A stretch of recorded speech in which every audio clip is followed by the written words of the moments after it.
This story begins with a man once hailed as a genius with a knife, a man whose blade could cut through anything that stood before it. There was nothing in this world that could resist his skill. His mastery was so refined that he could slice through a single droplet of water midair with flawless precision. Years of relentless effort had hardened his palms, leaving them covered in calluses.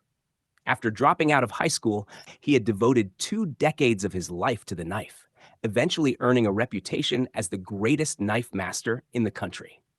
Now, in the present day, the clamor of the restaurant kitchen filled the air. Orders came flying in. Table 3 requested another course, while tables 5 and 7 called for the special tuna platter. The crowd outside buzzed with excitement, praising how delicious everything looked. Many had come just to see the chef renowned for his knife skills. Even Table 4 added the VIP course, and the staff thanked each customer warmly for dining with them.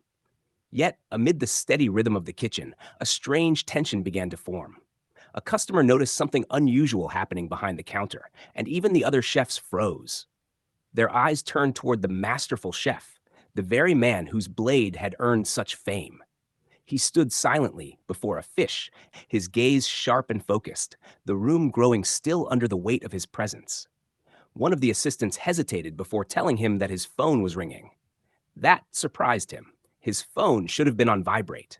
He reached for it, only to find a strange notification from a game he had deleted long ago. Confused, he wondered if his phone was malfunctioning.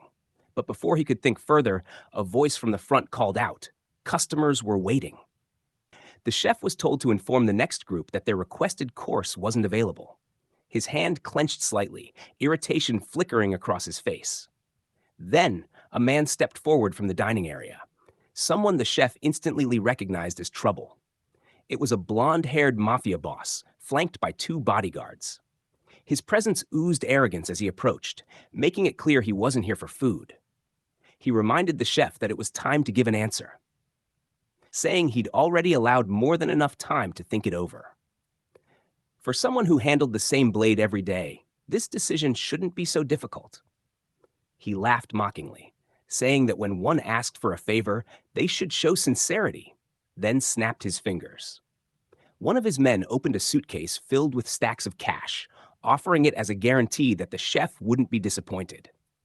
The mafia boss grinned, promising $3 billion as an advance payment if the job was done right. But before anyone could blink, the sound of slicing filled the air, quick, clean, and terrifyingly precise. The chef had unsheathed his knife and moved in a flash. His cuts were so fast that the tension in the air itself seemed to split apart. With cold composure, he declared that this was a kitchen, a place where cleanliness was sacred, and filth like the mafia had no place here. His words carried quiet fury as the perfectly cut pieces of fish fell to the floor, landing inches from the intruder's shoes. The goons froze, their faces pale with shock.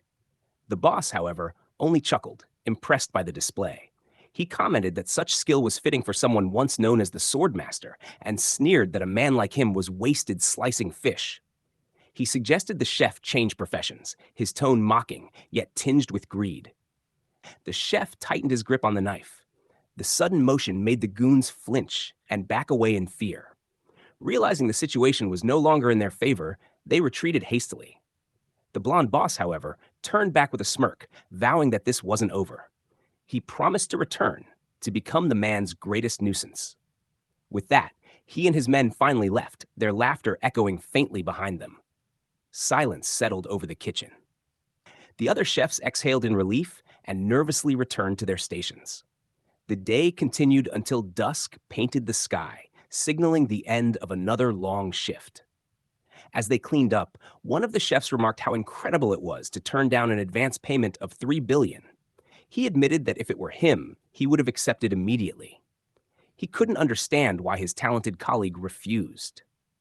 The knife master simply took a slow drag from his cigarette, a faint smile tugging at his lips.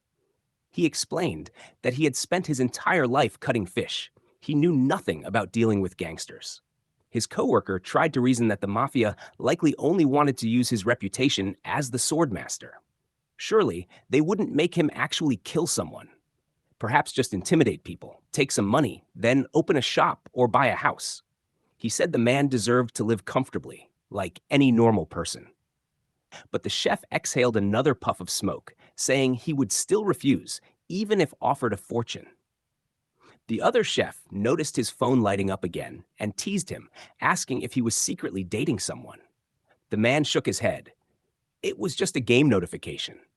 The chef laughed, asking if he was still playing that old game, which had long been forgotten. Just then, someone shouted for Jubang, demanding to know why the place hadn't been cleaned. The younger chef groaned, realizing their boss had arrived, and quickly excused himself. Left alone, the knife master sat quietly, cigarette between his lips. He admitted to himself that after his family went bankrupt when he was young, he had done nothing but work, never once living like a real person. He had been so focused on moving forward that he'd forgotten what it meant to simply live. As his phone buzzed again, he sighed, pulling it from his pocket. The nonstop notifications were getting absurd. He wondered if he had reinstalled the old game by mistake while drunk, and thought about deleting it again. It had been years since the Demon King's invasion event in that game, a memory from another lifetime. When he accidentally tapped the notification, the familiar theme music played, and the screen lit up with the image of a girl with waterfall blue hair and a teasing smile. The bright, flashy visuals and music were exactly as he remembered. He couldn't help but admit that the characters still looked beautiful, but suddenly his phone began to glitch. The light intensified, and before he could react, it swallowed him completely. Confusion filled his mind as the world blurred into brilliance. A moment later, his coworker returned, calling out for him. The boss wanted to see him. But the kitchen was empty. The only thing left was the chef's phone, glowing faintly on the counter. Puzzled, the man looked around. Why would he leave his phone behind? He assumed his colleague must have gone to the restroom and decided to leave it be. As he walked away, he failed to notice the screen changing once again, displaying a single message. Transfer 100% complete. There was no backstory, no warning, only 2 fingers reaching for a glowing phone, marking the true beginning of this tale. The game in question was one of those typical pay-to-win mobile RPGs. The kind with an auto-hunting feature and flashy clickbait ads promising a storyline worth checking out. It was the kind of generic game that didn't need an introduction, and its title was Miracle Blessing. The first instruction it gave was simple, a cheerful voice asking the player to tap the screen. The narrator himself often wondered why he'd ever played such a game in the first place. The answer, however, was quite obvious. He had played Miracle Blessing because the female characters were exactly his type. But fate had taken a cruel turn. The man who once lived as a top-tier chef and knife master found himself swallowed by this very game. And rather than reincarnating as a hero or even a playable character, he hadn't even appeared as an NPC. Instead, he awoke inside the body of a completely irrelevant background character, a nobody lost somewhere in the game world. He could only grit his teeth at the hand of fate that had dumped him there. His new identity was Kang Jioma, an utterly insignificant character in the grand scheme of the story. While walking one day, Kang Jioma accidentally brushed shoulders with someone. He froze. He'd just bumped into a woman. Flustered, he tried to clarify that it wasn't intentional, but the young lady quickly apologized, insisting that she was fine and sorry for the inconvenience. The scene around him looked oddly familiar. The setting of Miracle Blessing resembled Korea. The cities, the names, even the subway announcements. A calm voice announced the next stop as Mapu Station, and he noticed that most names differed by only a letter or two. Because of that, adapting to this new world wasn't too difficult.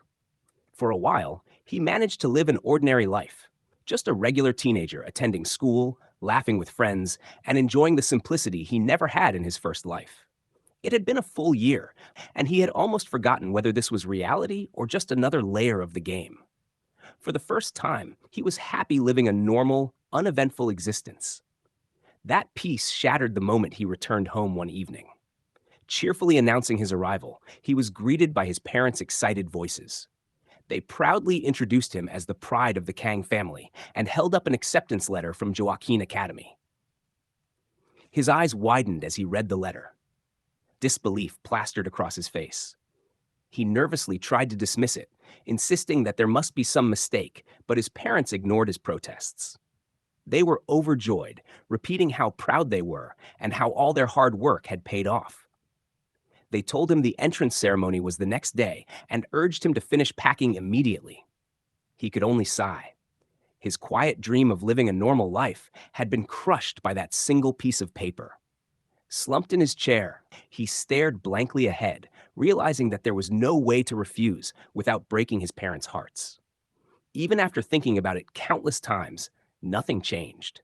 The exhaustion was deep, so deep that even looking at the photo on his wall made him feel tired. The picture showed the very person whose life he had taken over, Kang Jianma. It baffled him how someone so unremarkable had managed to get accepted into such a prestigious institution. But as it turned out, before he possessed this body, Kang Jianma had already awakened his blessing, an innate power that allowed him to pass the Joaquin Academy entrance exam. Blessings were divine abilities, similar to skills in a game, granted to humans in various forms. Not everyone possessed one, since blessings were often hereditary.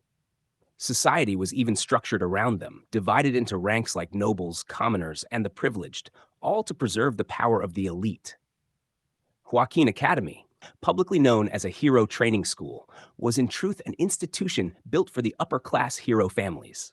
Only recently had it opened special admissions for students from non-heroic backgrounds. Kang Gyoma had been accepted under that rare category. But this raised a deeper question. Why did the world even need heroes? The answer was clear the moment a red light filled the skies, casting monstrous shadows across the earth. Terrifying creatures, beings far beyond human comprehension, lurked within those crimson clouds. Heroes existed to fight them, to keep the balance from collapsing. Yet the new Kang Jianma couldn't care less. To him, this hero training felt no different from being drafted into another battlefield. He sighed, cursing his bad luck that this body had awakened a blessing at all. When he finally checked his status window, it displayed an ability called Painless Blessing. It could activate for 30 seconds with a 12-hour cooldown. The description was vague and, frankly, useless. He stared at it in disbelief, wondering how someone with such an underwhelming ability had gotten into the academy. But then, another entry caught his eye, Blessing of the Sword God. This one was stranger still. Infinite activation time. 0 cooldown. It only activated when the sword's length was 30 centimeters or less, and its width 5 centimeters. He frowned. The exact measurements matched a sashimi knife. Was this a joke? It was a ridiculous ability, something he'd never seen in the game's database. The status window simply stated, "It cuts if you strike." The simplicity of it was absurd, yet oddly specific. Still, it left him no clue what the ability truly meant. He groaned, muttering that life never went the way he wanted. Resigned, he started packing for the academy. Just as he thought he was done, he suddenly remembered. He had forgotten to bring his equipment. In the game, equipment was everything. Even the cheapest E-rank gear cost millions, while C-rank items were worth hundreds of millions. The elite S-rank weapons were practically legendary treasures. With tuition already sky high, he had no intention of wasting money on this unwanted adventure. The entrance guidelines mentioned that anyone who arrived without gear would be marked from day one. He sighed deeply, shoved his hands into his pockets, and decided to head out to buy something. His mind wandered back to his first teacher, the old man who always claimed that a true master never blamed his tools. He remembered how that stubborn old mentor praised Japanese blades as priceless works of art. Time passed, and before long, someone called out to him, "Hey, new kid!" He turned around, wearing the academy's standard uniform, unimpressed by the voice. A tall, broad-shouldered guy with a mohawk was glaring at him, clearly irritated. The reason became obvious the moment the man glanced at his weapons. The new student had brought a full set of sashimi knives, freshly purchased at a huge discount. It was the day of the entrance ceremony, and he was already under scrutiny during the weapons inspection. Every year, the instructor knew what to expect. Upperclassmen would always pull pranks on the new students. That was why, from the very beginning, he needed to make his authority clear. The instructor, a burly man with a mohawk, roared across the training field, demanding to know if the new recruits thought this academy was a joke. His fierce gaze locked onto one student in particular. Using that kind of tool for a class placement test made no sense to him. But the young man, calm and composed, replied that this was his equipment. His eyes didn't waver. The instructor blinked, stunned by the confidence in the boy's voice. Then, his temper flared again, ready to scold the student, until another voice spoke up. It was the same black-haired student, explaining that he was a special admission case from an ordinary family. The words carried quiet determination. He reminded the instructor that the academy's tuition was already a heavy burden on his parents, and it wouldn't be right for him to spend more money just to meet arbitrary expectations for equipment. The instructor's expression softened slightly as he noticed the color of the student's name tag. Indeed, it marked him as a special admission. He realized that this student was right. For those not born into privilege, the tuition alone must be overwhelming. The thought struck him hard, that someone from an institution meant to uphold fairness could be acting with prejudice toward a hardworking, devoted student. Moved by the realization, the instructor recalled the Academy's 30% scholarship policy, meant exactly for people like him. And then the boy added one last thing, his words sharp and unshakable. Blaming the equipment was something only amateurs did. Those words hit the instructor like lightning. He froze, stunned by the sheer weight of that statement. To him, it was the kind of wisdom spoken by someone who had already reached the peak of a discipline. For a mere student to display such composure and conviction, it was breathtaking. His eyes glimmered, almost tearful, as admiration filled him. To this man, the young student standing before him was no less than a genius. With newfound respect, the instructor declared that the student would be allowed to use his sashimi knives for the exam. The black-haired boy gave a quiet nod of thanks and stepped back into line. But not everyone shared the instructor's admiration. From the back of the crowd, a purple-haired girl sneered, cursing under her breath. Her voice carried just enough for others to join in, questioning how someone like him had even been accepted. A few of them even wrinkled their noses, mocking that he smelled bad. Their whispering grew louder until the instructor snapped again, shouting for silence. His booming voice cut through the murmurs, ordering everyone to stay quiet and focus. The test wasn't over, and they'd better not forget that. He warned them that he could be an angel or a devil, depending on how they behaved, and the students shouted back in unison, acknowledging his authority. Meanwhile, the black-haired boy quietly exhaled, his heart pounding from the encounter. The whole thing had been more intense than he expected. He sighed and thought that if this kept up, he might actually develop trauma from it. Stepping away from the crowd, he sat down on a bench to collect himself. He had expected things to get chaotic, but experiencing it firsthand still felt rough. At least the equipment evaluation was over, and the entrance ceremony had gone smoothly. Now, only the class placement test remained, and even though exhaustion tugged at him, he refused to stop. He reminded himself that this was his new beginning. This was the school he would attend for the next 3 years, the Hero Training School, Joaquin Academy. Looking around, he took in the sight of the campus, and it was beyond what he imagined. The academy was so massive that it could be compared to a small city. Its grand scale reflected the prestige of those who studied here, the children of nobles and the upper class. He couldn't help but think back to his past life. Back then, he had been forced to drop out of high school because of his family's bankruptcy. Now, standing here as a student in a hero academy, it all felt surreal, like he had stepped into someone else's dream. Before he could lose himself in thought, a message echoed across the speakers, announcing that new students must assemble in the training hall by 3 in the afternoon. The timing caught him off guard. The placement test was happening sooner than expected. Even though he had already passed the entrance exam, this test would determine everything that came next. He exhaled deeply and looked at his knife, his only weapon. He hadn't even used it once since arriving, but he still held it with pride. His old mentor's voice echoed in his mind. Never let go of your sword. Sleep with it in your hand if you must. That was how he had lived for 20 years. By the sword, by discipline, by precision. A year of rest wouldn't dull that edge. He unsheathed his sashimi knife slightly, letting the blade glint in the light. He tapped the edge gently, testing its resonance, and smiled faintly at its sharpness. It wasn't bad. Maybe, even in this strange new world, it could still serve him well. On a whim, he decided to test it further, to cut a single leaf. As he drew the blade, something unexpected happened. A faint energy began to hum through the metal, and a strange power started to stir. The weapon reacted, and before he realized it, his special ability, the sword god's blessing, activated. A blinding flash erupted, followed by a violent shockwave.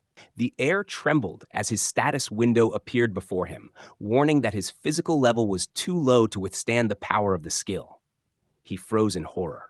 The message continued. His equipment's level was also far too low. The system began to forcibly synchronize the weapon with his body through suppression. He hadn't even meant to activate it. All he'd done was draw the blade. But it was already too late. The system completed its process, declaring Level 1 activation complete. The next moment, words appeared. May the blessings of the gods be with you. His eyes widened as golden light engulfed him. The knife vibrated violently in his hands, overflowing with uncontrollable energy. His body trembled. It felt like his very being was burning from the inside. Panic overtook him. If this continued, he would die. He struggled to contain the power, but it only grew stronger, crackling like thunder. Then, a flash, a brilliant golden explosion of light consumed everything around him. When his vision returned, the world was gone. The black-haired boy now stood in a strange, endless domain, surrounded by red lines and luminous space. The black-haired genius stood frozen, his mind spinning in confusion. He cursed under his breath, realizing he had absolutely no idea what was happening.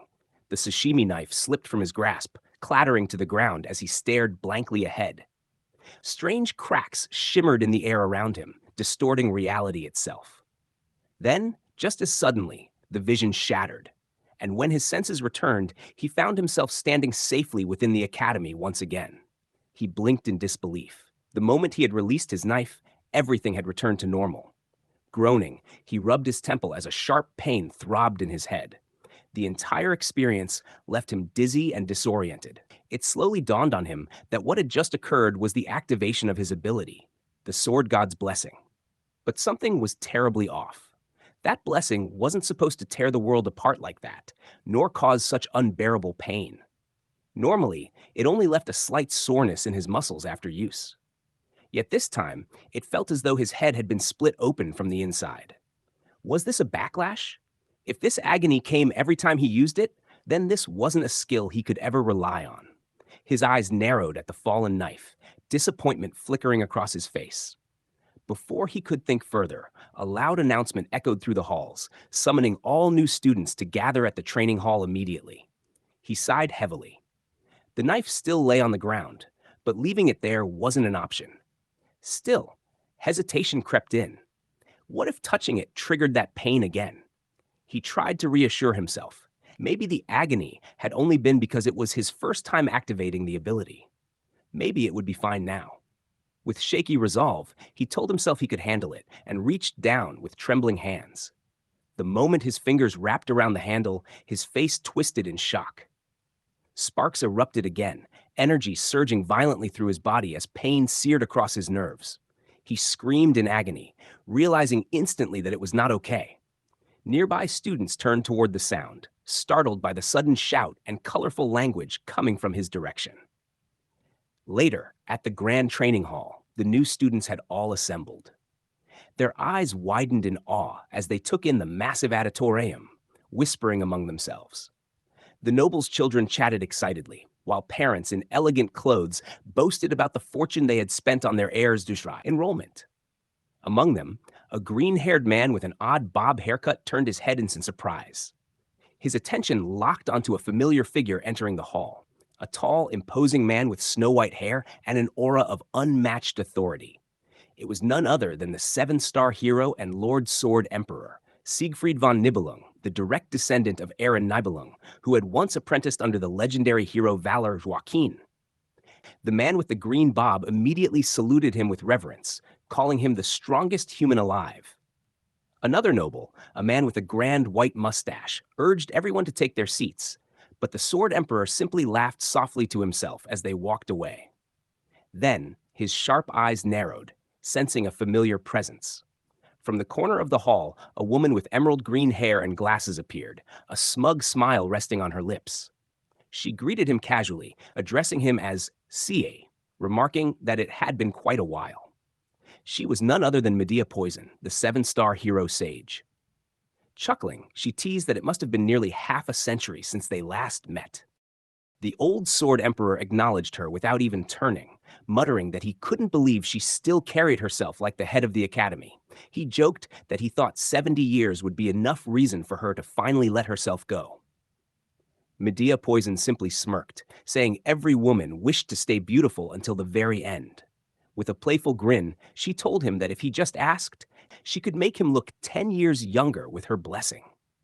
He gave her a flat, unimpressed glance, saying she still hadn't matured even after 70 years, and that character was far more important than appearances. She giggled, calling him a boring old fossil. To her, it was almost impressive that he hadn't changed at all in 50 years. He, in turn, muttered that she was an old hag, his irritation barely concealed. She only laughed harder, teasing that the old boar seemed different now, attending a place filled with nobles and elitists, something he had always despised. Her gaze turned sly as she mentioned his granddaughter, wondering aloud if she was as beautiful as the rumors claimed. The Sword Emperor said nothing, refusing to indulge her provocation.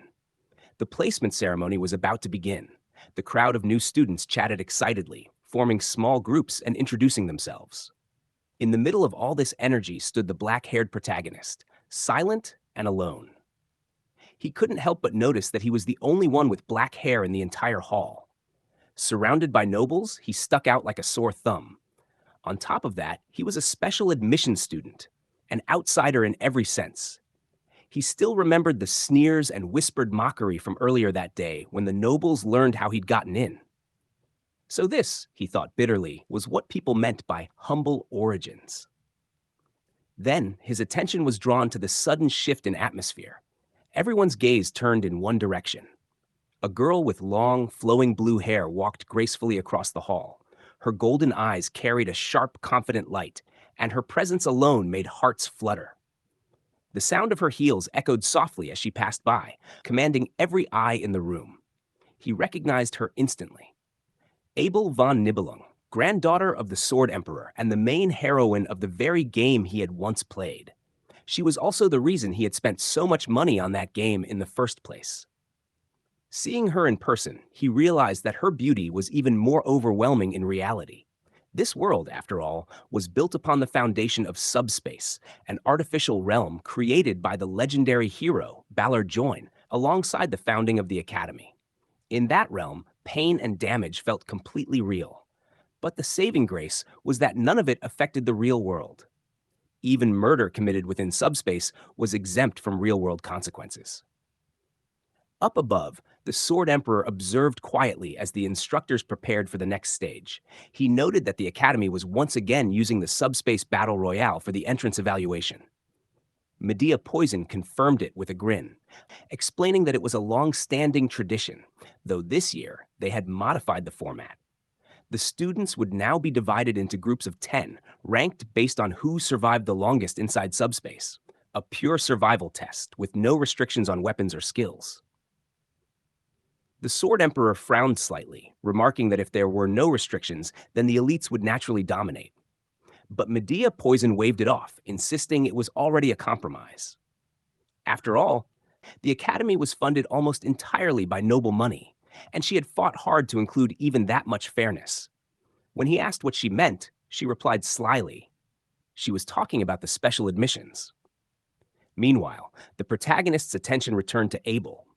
His heart pounded as he watched her from afar. She was stunning, even more than the 2D version he once knew. Around her, other boys quickly gathered, trying to strike up conversations. Had he not known better, he might have joined them too. But he had played the game enough to know the truth. Abel von Nibelung was bound to the player of Miracle's blessing, the chosen protagonist of the story. People like her were always destined to be with other extraordinary people. Someone like him, A lowly special admission student had no place in that world. He would rather stay quiet, unnoticed, and out of trouble. His goal was simple: finish his studies peacefully, get a normal job, and live a safe, ordinary life. But as he glanced at a nearby bulletin, he froze. There it was, a posting for hero recruitment. He sighed faintly, almost laughing at the absurdity. A hero? He could barely handle holding a knife without flinching. The mere thought of using it again made his body tremble all over. The MC planned to pull away from protecting the world and instead pursue quieter, more comfortable work. Before he could, the school announced the rules for Joaquin Academy's 783rd class assignment test. The moment arrived. The exam would be a battle royale.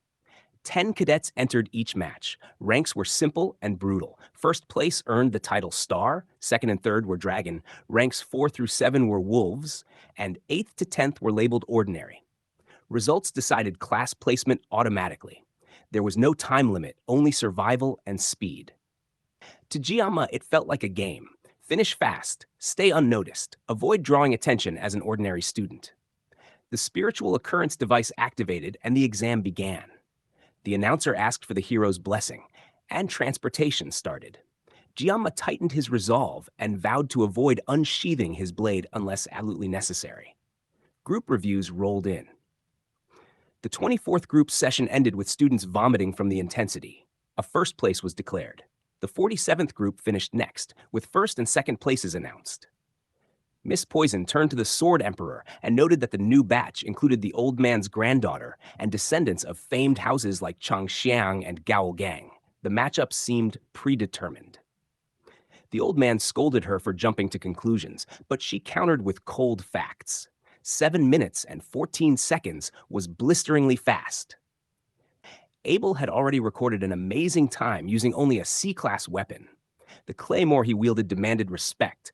These youngsters were already acting like veterans. It wasn't the greatest record the Academy had ever seen, but it ranked among the top 10 in history. The old man shrugged, saying it was only natural for a descendant of Niang to perform like that. Miss Poison bit back, calling the others pig descendants, then teased the old man about leaving as the test neared its end. He admitted he was departing and exchanged curt farewells. She even joked that she would see him in the afterlife. Then the air shifted.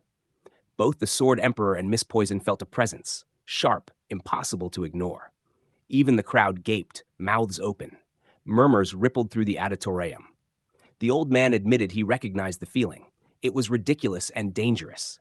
The sensation returned, stronger, like a blade drawing breath. A brilliant, cutting light split the sky. The blue above shattered, and darkness studded with stars bled through. Something descended, crashing down from the rift. The gathered crowd watched in stunned silence as people plummeted face first, slamming into the ground with earth-shattering bangs. The arena filled with screams. Had students fallen from another dimension? A second light seared the sky. The old man squinted, a bead of sweat forming on his brow. From that light, something shot down and struck the ground near the fallen cadets. Miss Poison barked orders for the medical team, while the old man watched without moving. The sashimi knife impaled in the floor still pulsed with magic. One fallen face reflected coldly on its blade. Chaos confirmed the verdict. The test's outcome was already being decided by circumstance. Fighting and strangling erupted. Pure, ugly luck determined survival.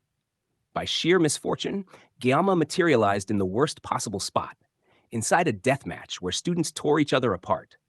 He landed dangerously close to notorious bullies, the Iron Family twins, Jun Mao and Shun Mao. One was brute force incarnate, smashing opponents without mercy. The other took cruel pleasure in goading beaten students to resist only to break them further. Their talent was raw, violent, and without limit. The evil twins had been toying with opponents for 30 minutes. Giamma, pale and still, wondered if he'd been invisible the whole time, perhaps too weak to merit notice. The smaller twin shrugged at a crushed opponent and called the corpse boring, then calculated on his fingers. Something didn't add up. He asked his darker brother if he'd caught several foes. The dark twin, boot pressed to a throat, casually confirmed he had nearly everyone subdued. The fair-haired twin complained at being bored. The dark twin laughed and pointed to a trembling red-haired girl as a prize. The girl shook as the fair-haired twin approached, leering and imagining her screams. He reveled in the thought. His brother mocked him as a pervert, but the fair-haired twin's grin only grew crueler. He asked where to begin tearing her apart. Giamma could not stand it. He cursed the pair and called them fatherless jerks, stepping forward without thinking. The twins looked up, surprised to find another opponent. The dark-haired twin sneered that Giamma was a low-class special student, then both grinned in unison. The fair-haired twin vowed to take the new challenger's head. His brother demanded the challenger's tongue for insult. Panic flared through Giamma. He considered activating the blessing of the void to escape. But the twins had been desecrating corpses for half an hour. 30 seconds of invulnerability would not change what these monsters enjoyed. He needed a different idea. Giamma remembered his sashimi skill, but fear knotted his gut. Any use of the blade risked summoning the sword god's blessing again, a past he wanted to abandon. He had chosen a quiet life only hours ago. Drawing the knife now would destroy that hope. Despite the hesitation, he ripped the knife from his bag. The twins watched, confused at first, then cursed as the weapon began to glow.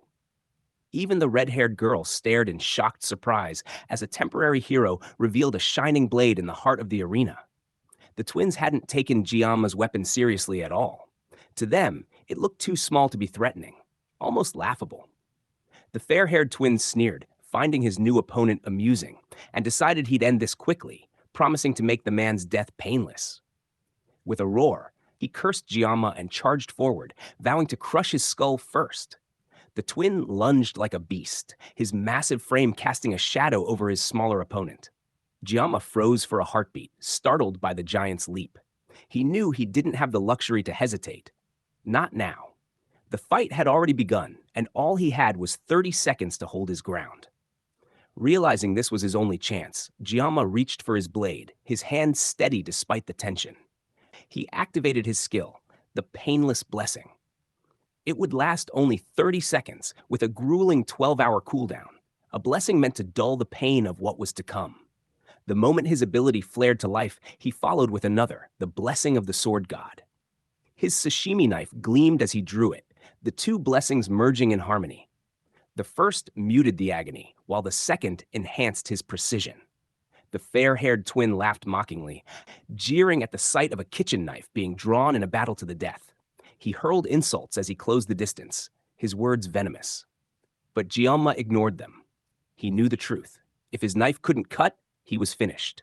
Against such overwhelming size, the tiniest hesitation meant death. He clenched his jaw and prepared to meet the charge. For the first time, he wasn't facing a fish. He was facing a man. As he steadied himself, his thoughts flashed back to something his old trainer once said. Back then, Giamma had asked why gangsters in movies always carried sashimi knives. He'd wondered if those slender blades could truly cut people the way they sliced fish. His trainer had laughed bitterly at the question, saying that was something only movies could pull off. Cutting people like fish was impossible, he'd said. Even a god wouldn't be able to do that. If one ever tried, the knife would no longer remain what it was meant to be. But now, standing in the present, Giamma's eyes widened as his magic power surged to life. Light flared around him just as the fair-haired twin came crashing down, yelling for him to die. In that instant, Giamma's focus sharpened like the blade in his hand. His knife moved, one clean, decisive stroke. A flash of light cut through the air. The fair-haired twin froze in disbelief, staring at the stump where his hand had been. Blood splattered the ground, and his severed hand dropped with a dull thud. It was the counterattack of the Mao brothers, and Giamma had just turned the tide. That moment triggered another memory. Once, Giamma's old mentor had asked him why gangsters were so obsessed with sashimi. During that conversation, the young chef had narrowly avoided a knife that his mentor threw at him, the blade embedding itself deep into the wall. The man who had once been a gangster demanded to be called master, scolding the young Giamma for treating the craft lightly. That man had once severed his own wrist as an act of atonement, dedicating his life to using the knife to make people happy instead of hurting them. He'd later founded a sushi restaurant, channeling his former violence into precision and art. Giamma remembered asking him about those same knives often flashed by criminals in films. His mentor had glared at him, saying that anyone who lived by the sword shouldn't ask such foolish questions. He explained that a wide kitchen knife would cause the skin to tighten around the wound, making it difficult to withdraw. But a sashimi knife, with its thin blade, could stab and retract repeatedly without resistance. It had been a chilling lesson, one Giamma never forgot. Still, he had once argued, asking why his mentor spoke about stabbing instead of slashing. After all, slicing a fish was effortless. Shouldn't cutting people be the same? His mentor had snapped in anger, shouting that fish could be sliced because they lay still. Humans stood and moved. Even a loaf of bread couldn't be cut in one go.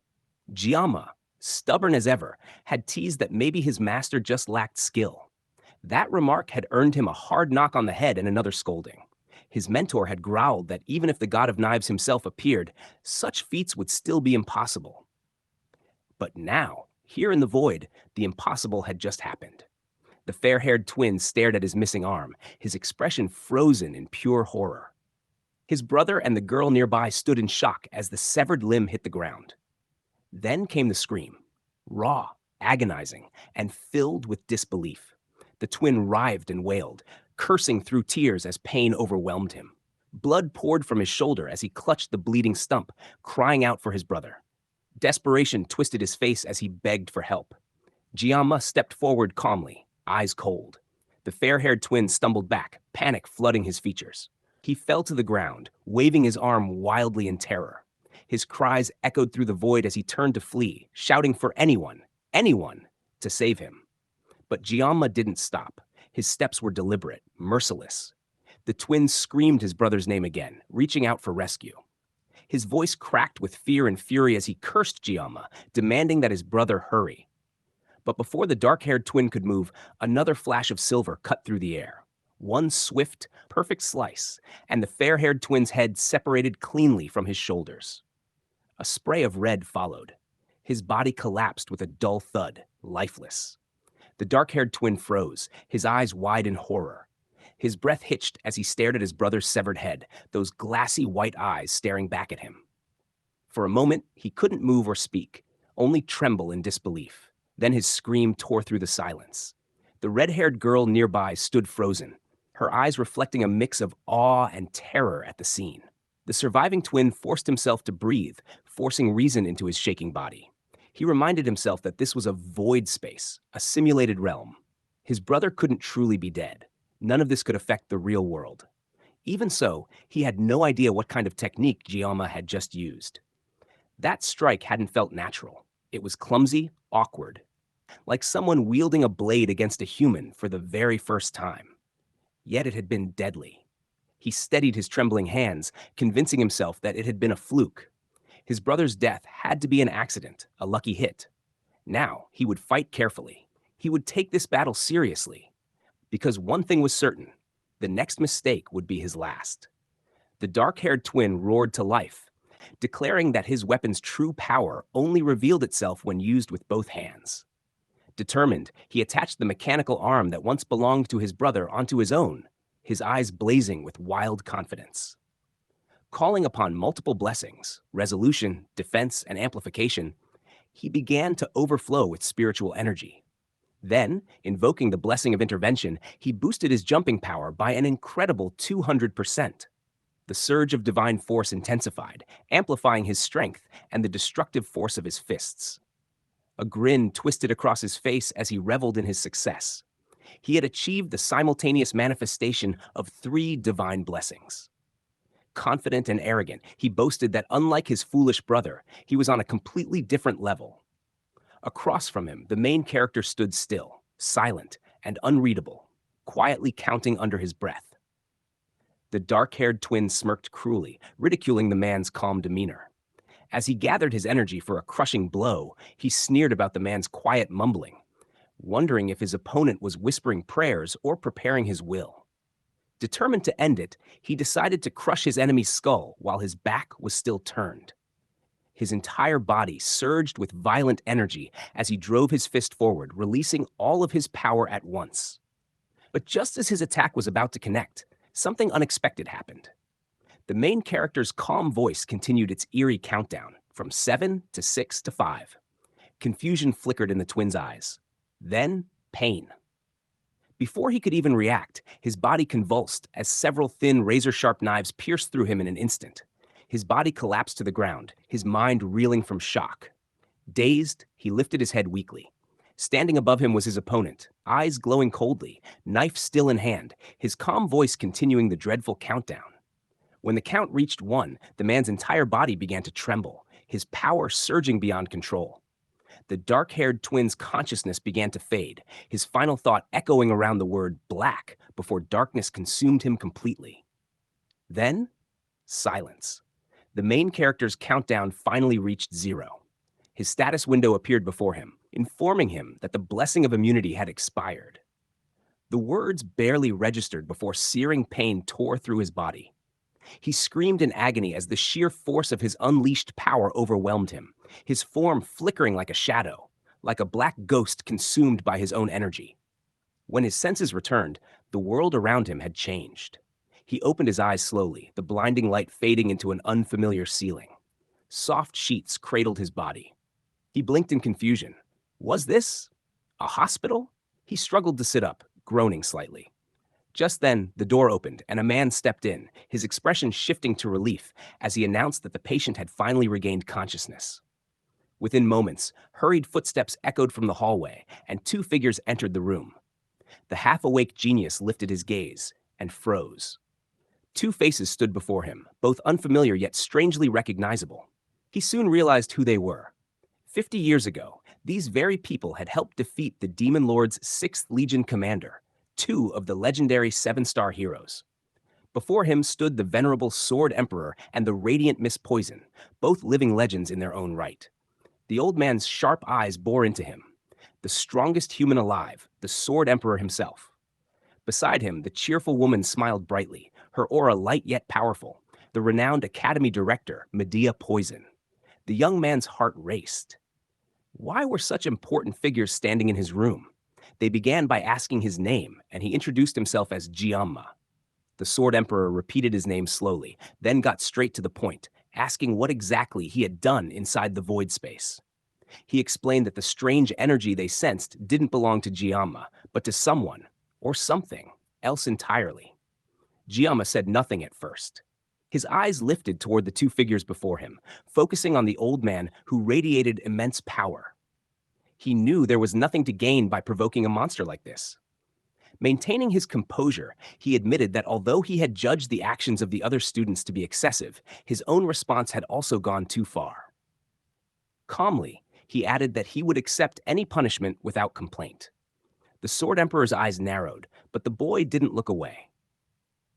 A quiet standoff filled the air, until the Academy Director finally sighed, breaking the tension. She told the old man not to be so harsh with a child, and reminded him that, despite his attitude, the Sword Emperor had already unblocked the student's meridians while he was unconscious. Her teasing tone made the old man grumble, accusing her of being too soft. She only laughed, calling him stubborn, saying he should at least relax for her sake. The old man's expression tightened, telling her not to say such things, but she only giggled and playfully hugged the bewildered student, teasing that the great Sword Emperor was getting shy. The young man could only stare in surprise, stunned to hear that the old man had actually helped him recover. The director, meanwhile, continued her curious examination, making observations about how surprisingly light his body felt. Smiling brightly, she explained that while he was unconscious, the Academy staff had reviewed the footage from the void dimension. His desperate attempt to protect a struggling female student, even at the cost of his own safety, had moved everyone. To her, he had appeared like a noble prince out of a story, a hero in the making.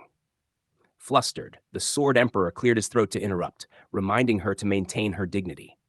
She sighed dramatically, saying she was only assuring the boy that his actions during the test wouldn't be punished. She then revealed the truth.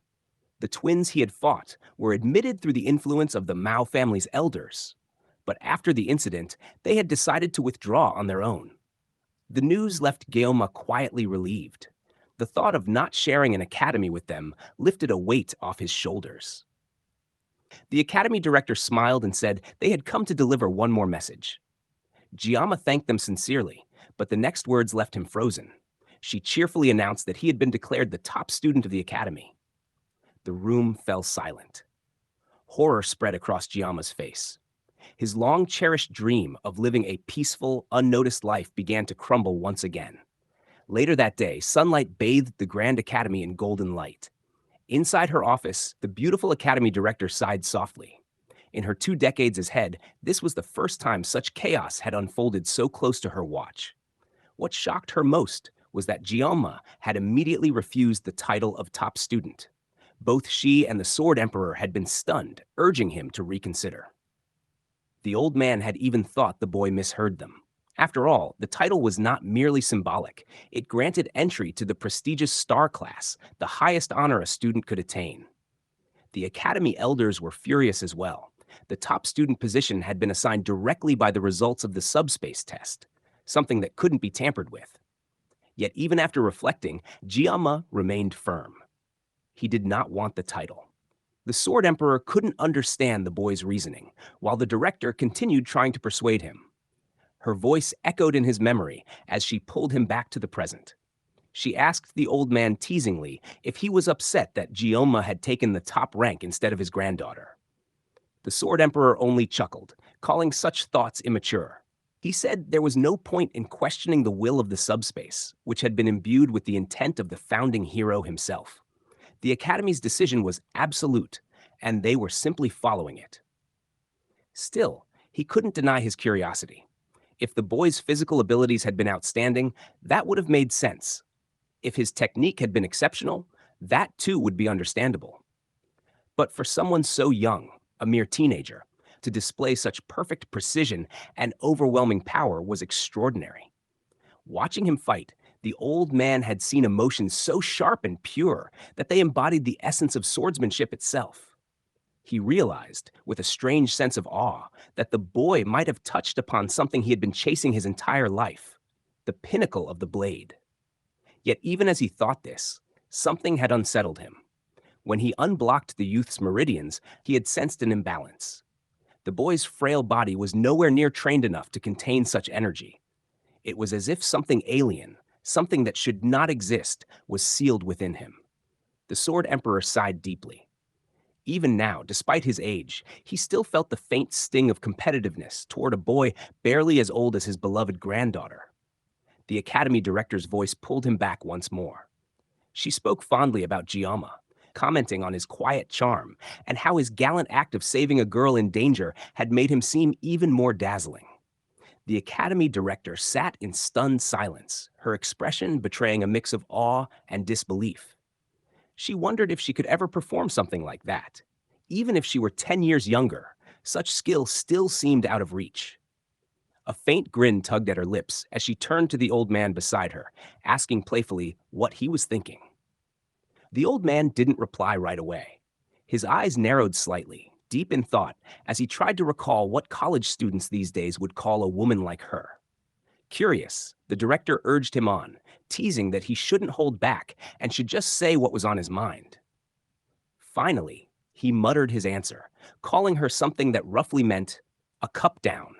The director's cheeks flushed at the remark, but before she could respond, the old man began to utter something far more dangerous, a word that sounded far too close to one used to insult women. The director's face darkened instantly, fury flaring in her eyes. The drink in her cup trembled violently, the liquid rippling from the surge of her irritation. Meanwhile, elsewhere in the academy, our protagonist climbed the stairs of a brown-walled building, his footsteps echoing softly against the polished steps. His gaze fell upon the sign that read Wolf Class, and his expression turned resigned. This was the final compromise he had managed to secure. He had wanted to join the Tiger class, but despite his wishes, the headmaster had insisted that the academy's top student could not be placed there. The lazy yet brilliant student had argued that in a school that valued fairness, the strongest should be free to choose, yet the academy director stood firm. She explained that the sleeping talent was not allowed to be a tiger. As compensation, she promised to keep the situation a secret. After all, if word got out that the most gifted student had been placed among the tigers, the elders would make a scene. The reasoning made little sense to him, but he reluctantly accepted. Better to study quietly in a lower class than cause unnecessary trouble. With a long sigh, he entered the classroom, hoping to lead a peaceful, uneventful life. But the moment he stepped inside, the door slammed shut behind him, startling everyone. Dozens of eyes turned in his direction. The room fell silent, and all attention locked onto him, Giamma. The faint green badge on his chest gave him away instantly. He was from the lower division. A few students chuckled, then laughter spread across the room. Mocking smiles and snide glances followed, but Giamma ignored them completely, walking calmly toward an empty seat. Their stares didn't bother him. If anything, their indifference was a relief. If they intended to treat him like air, that suited him just fine. He figured the academy director must have kept her promise, and for a moment, he felt genuinely at ease. Living as an unnoticed outcast sounded like the perfect way to maintain a peaceful life. With that comforting thought, he even began to hum quietly to himself. But then, something caught his eye. A red-haired girl sat nearby, fidgeting nervously. When their gazes met, she shyly thanked him. It was for what he had done during the battle against the twins. He blinked, confused for a second, then recalled the incident she was referring to. Her tone was formal, almost too polite, and he found it odd that she used honorifics with someone her own age. Still, he smiled softly and told her there was no need to thank him. In a situation like that, anyone would have done the same. The redhead blushed faintly, insisting that she truly appreciated his help. Gioma knew the truth, though. He had acted mainly to save himself. Her gratitude made him feel strangely hypocritical. Realizing he hadn't introduced himself yet, he told her his name. The girl's eyes lit up as she returned the gesture, introducing herself as Khloe. He greeted her warmly, saying it was nice to meet her and that he hadn't expected they'd end up in the same class.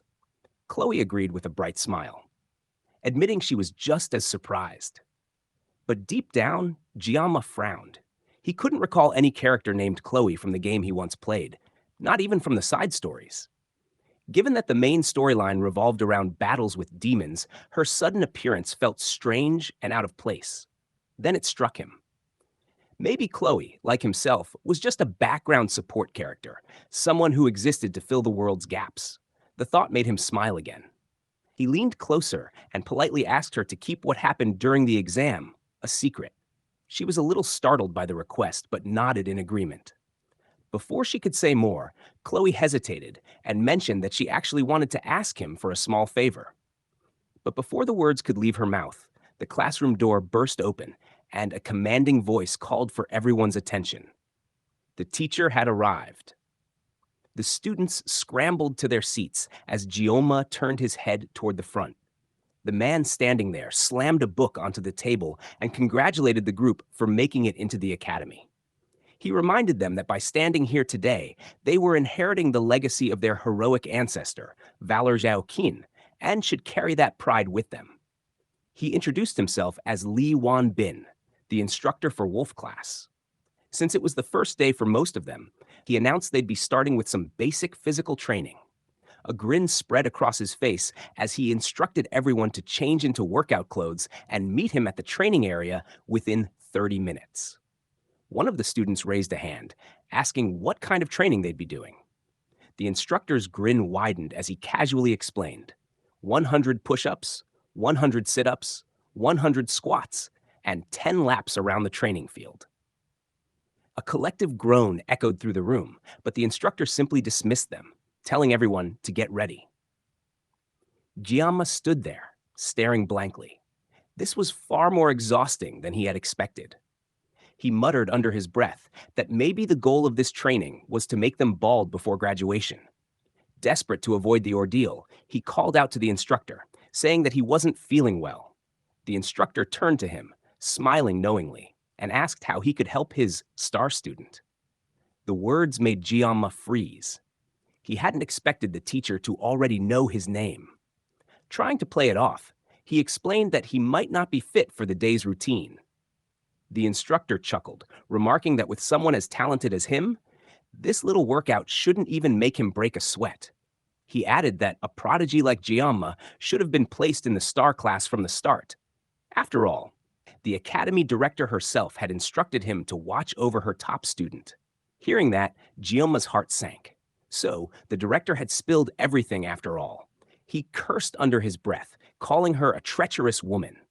Still, he wasn't one to give up easily. After a brief pause, he awkwardly clutched his stomach and claimed that he suddenly needed to use the restroom. It was a pathetic attempt, but worth a shot. The instructor simply laughed, saying that such directness and honesty were exactly what he'd expect from a great student. There was no escaping now. The teacher made it clear he'd see Giamma at the training grounds. And so, not long after, the reluctant prodigy found himself outside, running laps under the blazing sun. His breath came in short gasps as dust kicked up around his feet. The instructor's voice echoed through the field, counting rhythmically. 1, 2. The wolf class training had begun. The brutal training continued, and exhaustion began to crush the students one by one. Some could no longer feel their legs, yet the instructor barked at them to pick up the pace and move faster. Among the stragglers was our protagonist, trailing behind everyone else, his breath ragged and body trembling from fatigue. Each step felt like torture, and he groaned in pain, convinced that if this continued, he might actually die here. Behind him, crawling forward like a wounded animal, was the red-haired girl he had once saved. She was panting heavily, struggling to keep up just as much as he was.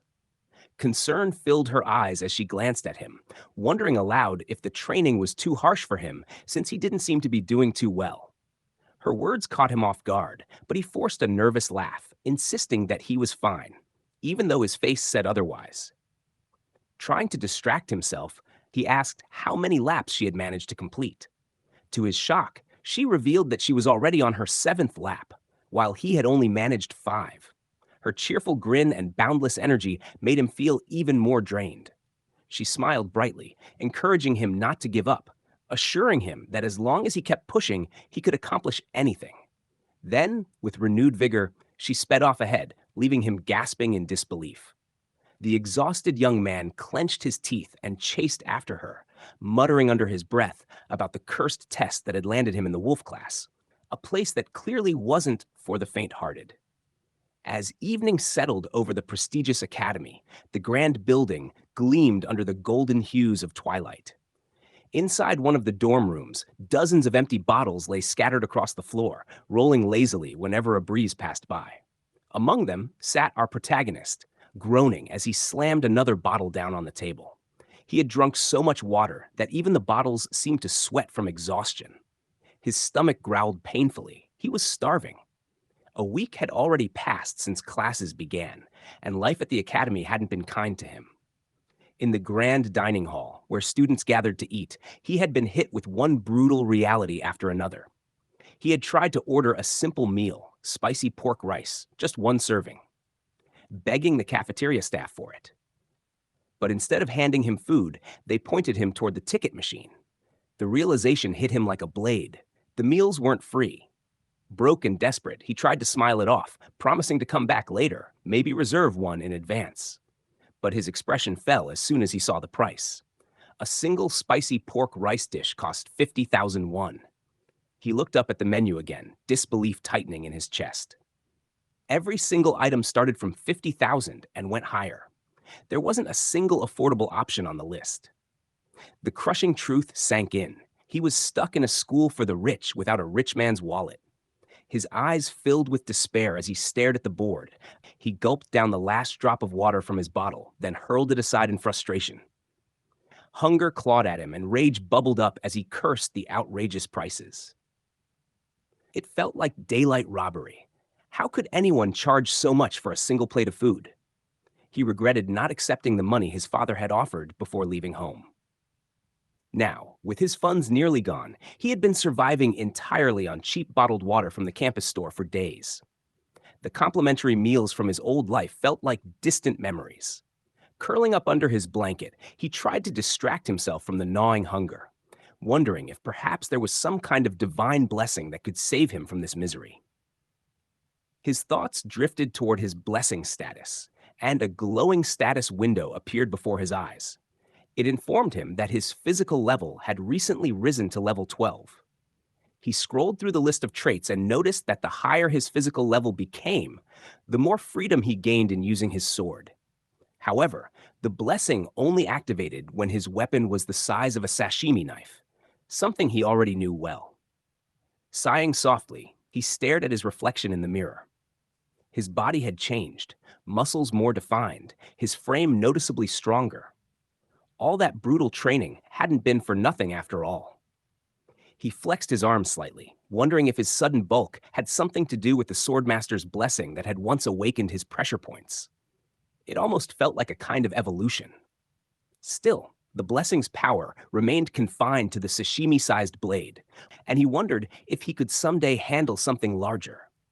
His gaze drifted to the small knives on his desk, and a nostalgic smile crossed his face. He remembered how terrified he once was to even hold a sword during the admission ceremony. But now, when his hands were empty, they almost itched, as though yearning to grip a blade. Perhaps even that strange sensation was part of the blessing. Shaking his head, he chuckled quietly at how proud he felt for no reason.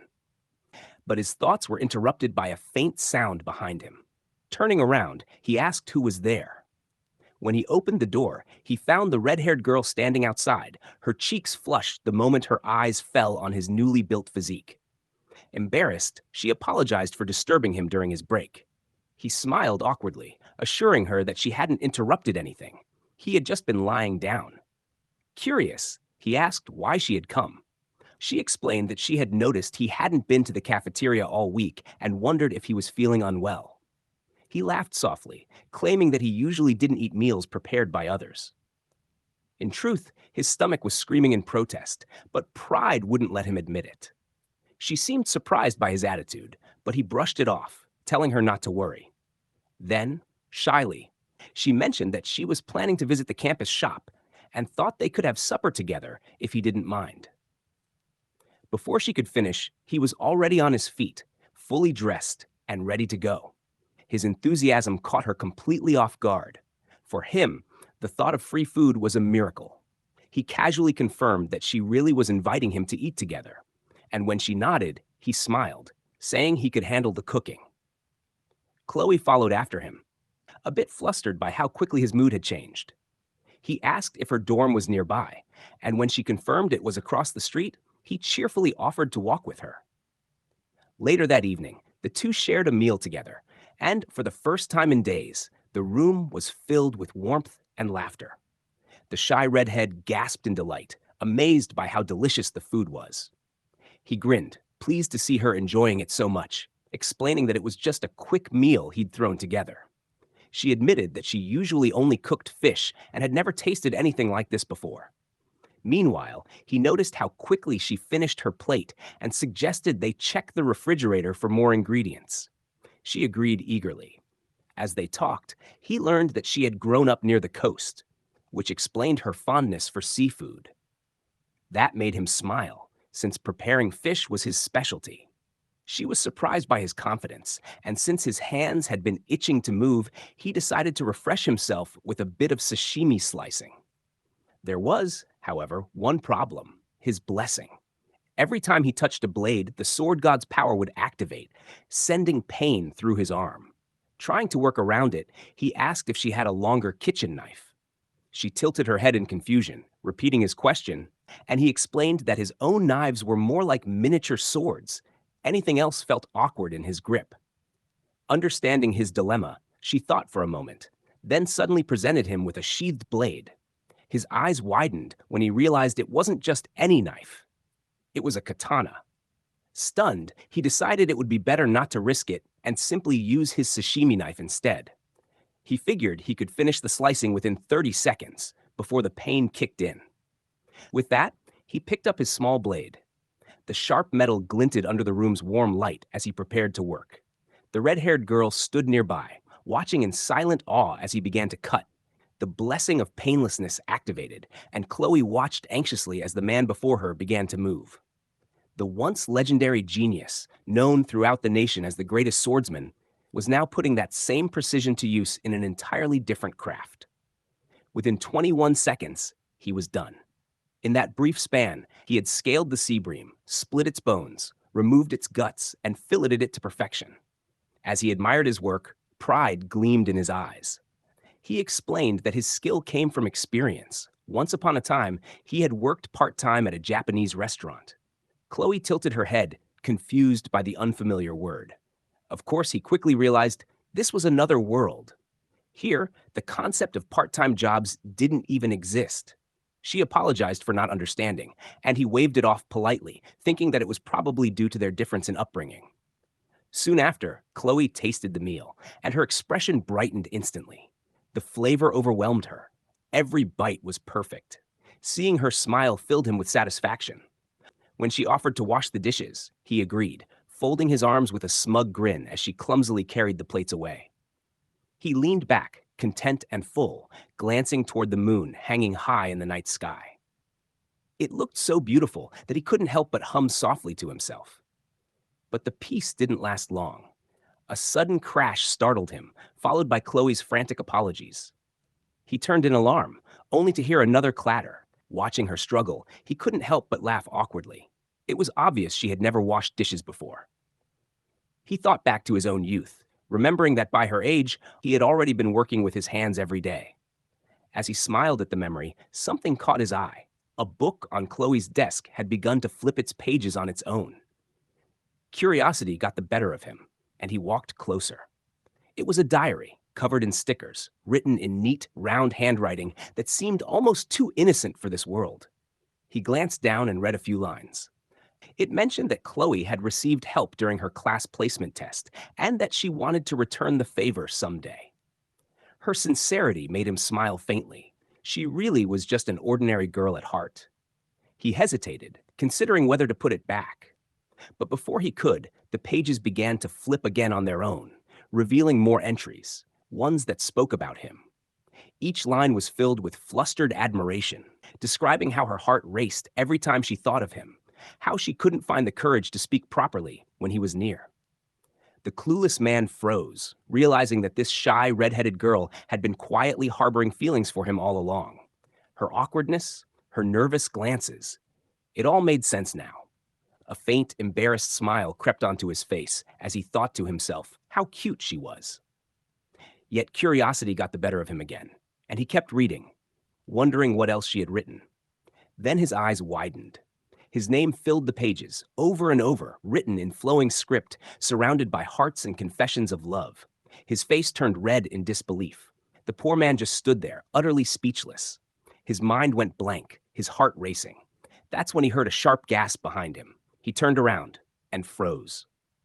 Khloe was standing there, wide-eyed, staring at him as he held her diary open in his hands. The air instantly grew heavy.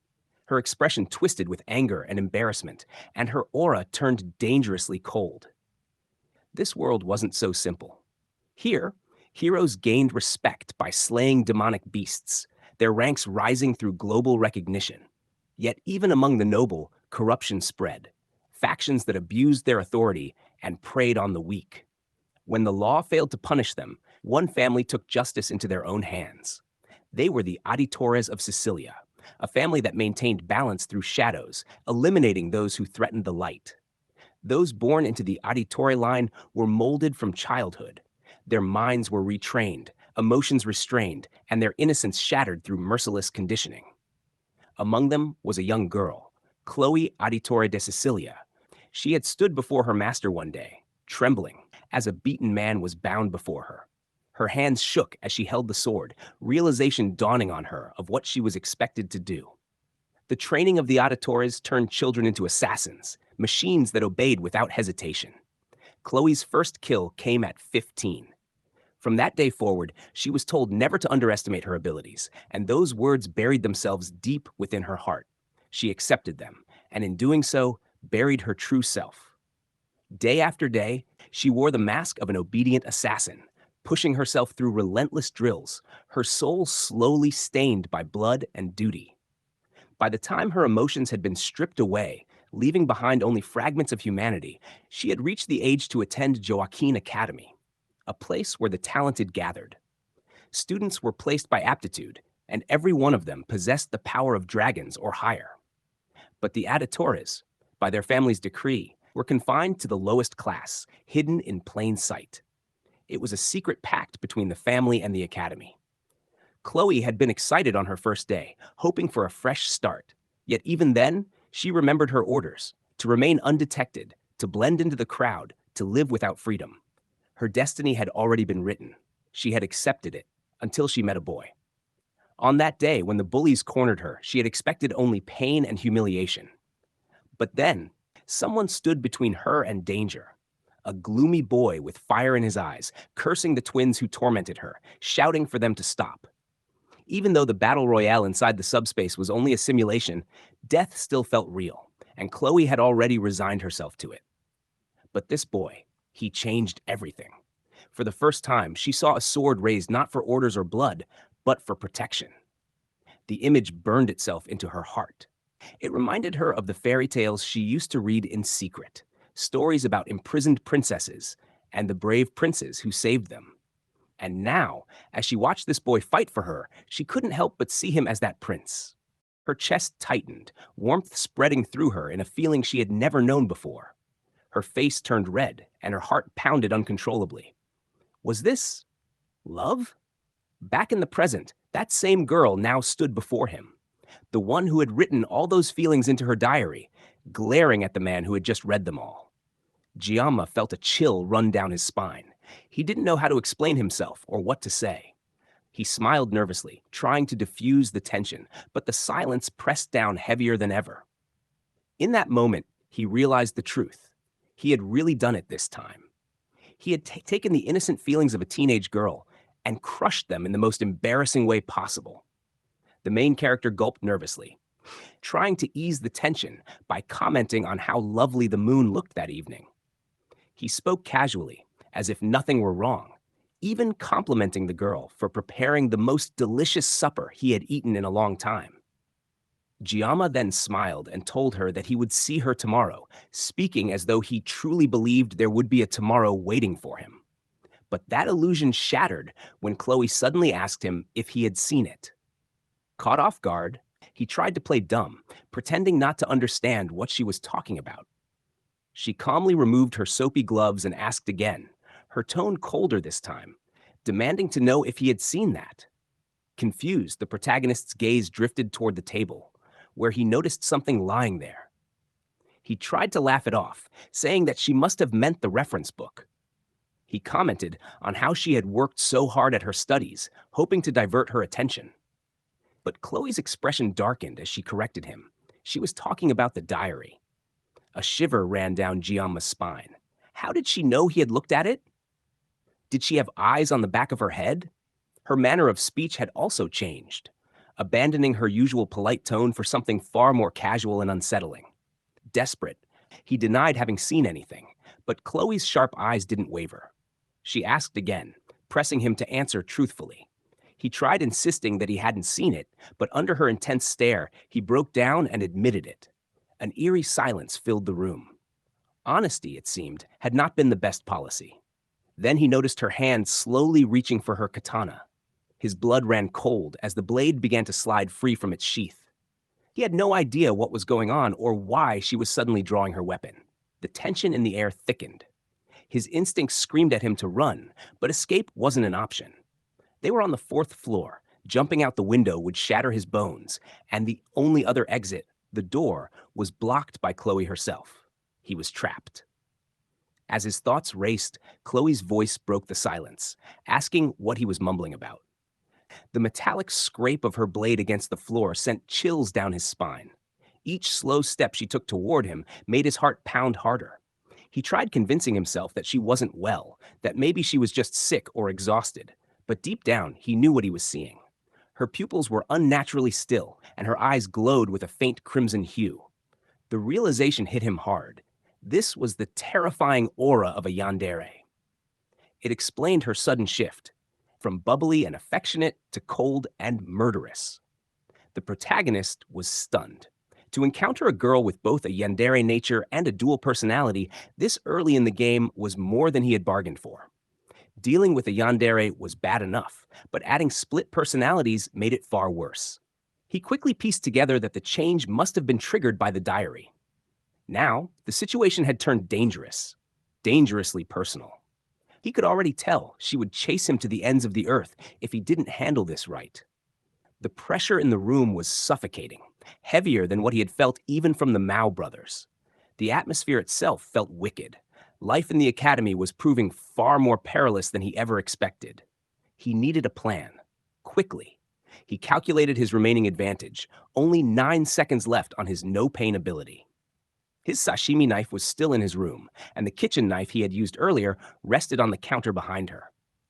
But trying to reach it would mean charging straight through Khloe, a move that could easily cost him an arm, or worse. Her stance was sharp, her killing intent clear. She was ready to strike. Khloe's eyes gleamed as she prepared to cut him down. The protagonist's mind raced. He tried to dodge, only to stumble against a desk. And that's when he noticed something that could save him. On the table lay a small utility knife. It wasn't much, but it was something. Khloe lunged at him, her sword swinging with terrifying speed and precision. Cursing under his breath, he grabbed the knife cutter, wishing things hadn't come to this. He would have preferred to settle it with words, but there was no time for that now. The system window flickered to life before his eyes. It announced that resourcefulness had been activated, increasing his mental resilience. His words and actions gained temporary intimidation, and the weapon began to adapt to his hand, restrained but ready. Then, the blessing of the sword god ignited within him. His focus sharpened. He swung the tiny blade, short but perfectly balanced, and prepared himself for battle. As he faced Khloe's murderous intent, one thought echoed in his mind. May the blessing of the sword god guide him through this fight. Their eyes met. Khloe charged forward, her crimson gaze locking onto him. He steadied himself and remarked on her long hair, his tone dark and menacing, before promising to trim it for her. Then he dashed forward. His movements were fluid, precise, and beautiful, every strike perfectly measured despite his makeshift weapon. Moments later, silence returned. Khloe awoke in a bed, her vision hazy and her body heavy. She slowly pushed herself up, clutching her head in confusion. Her memory was fragmented. Looking around, she noticed her surroundings and called out softly for him, her tone shy and uncertain. The last thing she remembered was him standing by the window, washing dishes under the moonlight. She recalled stealing glances at his form and blushing. Her face turned red just thinking about it. Then a sudden realization struck her. Her katana! Panicked, she threw off the blanket and searched frantically, but soon spotted the blade leaning neatly against her bedside desk. Relief washed over her. She often fainted whenever she held her katana, so waking up like this was oddly normal.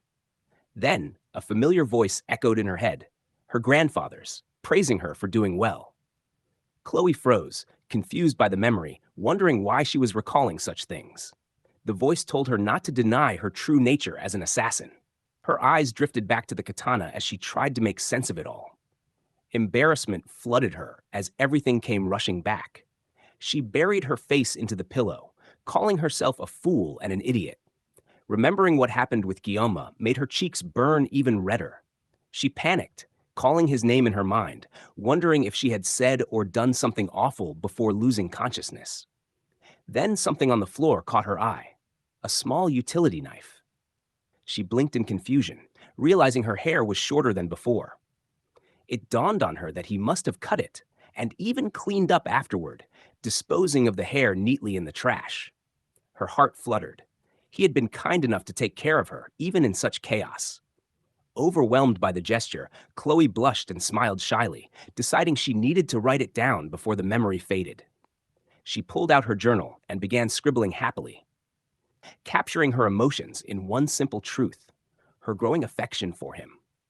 Meanwhile, the boy himself lay under the night sky, leaning against a tree in the forest, groaning in exhaustion.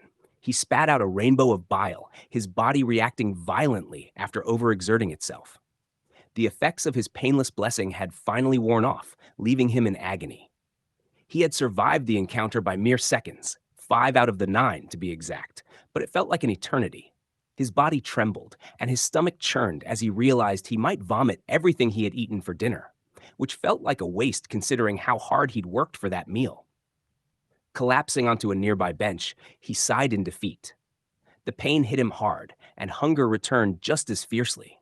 Staring up at the night sky, he thought of Khloe, the mysterious girl with that deadly grace. He didn't know who she truly was, but her swordsmanship was extraordinary. The kind that could kill with a single strike or incapacitate in an instant. Her attacks had been sharp, deliberate, and aimed only for vital spots.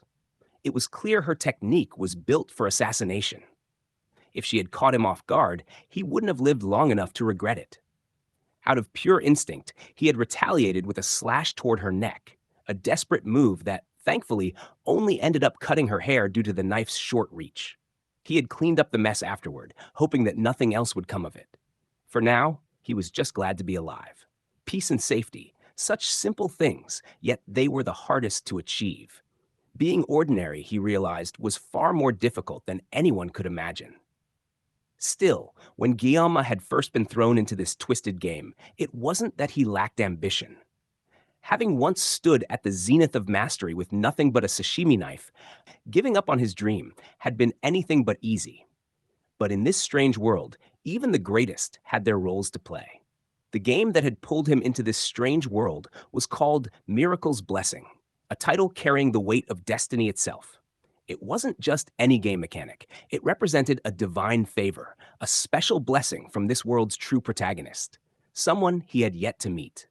Among all divine powers, Miracle's Blessing stood beside the benediction of Valor Join, a gift once granted to the legendary hero. These two were the most coveted blessings in the entire game, symbols of the strongest heroes fated to save the world. He remembered the details clearly. Both blessings carried similar missions: to protect the realm from the looming threat of the Demon King.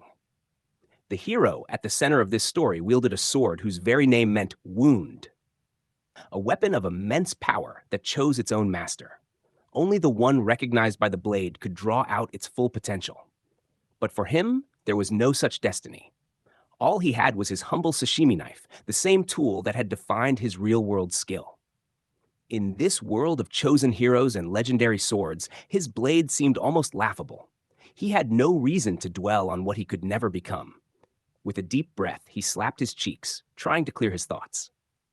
He had to remind himself that this was still a game. The people, the events, none of them were real. He couldn't afford to lose himself in it.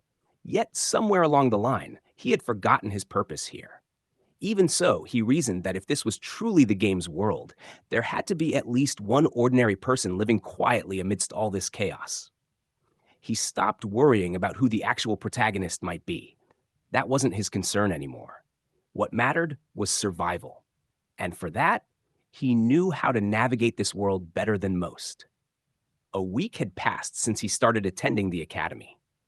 Based on the game's storyline, this was around the time when the true hero would awaken his divine blessing, a turning point in the plot where the protagonist arrived late to register at the academy.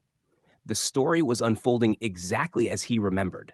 The major events were lining up, and though he hadn't seen the game's ending before quitting, his partial knowledge gave him an edge. No matter what happened, he resolved to follow the storyline exactly as it was meant to go. If he let himself drift away from the main plot, he risked losing every advantage that kept him alive. His goal wasn't glory or power, just a peaceful, quiet life in a dangerous world. If he recalled correctly, things would begin to spiral out of control around the second semester of the third year. That was when the demonic tribe, after discovering the birth of the new hero, would send their core commander to lead an assault. The demons would strike directly at the academy, putting the hero and everyone around him in peril. From there, the scale of the conflict would only grow. The battle between demons and humans would explode into a full-blown world war, with the hero caught at its center. The storyline would shift violently into a dark, war-driven plotline, one that had frustrated him deeply back when he was just a player. He remembered how annoyed he'd been at the time. He had started Miracle's Blessing because he wanted to enjoy the simple, light-hearted experiences of youth, something he'd never had in real life. But as the cheerful academy life twisted into a bloody battlefield, he had lost all interest. He'd even wondered if the developers planned to kill off every character, as the story kept growing darker and more hopeless. Eventually, he had quit the game in frustration. But now, that very same war, the one he had once watched unfold behind a screen, was a future he might actually have to live through. The thought sent a chill down his spine. A world war meant chaos, destruction, and death, and he had no intention of dying in someone else's story. Still, panic wouldn't help. There were 3 years left before the Great War began, 3 years to find a way to survive. He didn't need a miracle. He needed a plan. Something real. Something that would keep him alive when the world finally began to burn. Giamma refused to accept death quietly. Since most game storylines ended with the hero saving the world, he believed that if he simply endured and improved himself, the protagonist would eventually set things right. All he needed was enough strength to protect himself until that day arrived. One wrong move, and he could die at any moment in the chaos of war. So he decided to train in secret, staying out of the spotlight. If he attracted too much attention, he might be dragged into battles against powerful enemies. And that was something he absolutely wanted to avoid. For that same reason, he decided to limit the use of his divine blessing, the power granted by the sword god. With the sword god's protection, his strikes could split through an enemy in a single motion. But even power like that came at a price. He opened his status window to review his abilities again. Several conditions for unlocking his next upgrades were still incomplete, yet his current performance seemed solid.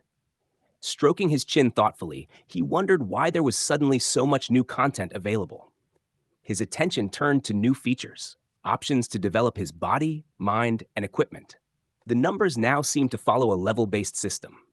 Then his eyes landed on something unfamiliar, an assimilation rate.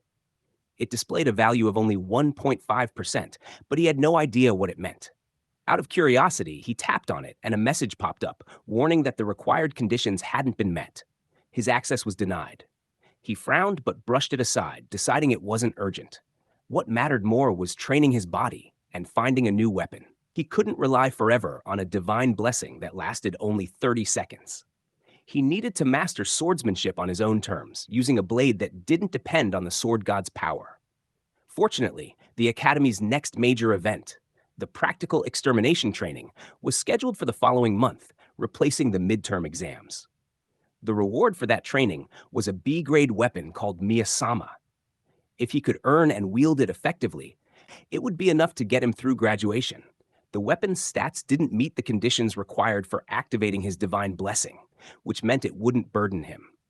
Relieved, Guillaume sighed, realizing he had far more to prepare for than he'd anticipated. Just then, someone called out to him. Turning, he found a girl standing nearby, her long, blue hair glistening under the light. She pointed out that he was sitting in her spot. It was none other than the granddaughter of the legendary Sword Emperor. Her golden eyes glimmered, and sweat trickled down her cheek from her recent training. Guillaume froze, unable to speak, his mind blank as they stared silently at each other. When she asked him again to move aside, he snapped back to reality, flustered. He hadn't expected to meet her, one of his favorite characters from the game. She clarified calmly that she didn't want him to leave, only to shift over a little. He nodded silently, wondering why she was calling a public bench her spot. Maybe it was just how nobles acted, or maybe it was part of the class hierarchy here. He sighed inwardly and decided it was best to avoid unnecessary connections with someone like her. But when she adjusted her damp clothes, his gaze betrayed him, drawn to her presence. His cheeks flushed as he realized how easily she could captivate him. She smiled faintly, saying that this was the perfect place to watch the stars. Now, understanding what she meant, Guillaume glanced at her again as she admired the night sky. He wondered if she truly was the same Abel he knew, the granddaughter of the Sword Emperor, the heroine of the game. Without warning, she asked if his weapon was a sword. Her sudden observation startled him. When he asked how she knew, she explained that her grandfather had taught her how swordsmen could be identified by the look in their eyes. Her sharp gaze met his, and he blushed under the intensity. Then, with a confident smile, she offered him her sword, suggesting he try it out. He looked away, muttering that it didn't really excite him. Her lips curved into a small pout at his refusal. An awkward silence hung between them. Giamma couldn't help but wonder if she was acting strange. This wasn't the personality he remembered from the game. Was she really the same character? Her golden eyes darkened slightly as she asked if he even knew who she was. Shocked, he froze, unsure how to answer. Of course he knew. Everyone in the academy did. But when he admitted as much, she smirked, saying that she had no idea who he was. He frowned, unsure what she was trying to imply. She laughed softly, calling it cliché that he knew her name while she didn't know his. When he pointed out that it wasn't necessary to share his name with someone he just met, she teased that one could never be too careful. For all she knew, he might be a spy sent by the Demon King. Then she sighed, saying that there was no reason for anyone to be out there alone so late. He found her words strange since she, too, was there by herself. When he asked why she was out there, she simply said it was obvious. She had been training. Given the sweat on her brow and the sword by her side, it was clear she wasn't lying. Trying to keep the conversation going, he mentioned that he was out exercising too. But when she asked what kind, he awkwardly muttered that he was breathing, thinking about the crazy night he just had. His vague answer left her completely puzzled. As her confusion deepened, he noticed the calluses and small wounds on her hands. Her hair fluttered wildly as she fidgeted. Trying to break the tension, he commented that she was really diligent. She nodded proudly, explaining that most people didn't understand what it meant to bear the blood of the Nibelung family. The weight of her grandfather's legacy followed her everywhere. She had to be perfect. Any weakness would be exploited instantly. She admitted that she wasn't the top student of the year. And for the first time in her life, she had lost to someone else. Giamma froze, realizing the conversation had turned dangerous. She smiled faintly, saying she was relieved in a way, but also curious about the one who had surpassed her. She wanted to know who that person was, so that she could crush them next time. Her calm tone sent a chill through Giamma's spine. He swallowed hard, hiding his fear as best he could, and asked if she really needed to take it that far. She replied that for her, it was a matter of pride. She had begged her grandfather for information, only to learn that the top student wasn't even from her class, which infuriated her further. And to make it worse, that student had even skipped the entrance ceremony. Then, realizing how much she had revealed, she awkwardly admitted that she was probably oversharing with someone she barely knew. When he asked why she was telling him all this, she thought for a moment before replying that he simply looked weak. Her blunt words left him speechless. She added that the Nibelung family motto was to be firm with the strong and merciful to the weak, which, she said, was probably why she had no friends, since everyone around her was strong. Listening to her, Giamma realized this must be why the main heroine in the game always seemed so distant. Stretching her arms, Abel smiled, saying she was done for the night and would be heading back. He nodded and said his farewell, but before she left, she suddenly stopped and turned back to remind him that he hadn't told her his name. He awkwardly muttered that he didn't feel like sharing it, which made her frown in irritation as she finally walked off. Later, in class, all the students were seated and ready for lessons.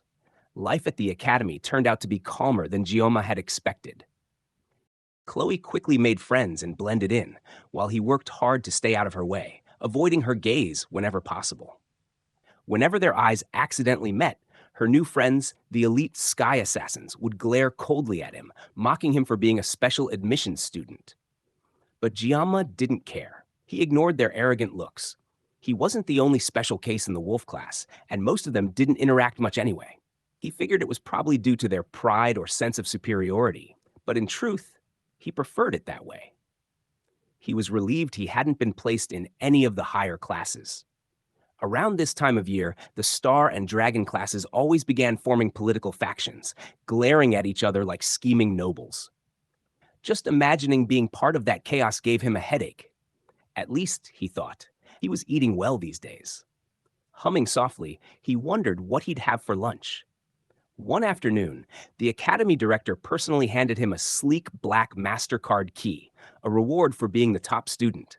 She apologized for the delay and congratulated him again. With that card, he could access the faculty cafeteria. an incredible privilege. He silently thanked fate and the academy director for this blessing. He continued to fulfill his duties as a student, making sure his actions didn't disrupt the main storyline of the world. And for the first time since arriving, he smiled, deciding that he would spend the next 3 years living peacefully, quietly, and happily. 700 years ago, after the brutal First Human-Demon War, a hero named Joachim Baylor realized that humanity would one day need new protectors. With that in mind, he founded an academy alongside his 7 disciples, a place meant to train future heroes. In the present, a teacher lectured about this very event, reminding the students that the story would appear on their upcoming exam. Most of the class paid attention, but one student, Gayama, wasn't particularly focused. He already knew the basics. He recalled how Joaquin Baylor, the founding hero, had fought relentlessly for 20 long years against the commanders of the Demon King's armies. The First Corps commander, the battle between them had been nothing short of legendary. In that desperate clash, a radiant light had exploded across the battlefield, crashing down upon the earth and shaking the world. Amidst the chaos and bloodshed, Joaquin lost an arm and could no longer fight. Screams filled the land, and though neither side truly claimed victory, both were left broken. Eventually, the humans and demons reached a truce, bringing an end to the First War. Out of that fragile peace, Joaquin Academy was born, a place meant to nurture the next generation of heroes. This truce marked the beginning of a non-aggression era, one that lasted for 7 centuries. Now, 700 years later, the classroom buzzed with quiet chatter. Some students wondered aloud if war would ever return in their lifetime. Others brushed off the thought entirely, joking that it was the 21st century. Wars were outdated. They were more worried about what to wear for tomorrow's party. Giamma said nothing. After all these centuries of calm, only he knew that this peace was nearing its end. Even if he wanted to warn the Academy's director about what was coming, he couldn't predict the consequences of changing fate. So he decided to say nothing. He sighed quietly to himself. The Academy director, Medea, had never hidden her exhaustion with her position. She often joked about quitting. Yet she was the first person who would notice the disturbance approaching their peaceful world, thanks to her heightened connection to divine energy. In the game's storyline, she was also the first of the 7 heroes to rise and protect the students when danger struck, and, tragically, the first to die by the hands of the Demon King. Giamma remembered that detail vividly. When he had looked up the game's plot, that revelation had shocked him. Seeing it now, knowing it would happen again, filled him with dread. He thought about her now, her kindness, her strength, and her doomed fate. If he hadn't known the truth, maybe things would have been easier. The teacher's voice snapped him out of his thoughts, announcing the end of the day's lesson. The students were reminded to study hard for their exam in 2 weeks. Cheers and chatter filled the room as they gathered their things and left. As Giamma prepared to leave, he noticed a sudden commotion among the students. Curious, he looked toward the door, wondering what had caught their attention. Then a thought crossed his mind. Was the protagonist finally arriving? He checked the date. It was May 5th, exactly the day the game's main character was supposed to make his appearance. He hadn't expected the protagonist to pass by their class, though. In the game, this newcomer was meant to enter the prestigious star class, far above their level. Still, Giamma joined the others, peeking curiously toward the door. A boy with shining blonde hair and a confident stride stepped into view. His very presence drew attention like a spotlight. That boy was Leon van Reinhard, the main character of Miracle Blessing. And with his arrival, the 700 years of peace would begin to crumble. Leon's face was almost unreal, bright, handsome, and effortlessly charismatic. In the game, every woman who saw him fell in love. Giamma couldn't help but think that if this world were an adult game, things would have gotten complicated. He quickly pushed that thought away, trying to keep his mind clear. Leon was destined to gather around him a group of remarkable allies: Rachel, the niece of the Spear Saint; Seiki Reo, daughter of the Bowmaster; and Abel von Neblum, granddaughter of the Sword Emperor. Together, they formed the Protagonists' Party, the heroes of this world. Watching him now, Giamma felt a mix of annoyance and resignation. Leon Van Reinhardt truly was the protagonist of Miracle Blessing, and in 3 years, he would be drafted into the next great war. Calling it a draft was generous. It was more like forced enlistment. Giamma grit his teeth as memories resurfaced. He had already lived through a war in his previous life. The thought of being dragged into another made his stomach twist. Even the great Joaquin Baylor had only managed to seal the First Legion commander, not destroy him. If that was the case, how powerful must the Demon King himself be? The thought alone was chilling. He glanced back at Leon, the blonde hero who was laughing, greeting his classmates, and drawing everyone's admiration. Then, for a brief moment, Leon turned and looked directly at Giamma. Their eyes met. Leon smiled, a warm, carefree smile like that of a golden retriever greeting a stranger. Giamma froze. For a few seconds, he could only stare, mind blank. Then he remembered. This was Miracle Blessing. The protagonist always found a way to handle things. Still, as he looked at Leon's radiant face, something about it felt strangely reassuring, almost enough to make him believe. And then, someone suddenly called out Giamma's name from behind, snapping him back to reality. The once nonchalant observer turned his head to see who was calling him. Later, within the vast training grounds of the prestigious academy, the determined protagonist continued to hone his skills. Each swing of his blade was a desperate attempt to one day make use of his mysterious ability for his own good. After hours of relentless practice, his arms ached and his breath grew heavy.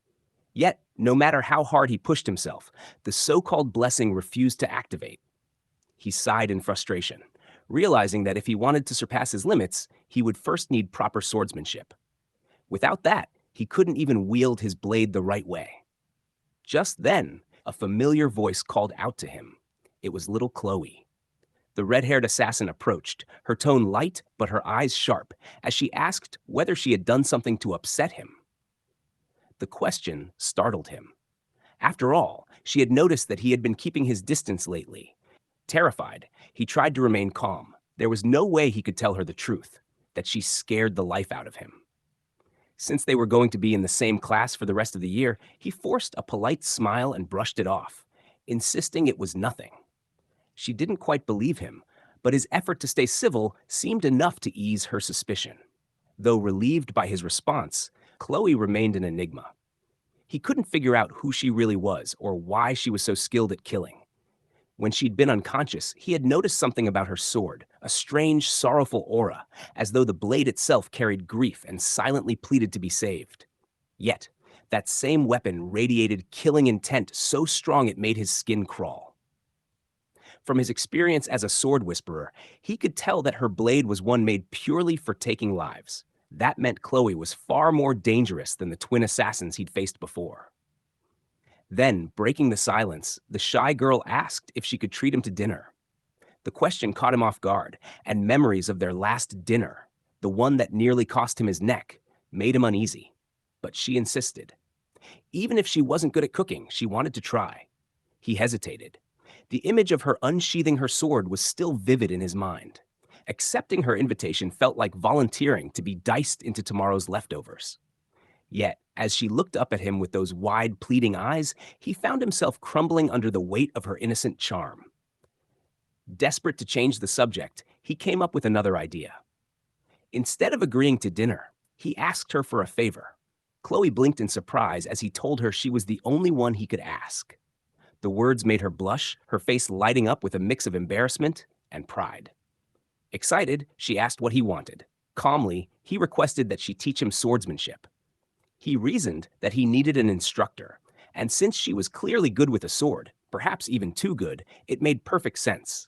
To him, it was the perfect excuse. Ever since that terrifying encounter, he'd been watching late-night tutorials on how to survive yandere types. It sounded ridiculous, but he'd picked up some surprisingly useful advice. And so, their lessons began. When they met again at the training grounds, Khloe was practically glowing with enthusiasm. She greeted him cheerfully, asking when he'd arrived, and explaining that she had been waiting at another entrance.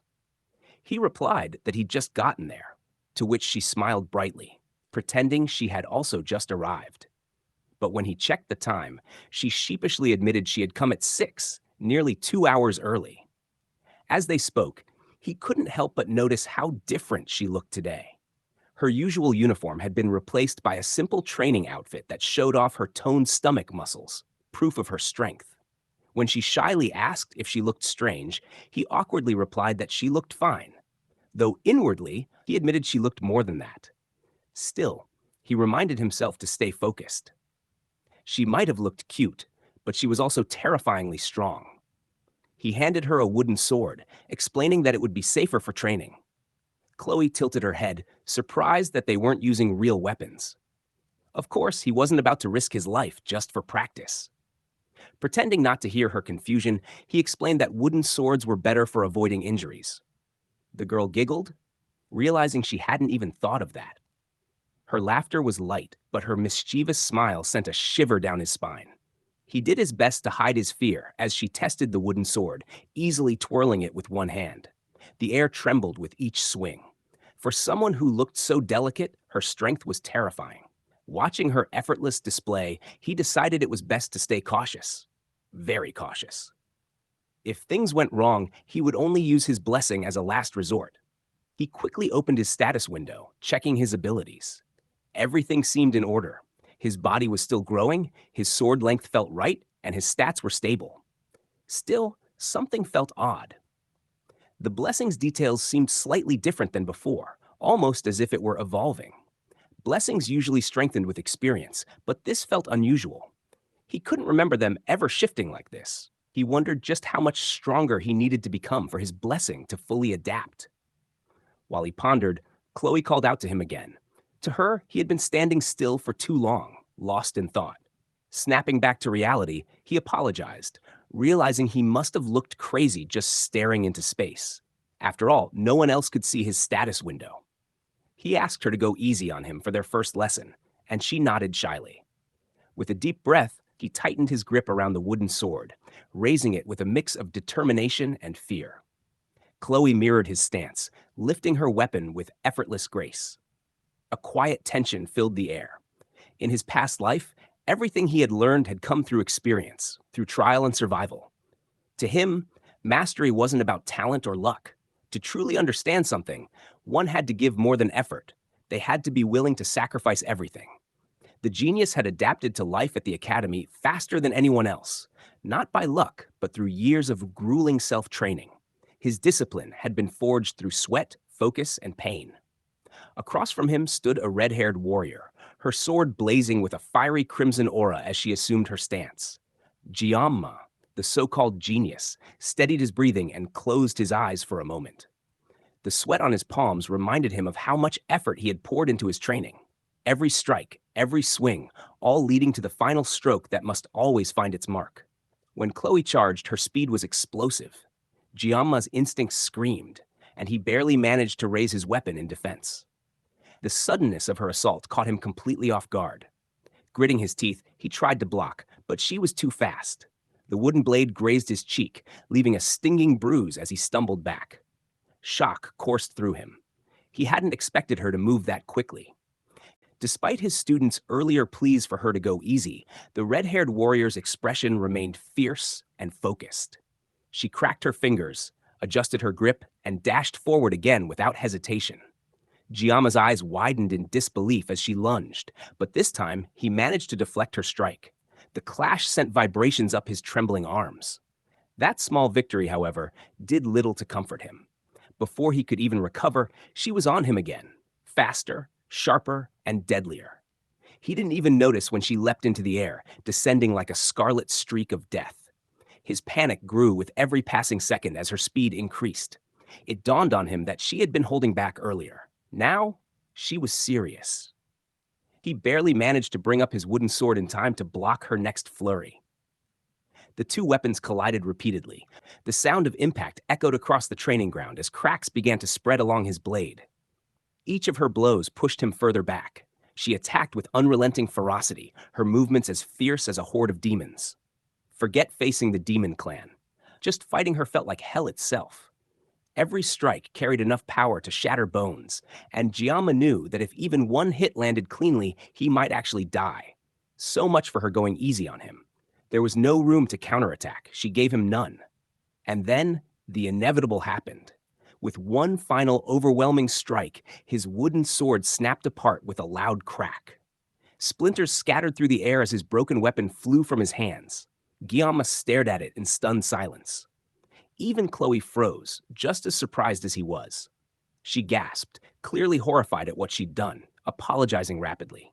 She insisted that she had tried to hold back, that she hadn't meant to hit that hard. But when she called out to him, the young man didn't answer. Then both of them realized something strange. The shattered blade had broken into a perfect shape, a fragment that matched the exact size required for Guillaume's divine blessing. The system within him recognized the condition immediately. The weapon was damaged, and that triggered an error. His inner power responded to the broken state, adapting to his current self. In that instant, a surge of energy burst through him. The gloomy genius stood motionless at the center of the training ground as an overwhelming power flooded his body, a power far beyond what he could control. His humanity began to plummet rapidly as the sword god's divine blessing activated. The system blared warnings. The weapon was damaged. The user's synchronization was unstable. Khloe instinctively jumped back, eyes wide with fear. The system initiated a forced adjustment to align his personality with the weapon. A suffocating aura rose around him, thick and heavy, crackling with divine energy. Guillaume's expression twisted in pain as the coercive power took hold, tearing away his restraint. No matter how much he tried to resist, his strength couldn't match the awakening that was taking over him. Then, the scene abruptly shifted. Elsewhere, Kim opened his eyes, dazed and disoriented. He looked around, finding himself once again inside a familiar kitchen. For a moment, he wondered if everything he had just experienced, the academy, the battle, the power, had all been a dream. Slowly, his thoughts drifted back to his work. He remembered preparing fish just moments ago. Pushing the confusion aside, he refocused on the task before him. His gaze shifted over the array of knives neatly arranged on the counter. After a long time, he considered using the Chinese chef's knife again. But just as his hand reached for it, a message appeared before him, a warning that he couldn't use that weapon. He frowned, puzzled. When he tried again, the warning repeated. So he switched his choice and selected the katana instead. But once more, the same restriction appeared, denying him the option. Frustration started to boil within him. Why couldn't he use either knife? Now, only one knife remained, the sashimi knife. With no other choice, Kim reached for it. The system approved, encouraging him to pick it up, assuring him that this was the right weapon for him. Still hesitant, Kim muttered to himself that holding a sashimi knife was painful for him. But the system countered gently, asking if he truly felt that pain. Curious, he gripped the handle, and to his surprise, there was no discomfort at all. In fact, it felt refreshing. His body felt light, his focus sharper than ever. The system's voice grew smoother, coaxing him to keep going, telling him to trust it completely. Slowly, Kim's consciousness began to fade. His thoughts blurred as control of his body slipped away. Now he moved mechanically, a puppet guided by the system's will. The voice whispered that it was time to create a masterpiece, and the temperature around him began to rise. Heat radiated from his body like that of a blazing furnace. Back in the training ground, Khloe stared at him in horror. His entire body was burning with light, his aura unstable and wild. She called out in worry, asking if he was all right, but he didn't respond. Then in an instant, he moved, his speed so fast that her eyes couldn't track him. He appeared before her in a flash, the broken remains of his sword now sharpened into a dagger-like weapon. The force behind his movements was monstrous, and she barely managed to react. She shouted at him to stop, to slow down, to wait. But her voice couldn't reach him. His movements were no longer his own. The next moment, the burning warrior swung with a devastating strike. The impact sent Khloe flying backward through the air, her body spinning as she was hurled across the training field. Khloe never expected the sheer force behind his attack. The blow sent her spinning through the air as blood escaped her lips, her body trembling with shock and pain. The gentle man she knew moments ago was gone, replaced by someone unrecognizable. Fear filled her as he came charging again, this time with killing intent radiating from his every step. The assassin staggered backward, knowing she had to stay out of reach. His eyes were glowing an eerie blue, stripped of any trace of humanity. The earlier strike had hit harder than anything she'd ever experienced, and now even moving was a struggle. Clutching her chest, she tried to make sense of what had happened to the man she admired. The kind and calm person she knew had vanished, replaced by a monster driven by murderous rage. She tried to reach him, pleading for the fight to stop, but he was too far gone. His body moved on instinct as he lunged at her again, arms stretched forward, his intent to kill clear in every motion. Khloe could only stare, frozen by fear and disbelief, realizing she wouldn't be able to dodge this next strike. Her voice broke as she called out his name, begging him to wake up, to get a hold of himself. But the light around them only grew brighter as his next attack came crashing down, a killing strike that tore through the air. Far away, in another reality, a man named Kim blinked in confusion. The fish he was about to slice kept wriggling strangely on the cutting board, making odd noises. He frowned, annoyed at the distraction. But the longer he listened, the more unsettled he became, because it sounded like the fish was trying to speak. The faint voice grew clearer, almost desperate, repeating a single name again and again, calling out to Giomma. His hand froze. His reflection wavered in the gleaming blade, and something deep within him stirred. The more that faint cry echoed, the clearer his thoughts became. His white chef's uniform began to shimmer and morph until it transformed into a school uniform. His surroundings warped, and realization hit him like a storm. The fish wasn't a fish at all. It was Khloe, calling out to him, begging him to return. The illusion shattered as the gloomy young man's mind snapped back into place. His weapon dropped from his hand and struck the ground, the blade sinking deep into the wall from the force of the energy still clinging to it. At last, his consciousness returned. When Khloe opened her eyes weakly, she found him standing over her, pale, trembling, but back to himself. Sweat rolled down his face, yet there was relief in his eyes and a faint, gentle smile on his lips. The exhausted assassin could only stare, her face flushing as he calmly told her that they should stop for the day. She asked if he was all right, still shaken, but he simply thanked her for the spar and stepped away, giving her time to recover.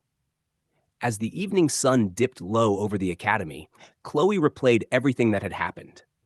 Ever since the class assignment test, she'd noticed something unusual about him. His strength wasn't just skill. It carried a cold, dangerous instinct, one that felt far too sharp to be normal. Even with a dull training sword, his power had been overwhelming. She couldn't deny it. Her crush was terrifyingly strong. Lost in thought, she failed to notice the figure lurking nearby. From the shadows, a voice remarked that she seemed to be enjoying herself. Khloe immediately went on guard. A man stepped out from the darkness, dressed in assassin garb with the same crimson hair as hers. He was Nox Auditore, her older brother, a second-year student from the elite round class. Seeing him standing there made her heart sink. Her brother adjusted his mask, unimpressed, asking if this was really how she spent her time at the academy, mingling with people beneath her. Khloe frowned, warning him not to insult the person she admired, but her words only made things worse. Her brother's tone turned cold as he muttered the name of her crush, making it clear that if she kept associating with him, the family would eliminate the boy without hesitation. She lowered her gaze, thinking quietly before responding. Her answer was simple but firm. Even if the entire Auditore family came after him, none of them would be able to handle her man. Then she turned away, leaving her brother in stunned silence. In the shadows, Nox repeated the boy's name under his breath, a strange curiosity flickering in his eyes. Meanwhile, Gioma sought answers of his own. The power inside him was no divine gift. It wasn't a blessing. It was a curse. Determined not to depend on the sword god's favor, he tried to seek new equipment, but the darkness within mocked him, twisting around his body like living tar. It didn't hurt, and that was what made it worse. There was only a dreadful, addictive pleasure that made him lose himself completely. Like a puppet bound by invisible strings, he was moved by whispers. The system's voice tempting him to cut more, destroy more, surrender deeper. He obeyed, drawn in by its cruel seduction, until a desperate scream broke through the haze. The terrified voice of the girl he had nearly killed called out to him, shattering the illusion and snapping his mind back to reality. The weapon he held felt foreign and alive, clinging to him like a parasite. He realized that if he hadn't thrown it away at that moment, he would have lost himself forever. Ironically, the same girl who had once tried to kill him had become the one who saved him. Khloe, the little assassin who brought him back from the edge. Still, he couldn't deny it was partly his fault. He had broken the sword in the first place, setting off this entire mess. Though irritated, he felt grateful enough to let it go. The girl already looked terrified enough. After leaving the training grounds, Gioma hurried away, hoping to avoid any chance of the sword god's blessing awakening again. That so-called blessing weighed on him like a curse. It drained his lifespan, twisted his body, and chained him to power he never wanted. Cast into this strange magical world, the gloomy protagonist bore a talent too heavy for any normal life. All he wanted was peace, a quiet, ordinary existence. But lightning cracked across the night sky, reminding him how far he was from that dream. He trudged back to his dorm, body aching, mind spiraling. There was something inside him now, something alive and malicious, gnawing at his reason. Whatever he had been given, it wasn't a gift. It was a curse, a grotesque art born of the reverse heavens. 3 days passed since that revelation. The academy resumed its usual rhythm, and the students gathered for class as always. Khloe sat among her friends, smiling politely as they chatted excitedly about some new gossip, urging her to check it out later. She nodded absently, but her thoughts drifted elsewhere. To the empty seat beside her. Her crush hadn't shown up for days. She didn't even have his contact information, something she regretted not asking for earlier. She had gone to his dorm once, but the only thing she heard behind the door were faint groans of pain. The sound had chilled her, and though she wanted to break in, she feared he would hate her for it.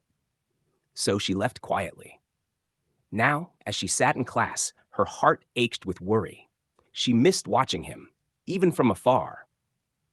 The way he'd rest his chin on his hand, lost in thought. She had always been careful not to bother him, afraid he'd find her annoying. At first, she'd thought her admiration came from gratitude, but deep down, she knew it was something more. She truly missed him. The next day, rain poured as the wolf-headed instructor strode into class, barking at the students to be quiet. He announced that because of the weather, they'd have a study session instead of training. Then his tone softened. One student had been missing for 3 days. It was Gioma. But the teacher trusted him, saying that someone like that surely had a reason. He ordered the others to begin studying, his voice echoing through the room. Then, the classroom door creaked open. The teacher turned angrily, demanding to know who dared to come late, but his words caught in his throat when he saw the figure standing there. A dark-haired boy stepped inside, eyes hollow, movements sluggish. He looked older, almost lifeless, and a faint streak of white glimmered in his hair. Every step echoed as he walked to his seat. Khloe leapt to her feet, unable to hide her shock. The gloomy young man mumbled an apology for being late, his voice rough and strained. The teacher waved it off, telling him to sit, concern flickering in his eyes. Whispers filled the air about how the special admission student looked even more ragged than usual, and strangely, a little more handsome. But Gioma ignored all of it, sinking into his chair like a shadow among the living. After class, the students rushed out for lunch. Khloe approached him nervously, her voice hesitant as she asked if he was all right. Without looking back, he answered calmly that everything was fine. She pointed out how long he'd been gone, saying she had worried something had happened, maybe even because of their last duel. He paused before replying softly that he had just fallen sick, but he was better now. Her cheeks flushed with relief, though she couldn't shake the feeling that something deeper was hidden behind that calm expression. In truth, Giamma had spent the past 3 days fighting torment no one could imagine. His cursed power had ravaged his body, leaving him weak and starving, writhing in pain that refused to fade. His reflection had grown hollow, his face gaunt, his hair paling, the price for wielding that cursed weapon. He knew it was punishment from the false god who had branded him with this power. Yet when he thought of Khloe, he couldn't bring himself to resent her. She had only been caught up in his chaos. Deciding to let it go, he remembered her previous invitation to dinner and told her he'd take her up on that offer. She blinked, startled, before realizing what he meant. Her heart nearly leapt out of her chest. He added that he wanted to eat her cooking, since he wasn't eager to touch a knife again. She lit up instantly, promising to do her best, and he couldn't help but smile at her enthusiasm. When she asked what he wanted, he said fish, though he quickly covered up, saying it was too expensive for him to cook. But just as the moment softened, his instincts sharpened. A chilling intent brushed against his neck. His eyes flicked toward the bushes nearby, every sense on edge.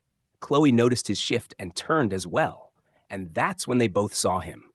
A red-haired figure stood by the doorway, eyes gleaming with cold hostility. It was Nox. Khloe's stomach dropped. Her brother's killing intent was suffocating. Giamma noticed her reaction and asked if she knew the intruder, but she didn't answer right away.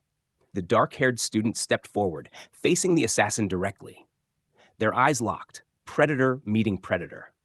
The air between them felt like a coiled spring ready to snap. Giamma told the newcomer that if he had something to say, he should speak instead of lurking like a shadow.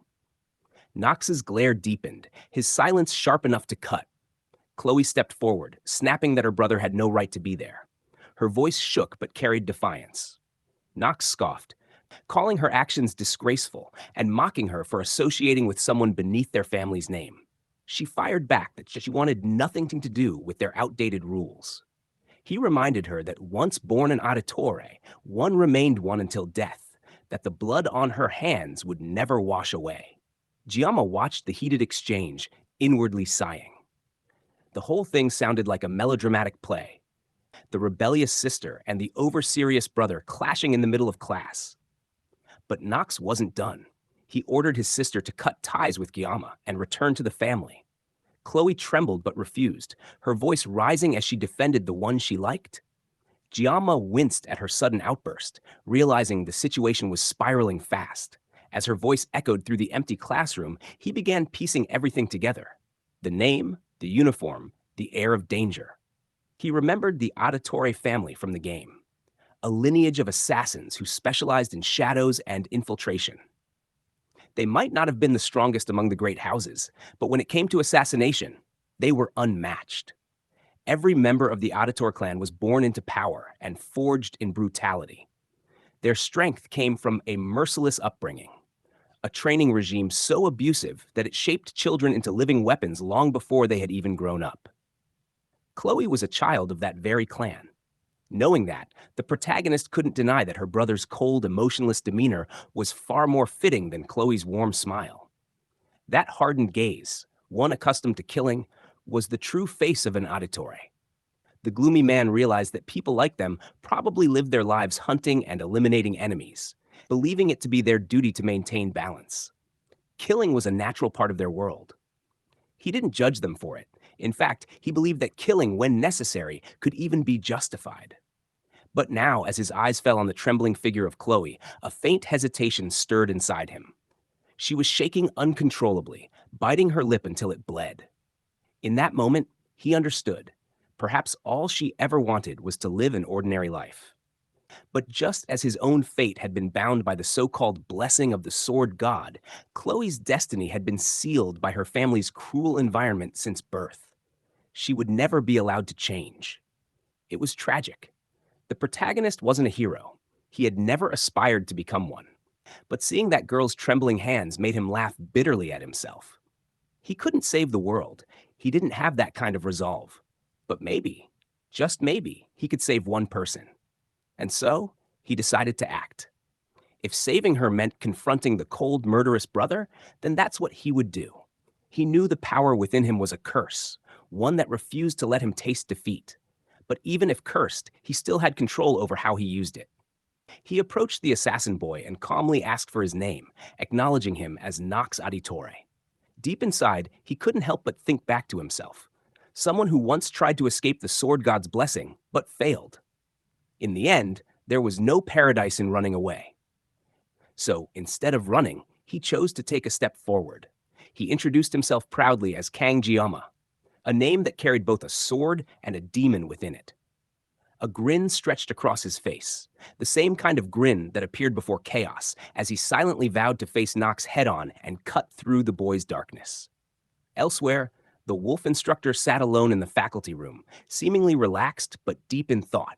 Something about Gioma's expression earlier had bothered him. It had been completely devoid of emotion, an ominous sign. Suddenly, the door slammed open. A colleague rushed in, calling out to him by name, Sandy, and teasingly asked if something was wrong, commenting that he looked like he was going bald. The teacher's eye twitched, glaring at the remark and warning them never to bring up his hair again. Awkward silence was cut short by the shrill ring of a phone. Sandy picked up the receiver, introducing himself as Lee Webman, lead instructor of the Wolf class. Then Sandy's face turned serious. He demanded to know what had just happened. The person on the other end explained that someone had requested access to the subspace arena, a place reserved only for official duels. The teacher's voice dropped when he asked which cadet had made the request, and his expression froze when he heard the names. The duel was between Kangeoma and Nox Adatore. Sandy was speechless. Meanwhile, light shimmered from the slightly open door leading to the subspace chamber, a vast arena suspended in another dimension. The timer above the entrance displayed 0, indicating it was unused. But the system log clearly showed that it had just been booked by Kangeoma himself. In 15 minutes, the duel would begin. Giamma stood outside, quietly marveling at how easy the process had been. He had expected a complicated procedure, but everything had gone surprisingly smoothly. Even the academy director had personally told him to be careful, almost as if knowing something bigger was about to unfold. The gloomy man told himself it would be fine. The fight wasn't real. There would be no physical damage, only potential mental backlash. But none of that mattered. What mattered was victory. From the waiting room, he could already hear the crowd gathering. The buzz of excitement was almost comical. He never imagined people would take such interest in this.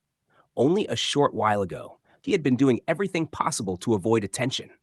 Yet now, here he was, the center of it all. Ironically, he wasn't the only one shaking. Beside him, Khloe trembled with worry. Tears gathered in her eyes, and that alone told him how much she blamed herself for this. He reassured her softly, telling her that none of this was her fault and that she didn't need to worry. She had even lent him her equipment, trusting that everything would turn out fine. Still, she couldn't stop crying. The two sat in silence for a moment, the tension between them heavy. Then she spoke up, her voice trembling as she admitted her brother was incredibly strong, and that scared her. Gioma smirked faintly, his arrogance breaking through as he replied that he was strong too. But the girl's worry didn't fade. She explained that her brother wasn't just strong. He was a genius, a prodigy, who had inherited unmatched talent from their entire bloodline. In the art of assassination and dark techniques, no one could rival him. By the time he was 14, he was already known throughout their family as the pinnacle of dark arts. Hearing that ridiculous title made Giamma almost burst out laughing. He couldn't believe people actually came up with such lame nicknames. But thinking deeper, he realized this was how his life had always been. No matter how much he tried to avoid it, he always ended up walking straight into the kind of trouble he wanted to escape. He remembered his old mentor's grin, the way the man had once told him that he was destined to wield a blade forever. The mentor probably never imagined that Giamma would still be carrying one, this time a sashimi knife, even in his next life. The announcement came through the speakers. It was time. Both cadets were to enter the subspace arena. Khloe tensed up instantly, her nerves evident. Giamma stood up casually and told her that he was heading out. She called after him nervously, her voice small and worried. He turned back, his expression firm but calm. He said that the world was filled with countless geniuses, and because of that, he simply had to grip his knife tighter. He would win. That belief alone burned in his eyes as he waved her off and walked away with a confident stride. A blinding light appeared at the center of the room, growing brighter the closer he stepped. Shielding his eyes, Guillaume crossed the threshold. And when the light faded, he found himself standing beneath a vast blue sky. The subspace had taken the shape of a colossal coliseum, packed with spectators. Cheers erupted the moment he appeared. The crowd roared his name, shouting that they knew he wouldn't run away. It was overwhelming. He hadn't expected this kind of energy. For a moment, he felt like a gladiator thrown into the Roman arena. Then, his eyes widened. Up in the stands, he saw them. The entire star class had come to watch. Sitting at the very top was the Academy's golden protagonist, surrounded by all the girls he was destined to win over. Among them was the girl with the blue hair. She watched Giamma in silence, her gaze sharp and determined. The gloomy protagonist sighed, wondering if the so-called star students really had nothing better to do than show up just to watch his match. Their presence made the situation feel awkward, but he didn't have time to dwell on it for long. His killing intent poured out like a storm as he glared at the quiet wolf student. He mocked the protagonist, accusing him of being unable to tell courage from arrogance, and his disgust filled the air. The assassin's aura was suffocating as he questioned how anyone could step into battle wielding such a pathetic excuse for a blade. The redhead's hatred was unnerving. His killing intent sharp enough to make the air heavy, but the gloomy student simply kept his cool. He reasoned that a true master never blamed their weapon. The redhead cursed under his breath, but quickly regained control of his emotions. Then, with a sinister calm, he decided to silence his opponent once and for all. He unsheathed his twin blades, his aura turning darker, sharper, more feral than before. The protagonist only smirked. He had already noticed the man's over-reliance on equipment. The redhead was wielding two S-rank weapons, the infamous Hungarian blades. On top of that, he carried a powerful blessing known as the Crow's Grace, one of the most lethal aura enhancements in existence. Even so, the gloomy fighter wasn't unprepared. In his hand, he held the Dao Sashimi Roseblade gifted to him by Khloe, a weapon of unknown rank. Both men stood in silence as the wind swept through the arena, their auras clashing invisibly before the first move was made. A subspace barrier began to rise, surrounding the two of them in a sealed battlefield. The crowd of students, from ordinary onlookers to the star-class elites, watched as tension thickened like storm clouds. The announcement echoed, "May the hero's blessing be with them." But the words had barely finished when they launched forward at the same time, striking before the barrier had even finished forming. Instantly, the protagonist's painless blessing activated, merging with the sword god's blessing as divine power coursed through his body. Gasps and murmurs rippled through the audience. Many couldn't see anything at all. The speed was beyond human comprehension. Some complained that it was too fast to follow, while others questioned if Kang Joma truly belonged in the wolf class. They had expected an easy match, not a spectacle like this. For a long moment, the only thing visible inside the barrier was darkness. Then, flashes of blue and pink light. Sparks of divine and demonic energy collided at blinding speed as the two figures exchanged slashes. Their blades clashed with deadly rhythm, each movement faster than thought. Among the spectators, a blonde girl from the star class watched with intrigue. The match was far more interesting than she expected. Nearby, a girl with shimmering able stared intensely, realizing that the so-called weakling she'd met before was actually a capable fighter. Kang Geoma held his ground, reading each murderous swing with precise instinct. The assassin's intent to kill was undeniable. Even if this was a subspace duel, he meant to end his opponent. Rage consumed the assassin as he unleashed a frenzy of strikes, carving deep marks into the floor like a tornado made of blades and fury. Yet, the protagonist continued to dodge with infuriating ease. His calmness drove the assassin mad. Desperate, the redhead decided to unleash a special technique, one tied to his three-legged crow blessing. He channeled the murderous resentment of 7,000 dead souls into a single series of slashes. Even Kang Geoma was caught off guard by the sheer malice behind the attack. The onslaught came from every direction, a storm meant to erase him completely. Convinced of his victory, the assassin sneered, until his expression twisted in disbelief, because somehow the gloomy fighter had already slipped away unharmed. The redhead's jaw clenched in outrage as the wolf student appeared behind him, calm and unscathed. Among the crowd, one student whispered that he didn't see fights like this often, but even he had to admit the freshman's incredible strength. Another added that while sophomores were dominant, they couldn't underestimate a freshman with experience like that. But the girl with blue hair saw deeper. She knew this wasn't just about strength, it was control. All of the redhead's aggression came from desperation, while the protagonist hadn't even started attacking yet. Inside the subspace, the assassin grew more enraged. His sister's words echoed in his mind. She had warned him that Kangiyama wasn't ordinary. Furious, he pushed his crow's blessing to the limit, convinced it would obliterate the arrogant freshman. But his attacks still missed, every single one. He cursed under his breath, realizing his opponent's speed was overwhelming. Forced to be more cautious, he decided to unleash a devastating wide-range slash. His fury intensified as he glared at the calm student standing across from him, holding what looked like nothing more than a kitchen knife. Then, something unexpected happened. Kangiyama dropped his weapon. The assassin froze. Shock and confusion flashed across his face. Was this a trap? What was the fool planning?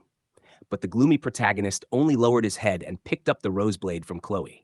His demeanor changed. The air around him grew dense, heavy with intent. The quiet student was suddenly radiating killing intent so sharp it made even the redhead hesitate. The assassin felt an unfamiliar chill. That look in the freshman's eyes, it wasn't fear, it was lethal determination.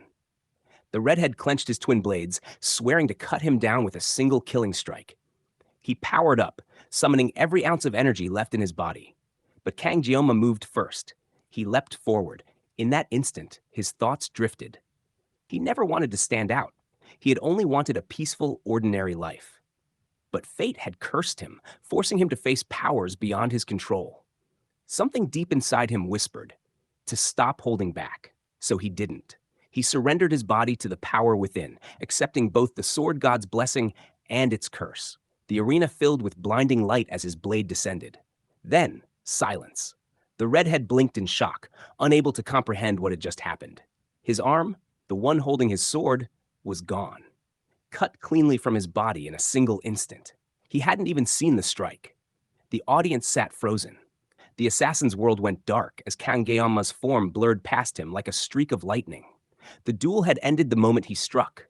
The redhead simply hadn't realized it yet. Kangiyama stood still, breathing quietly. Whether blessing or curse, he would use whatever strength he had to survive, even if it meant saying goodbye to the peaceful future he'd dreamed of. The fight wasn't over yet, though. Twisting his body, the gloomy fighter lunged again, slicing through the redhead's remaining aura. The violence reached its peak before the subspace barrier automatically shut down, unable to contain the intensity. Smoke filled the arena as silence descended. When the air cleared, the assassin was on his knees, trembling, broken, and defeated. Kangiyama quietly sheathed his knife, the faint blue glow still lingering on its edge. The students from the star class stared in awe and fear. No one cheered. The entire Colosseum was silent. The gloomy protagonist scratched the back of his neck awkwardly, wondering if he should have expected that kind of reaction. There was no going back now. After all, he had done all of this, with nothing more than a blade meant for cutting fish. Even now, he couldn't shake how unpleasant it felt to cut through a human being, no matter the reason. Still, one relief remained. Both the Mao brothers and Nox had been inside the subspace during the fight, meaning no one had actually died. Even so, Nox was drenched in sweat, visibly shaken by what he had witnessed. The red-haired assassin had been every bit as powerful as described, his battle sense honed by experience and rage. But his killing intent had betrayed him, making him easy to sense. And that had been the very key to Kangiyama's victory. When it was finally over, one truth echoed across the silent arena. The freshman from the wolf class, Kangiyama, was the victor of the duel. Instead of cheers, the arena fell into stunned silence. Gasps of disbelief echoed across the stands as students struggled to accept what they had just witnessed. A freshman had taken down a sophomore. Amid the whispers and denial, the gloomy protagonist silently cursed under his breath, thinking how even major corporations could learn a thing or two from the Academy's knack for shameless publicity. But there was no point dwelling on it. This was the path he had chosen, and he would walk it with nothing but sheer will and determination. He turned his back on the arena and left quietly, his steps echoing faintly against the tiled floor. Yet, even as he walked away, the entire school continued to buzz with the news of the duel. Word spread quickly. The fiery redhead he had defeated was from the prestigious Auditore family.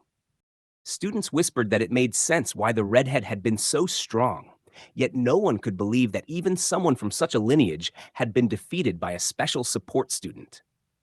Meanwhile, In another part of the academy, the girl with the long blue hair sat among her classmates, listening to the rumors.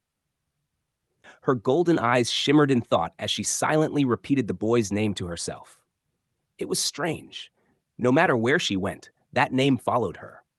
Everyone was talking about him, and she couldn't escape it. Her mind drifted back to the fight. The memory of the red assassin's arm being severed still lingered vividly in her mind. She remembered the shock that had frozen her on the spot, the way the gloomy boy had moved, wielding only 2 kitchen knives with impossible precision. As the granddaughter of a swordmaster, she had always believed she understood the art of the blade. But witnessing that fight had shattered her pride. To think that someone could display such mastery with mere kitchen knives was beyond her comprehension. She paused, a realization dawning upon her. Despite her pride, she still wanted to know who had bested her, to find that person and surpass them next time.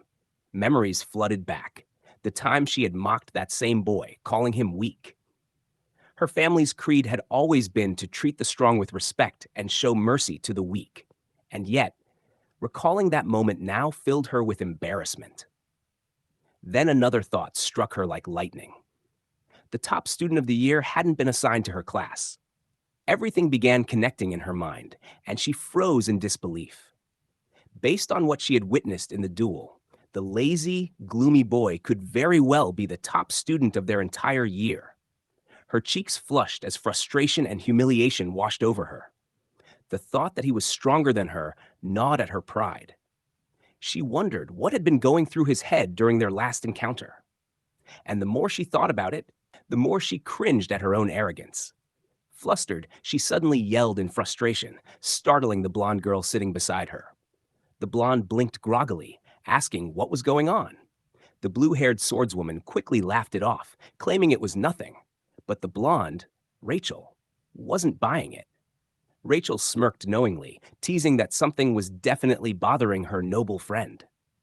The blue-haired girl tried to deflect again, saying she hadn't been training well lately and felt sluggish. But the blonde caught the hint of a pout and teased her even harder, pressing to know what was wrong. The noblewoman bristled, asking what she meant, but Rachel only grinned wider. She began throwing out guesses. Maybe the blue-haired noble was hungry? That earned her a sharp denial. Maybe she had forgotten her sword equipment? Still wrong. Maybe she needed the restroom? That earned an even louder yell of protest. Rachel's eyes sparkled mischievously. She leaned back and announced that she had finally figured it out. Her noble friend was having boy troubles. The swordswoman froze, utterly speechless, her face turning crimson. Rachel burst into laughter, clutching her stomach as she pointed at her. The hyena-like cackle echoed through the room as she teased that she'd never expected the proud noble lady to be caught up in romance. The blue-haired girl, humiliated beyond belief, protested furiously, insisting it wasn't what Rachel thought. But her denials only made the blonde laugh harder. With a playful smirk, Rachel demanded to know who the lucky man was. The swordswoman fell silent, refusing to answer. That only fueled Rachel's curiosity. She leaned in, determined to drag out the truth. She began guessing again. Maybe it was Leon, the Academy's perfect golden boy with the flawless smile? But the disgusted expression on the blue-haired girl's face immediately ruled that out. Rachel found it strange that her friend reacted so strongly to his name. Then her grin turned sharper. She guessed that it must be the special student from yesterday's duel. The reaction was instant. A tiny jolt of panic flickered across the blue-haired noble's face, and that was all Rachel needed. Her grin widened like a predator catching the scent of prey. The gossip was too good to pass up. Her eyes lit up with mischievous delight as she decided this was going to be fun. Before the noblewoman could stop her, Rachel grabbed her by the wrist and pulled her along.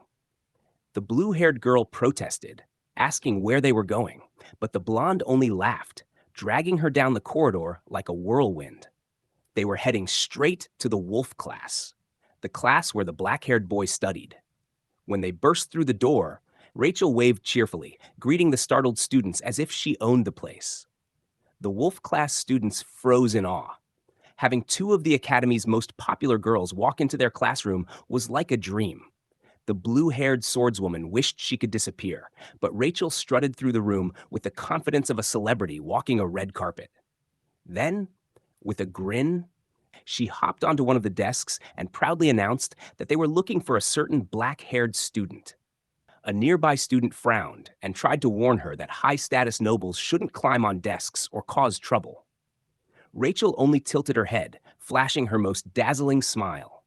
The poor boy instantly froze, overwhelmed by her beauty.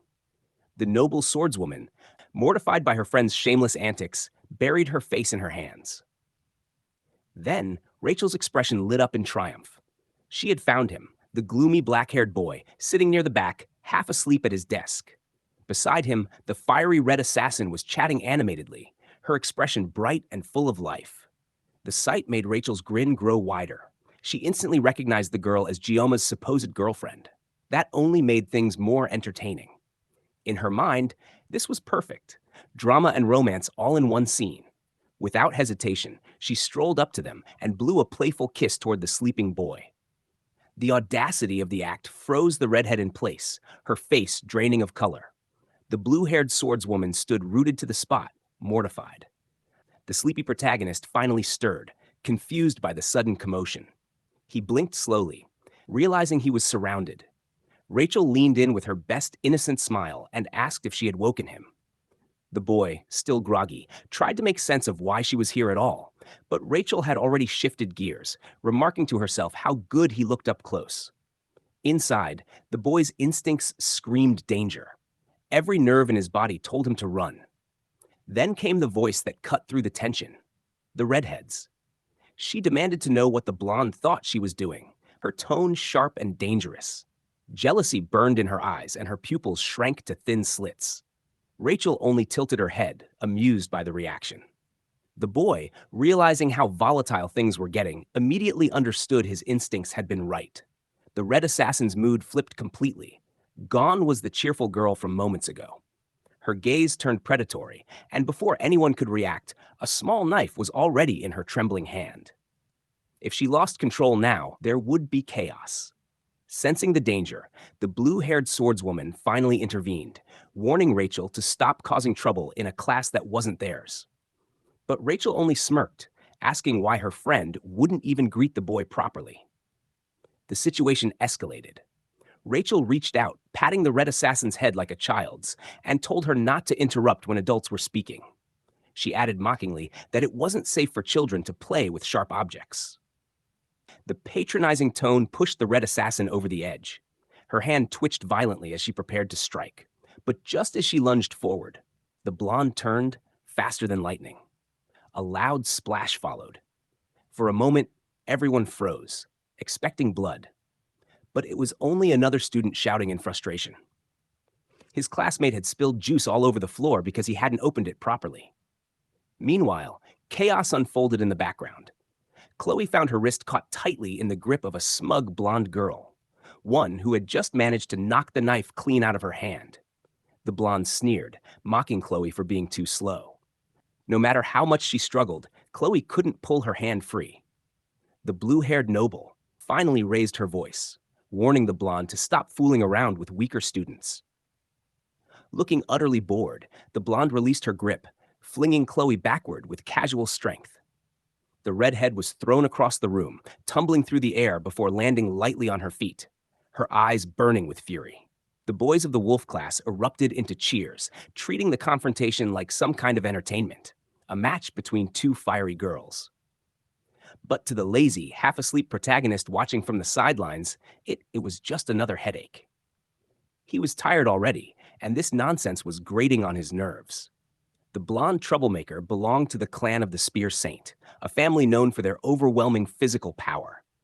Their motto was simple: skill meant nothing before raw strength. The arrogant girl was none other than Rachel de Muira, the niece of the legendary Spear Saint himself. With a mischievous grin, she turned her attention to the protagonist, teasingly suggesting that Khloe might be his girlfriend. The comment hit like a dart. The protagonist immediately denied it, cold and blunt, leaving the poor assassin girl trembling in her corner, torn between hurt and fury. Yet the truth didn't change. Before the awkward silence could stretch further, Giamma stepped forward, clarifying that Khloe was just his friend. Rachel tilted her head, considering it for a moment, and the protagonist could only think about how bizarre this entire situation had become. Looking around, he finally noticed Abel, the blue-haired noble girl, standing nearby. He hadn't realized she was there earlier, too distracted by the chaos. Growing tense, the protagonist asked why two high-class students had come looking for him in the first place. He had a feeling it wasn't anything good. The blonde smirked and said that Abel had wanted to see his face, tossing the noble under the bus without hesitation. Abel went red with embarrassment, completely flustered as she demanded to know when she had ever said such a thing. But Rachel only shrugged, insisting that was the reason they were there. Abel tried to explain that she'd just been dragged along, but her silence earlier made it look like agreement. The nearby students began whispering among themselves. They couldn't believe they'd just heard the noble swordswoman raise her voice, something that had never happened before. Abel straightened her posture, forcing composure as she raised her chin and declared that there had simply been a misunderstanding. Of course, they hadn't come specifically to see him. The protagonist didn't care in the slightest. He sighed, tired of the commotion, and told them that if they had no reason to be there, they could leave. He wanted to rest. The blue-haired noble looked visibly crushed by his dismissal, while Rachel could barely hold in her laughter. Rachel chuckled, saying that the gloomy boy was more interesting than she'd thought. The protagonist responded flatly that it was unfortunate she found him interesting, because he wasn't. But that only made the blonde grin wider. She leaned forward playfully, suggesting that he should come to their dorm after class. Maybe they could hang out and watch some movies together. It was an invitation that carried obvious intent. Khloe exploded instantly, shouting for the blonde to get away from her man. The Rachel blinked in amusement. As far as she knew, the guy didn't belong to anyone. Then she burst into loud laughter, openly mocking the redhead's jealousy. The weary protagonist, meanwhile, just wished for peace and quiet. He missed his mother, the only person who ever brought him calm. The blonde was still laughing uncontrollably, turning to the blue-haired noble to ask if she'd heard that ridiculous outburst. But her laughter abruptly stopped when she realized Abel wasn't laughing at all. In fact, the noble's face had turned pale. It was a pity for Rachel, but she knew her fun had to end for now. Still, she found the black-haired boy intriguing, the only one of his kind at this academy. She smirked slyly and said she'd see him again soon. The protagonist just muttered for them not to come back. The blonde teased him about being cold, but waved goodbye anyway, her voice cheerful as ever.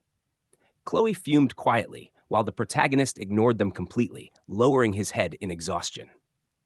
The red-haired assassin girl softened for a moment, concern flickering across her face as she glanced at him. Meanwhile, the blue-haired noble, though she'd turned to leave, couldn't help but glance back.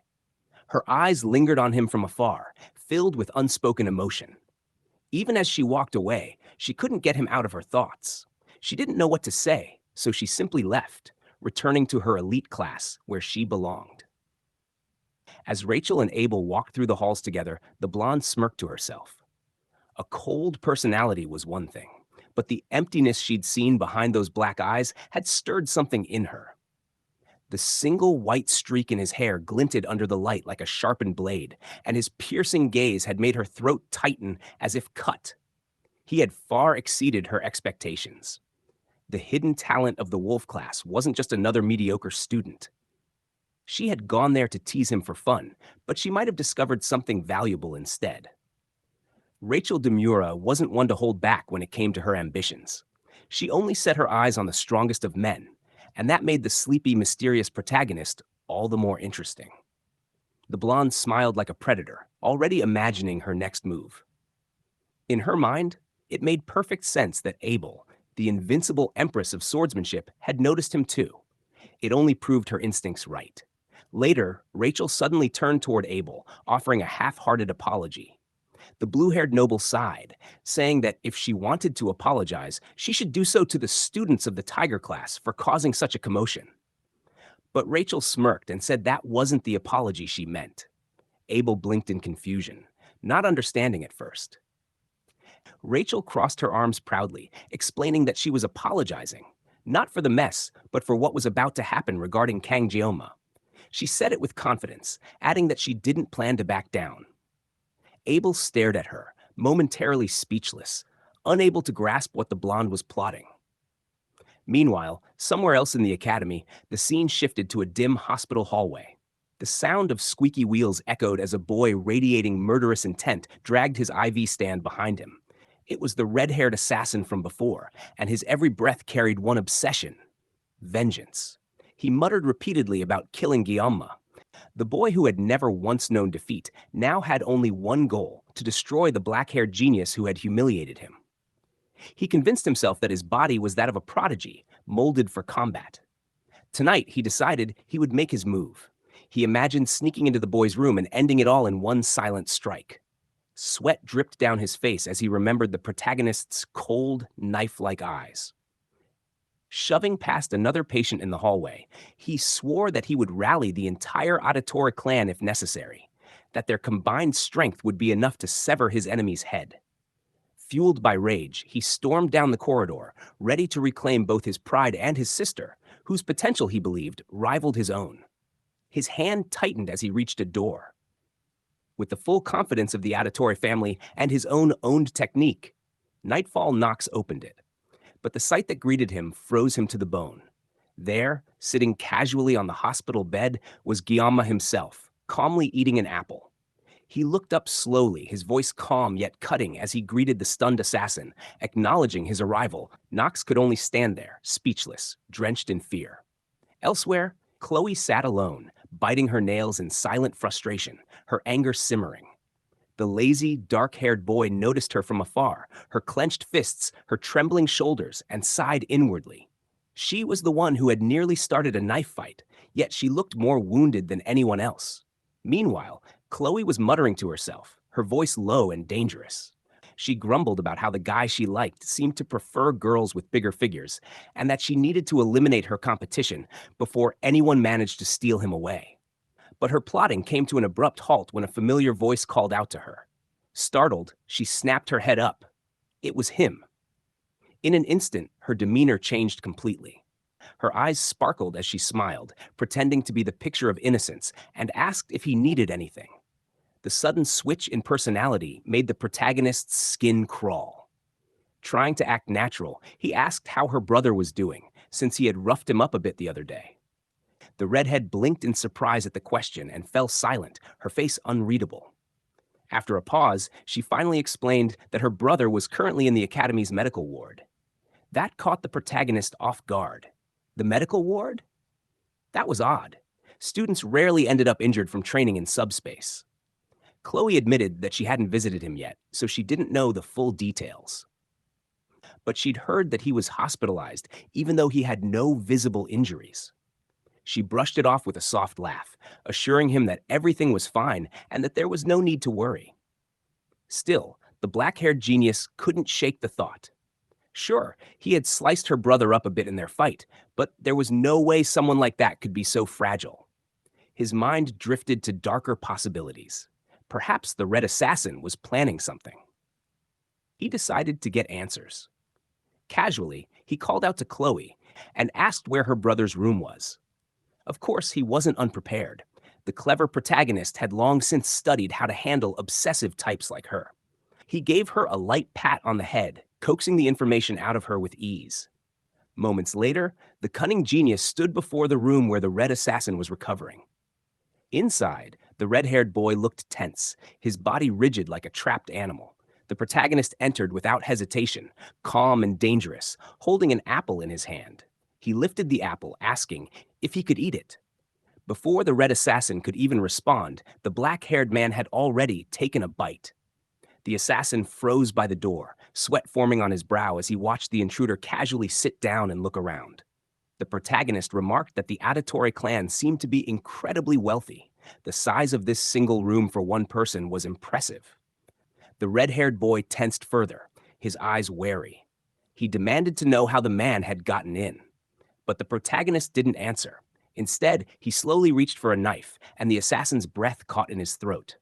For a moment, he thought his enemy had come to finish the job. Under the dim moonlight, the blade glinted as the knife was raised. The red assassin braced himself. But what came next wasn't an attack. With effortless precision, the protagonist peeled the apple, his movements so fluid and sharp that the redhead couldn't help but feel a flicker of admiration. Each thin slice fell neatly into place. When the knife stopped moving, the protagonist set the perfectly peeled apple down. Calmly, he explained that if the red assassin couldn't stomach solid meals, he should at least try eating something soft like fruit. Without another word, he stood and turned to leave. The assassin sat there in shock, his pride burning. To him, this act wasn't kindness, it was pity. Hatred surged in his chest as he slid a hidden sword from his sleeve, muttering that if it were now, he could definitely take him down. But before he could act, the protagonist stopped at the doorway. His voice was low but sharp as a blade as he warned that if the red assassin even thought about revenge, something terrible would happen. The assassin peeked out, his fury momentarily overtaken by fear. The black-haired man turned back slightly, his eyes gleaming with lethal intensity, and added that if it came to that, he would destroy the entire Auditore family without hesitation. The red assassin froze in disbelief and terror. The next second, the protagonist slammed the door behind him, the sound echoing through the silent hallway. On the table, the apple he had left behind began to fall apart, thin slices separating one by one, forming a perfect flower of precision. The red assassin collapsed backward, trembling uncontrollably. The message was clear. His opponent was not someone to cross. Outside, the protagonist walked away calmly under the night sky. In his mind, the red assassin was now nothing more than a candle's flicker, fragile and easily snuffed out. The encounter had gone perfectly. His bluff, his intimidation, his timing, all had worked to break the red assassin's will. He allowed himself a small smirk, though he knew the truth.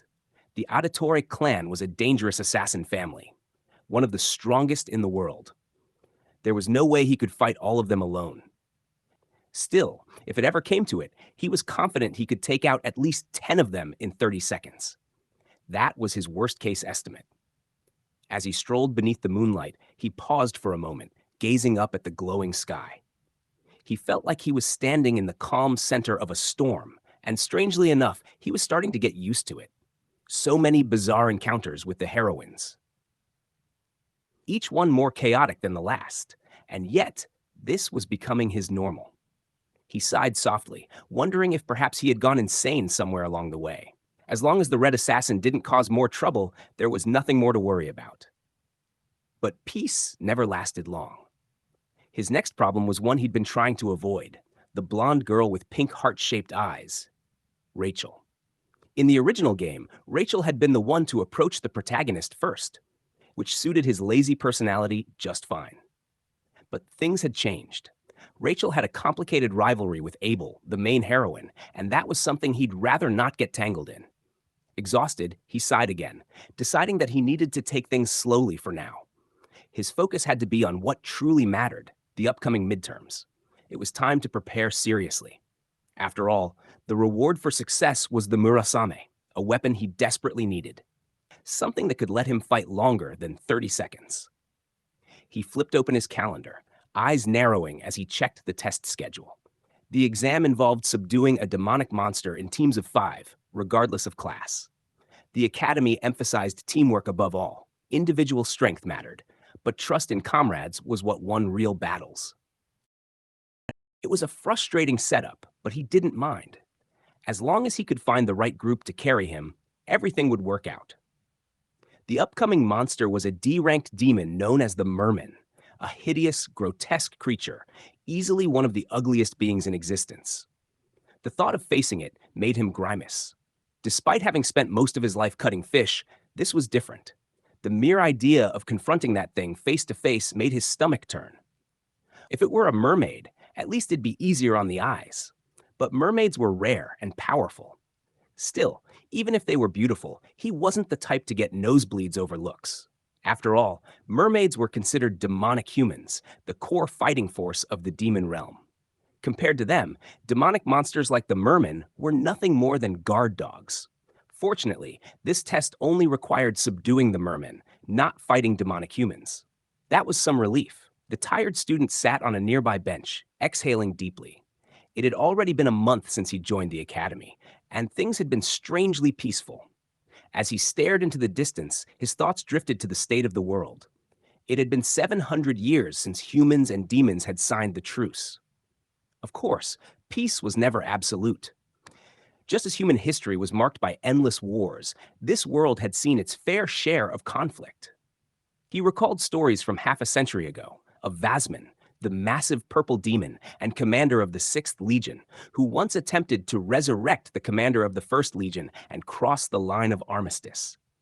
That act had thrown both sides into chaos, igniting battles that shook the continent. After a brutal week of battles drenched in blood, humanity had finally emerged victorious, and from that victory, 7 heroes were born. The price, however, was steep. 3 sacrifices were made, and both sides were left shaken, too horrified to push the war any further. Back then, the ever-critical protagonist had openly complained about the outcome, questioning how someone who had only managed to defeat the 6th Legion commander could be celebrated as the strongest of mankind. Yet, despite his judgment, the peace bought through bloodshed had endured to the present day. His thoughts wandered to Baylor Join, the man who had sealed away the 1st Legion commander entirely on his own. The feat was so extraordinary that Guillaume questioned whether such a person could even be considered human. Still, the calendar moved forward mercilessly. Only 3 years remained until the Second Human-Demon War, one that would involve the Demon King himself. But no amount of worrying about the inevitable would change anything.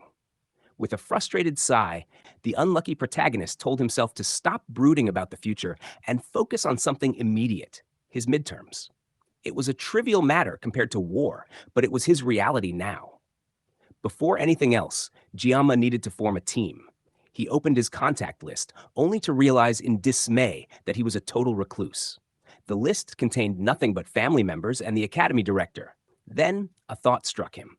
He was famous now, perhaps the most talked-about student in the entire academy. Why not use that to his advantage? If he played his cards right, forming a team would be easy. Hiding under the radar for 3 years was impossible anyway, so maybe it was time to stop being so quiet and actually enjoy life. He decided right then that he would still live comfortably, but not quietly. A week later, however, the once proud plan lay in ruins. The black-haired genius sat slumped over his desk, despair written all over his face.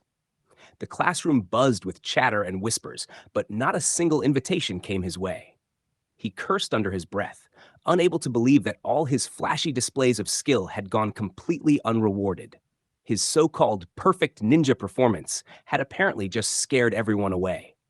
Of course, moderation had never been his strength. The others were probably too intimidated to even approach him now. Then, as his eyes swept the room, he noticed someone. Khloe sitting alone, radiating the same quiet isolation he felt. She was just like him, an outsider. Recognizing a kindred spirit, he decided to approach her. The little red assassin brightened immediately when he came over, clearly thrilled to see him. He casually asked if she'd found any cadets to team up with for the midterms, and much to his satisfaction, she admitted she hadn't. That was his opening. He made sure she was doing all right. After all, she used to have friends before her reputation had changed everything. Khloe simply smiled, saying she was perfectly fine as long as she had him. The words made him pause, but he brushed it off and finally took the plunge, asking if she wanted to form a team together. They'd find 3 others later. To his relief, she agreed instantly. Success. He couldn't help but smile as she expressed her excitement, and for a brief moment, he actually felt proud of himself. That calm didn't last long. A sudden commotion at the door drew everyone's attention. His eyes widened in dread as he saw the last person he wanted to deal with, a blonde girl with bright eyes shaped like hearts. She ran toward him with her usual reckless enthusiasm, announcing her return. Internally, he swore. She had shown up at the worst possible time. When he asked why she was there, she only pouted in exaggerated offense, insisting she had literally just said why she'd come. The red-haired assassin beside him, however, wasn't having it. Her expression twisted instantly, and her aura darkened as she muttered something about big ones coming. And she wasn't talking about strength. Panicking, Guillaume stepped in to defuse the situation, trying to send the blonde away by saying he was busy. But the girl played up her hurt, feigning tears and pretending to be wounded by his coldness. When he told her to stop using his first name, she only laughed and claimed she suddenly couldn't hear him. The act was so over the top that she dramatically collapsed onto his desk, leaving him completely drained of patience. Then, as if she hadn't already tested his limits, she asked if he had a team yet. Frustrated, he admitted that he didn't, and that was all the opportunity she needed. Her eyes lit up with victory, and she sweetly asked him to join her group. She even went as far as to tilt his chin up playfully, acting as though he were some shy little girlfriend. He instantly slapped her hand away, glaring in disbelief. Why, out of everyone, would she want him? With her popularity, she could have filled a team in seconds. The blonde just laughed, saying the others were boring. He, on the other hand, seemed fun.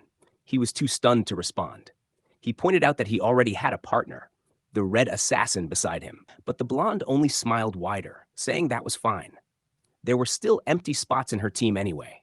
Clearly, she had everything planned out.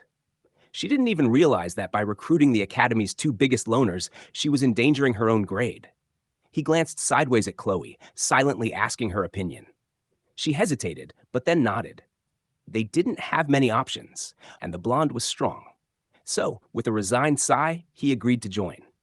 The blonde's grin widened in triumph as she declared that he wasn't allowed to back out now.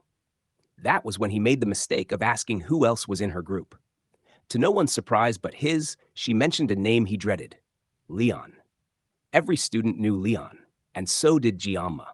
The color drained from his face. Just hearing the name made him tremble, not from fear but from sheer frustration. What kind of cosmic punishment was this? Had he committed some great sin in a past life to deserve this much suffering? He'd spent 30 years wielding knives, slicing fish, not fighting demons, and yet here he was, trapped in the middle of chaos again. Getting tangled up with heroines was one thing, annoying but manageable. But being dragged into the orbit of the main protagonist himself? That was insanity. The golden hero of this world was far too bright, and Giamma, a mere shadow, had no business being near him. To make matters worse, he hadn't even finished the original game, meaning he had no idea how things would unfold. That uncertainty terrified him. Desperate, he tried to withdraw from the group, but the cunning blonde refused to let him. She'd already submitted his name before he'd even agreed, locking him in. There was no escape. Rage burned inside him, so much that, for the first time in his life, he actually considered slicing a woman. Sensing his mood, the red-haired assassin asked if something was wrong. She noted that he hadn't looked well ever since the blonde left, her tone implying something scandalous had happened between them. He froze, scrambling for an excuse, before finally saying he was just overwhelmed. After all, he'd be taking the exam with the star-class cadets. That explanation seemed to calm her. She smiled, assuring him that there was no one in that elite class stronger than him anyway. Her confidence brought him back to his senses. He had been the one to ask her to team up, so leaving her now would be wrong. Besides, when he thought about it, his team wasn't bad at all. This could be a good thing, maybe even a blessing.